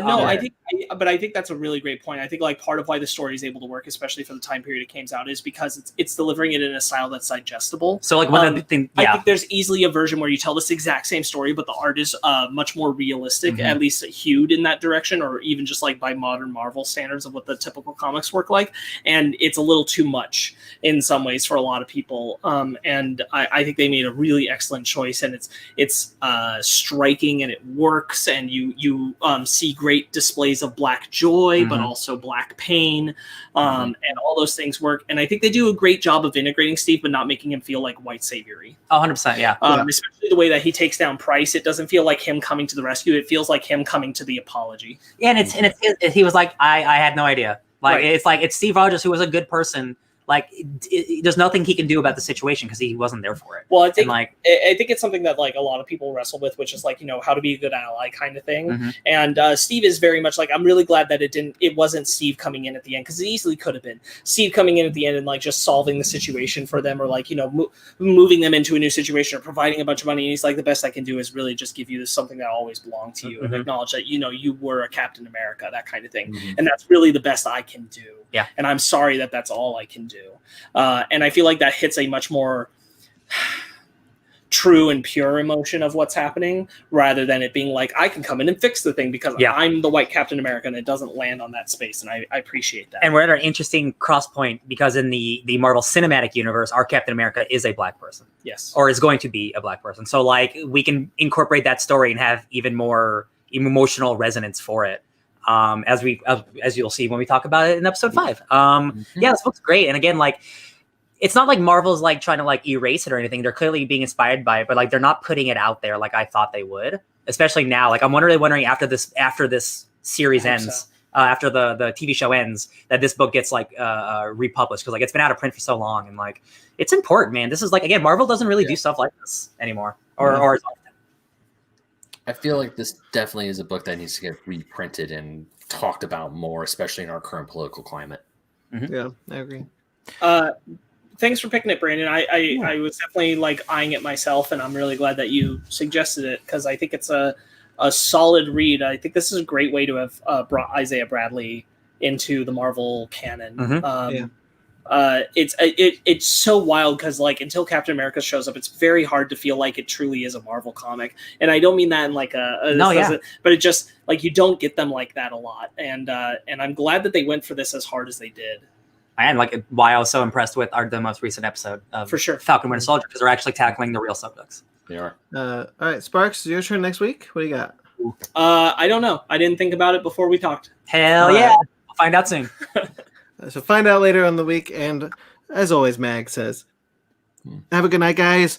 Be safe. And director I meant was Uwe Boll is retired. I guess he retired after his third Rampage movie, not based off the video game.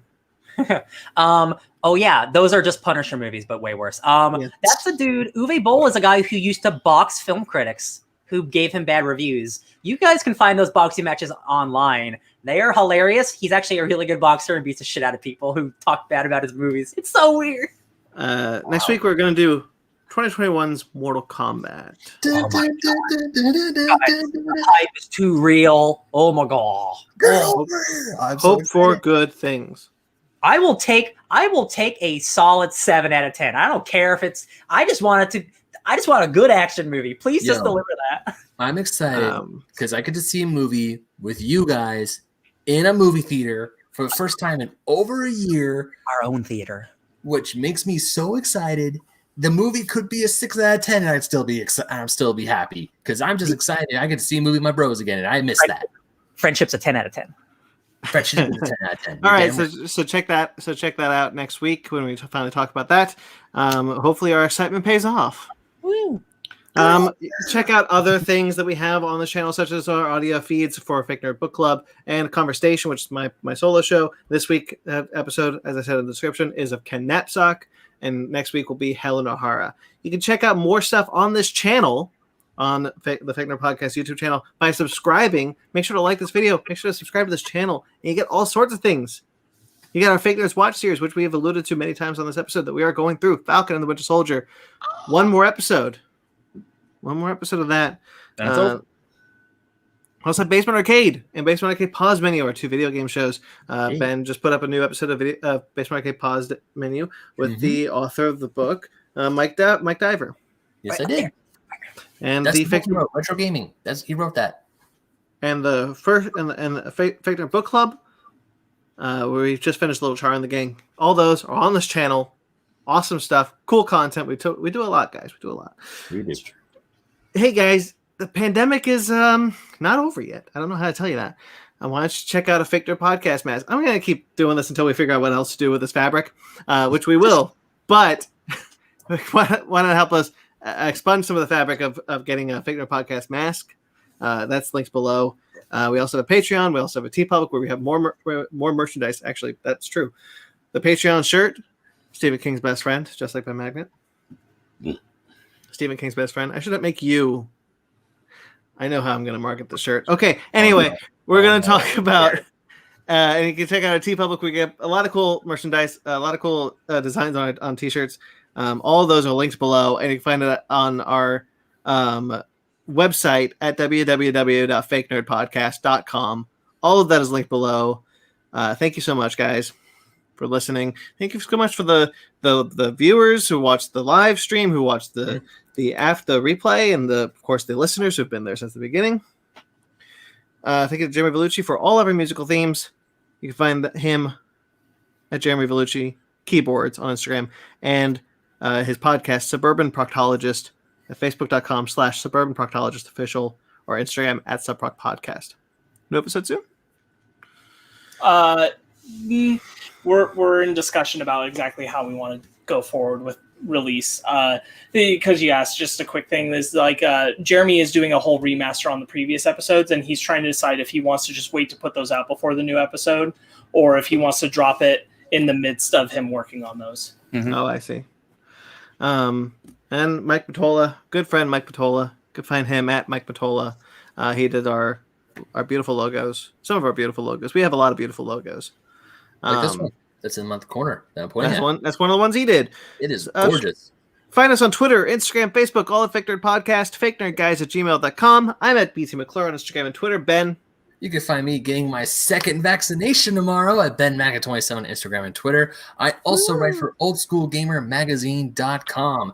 No new article this week because I was too busy watching video game movies, funny enough, but a new article is coming up soon. And like Brandon said earlier, Basement Arcade Pause Menu, where I talked to author Mike Diver about his book and other stuff, is in the description below. So go ahead and check that out if you haven't already. It's really fun. I was really proud of this. Please listen to it. I'm super proud of that. Ryan. Oh, me? Did you already go? Sparks. Sorry, Sparks. Oh, my brain went crazy.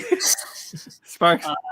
You can find me just waiting for that next Warcraft movie at Sparks Witty on Instagram and Twitter, SPARKZ Witty. Ryan. You can find me waiting with Sparks Witty forever, because that's never happening, at DJ Tony Snark, unfortunately. Never say never. Subscribe to us on iTunes, Stitcher, Google Play, TuneIn, Spotify, iHeartRadio, Amazon Music Podcast, and Pandora. Rate and review wherever you get us. Like this video. Subscribe to this channel. Until next time, guys, stay fake nerds.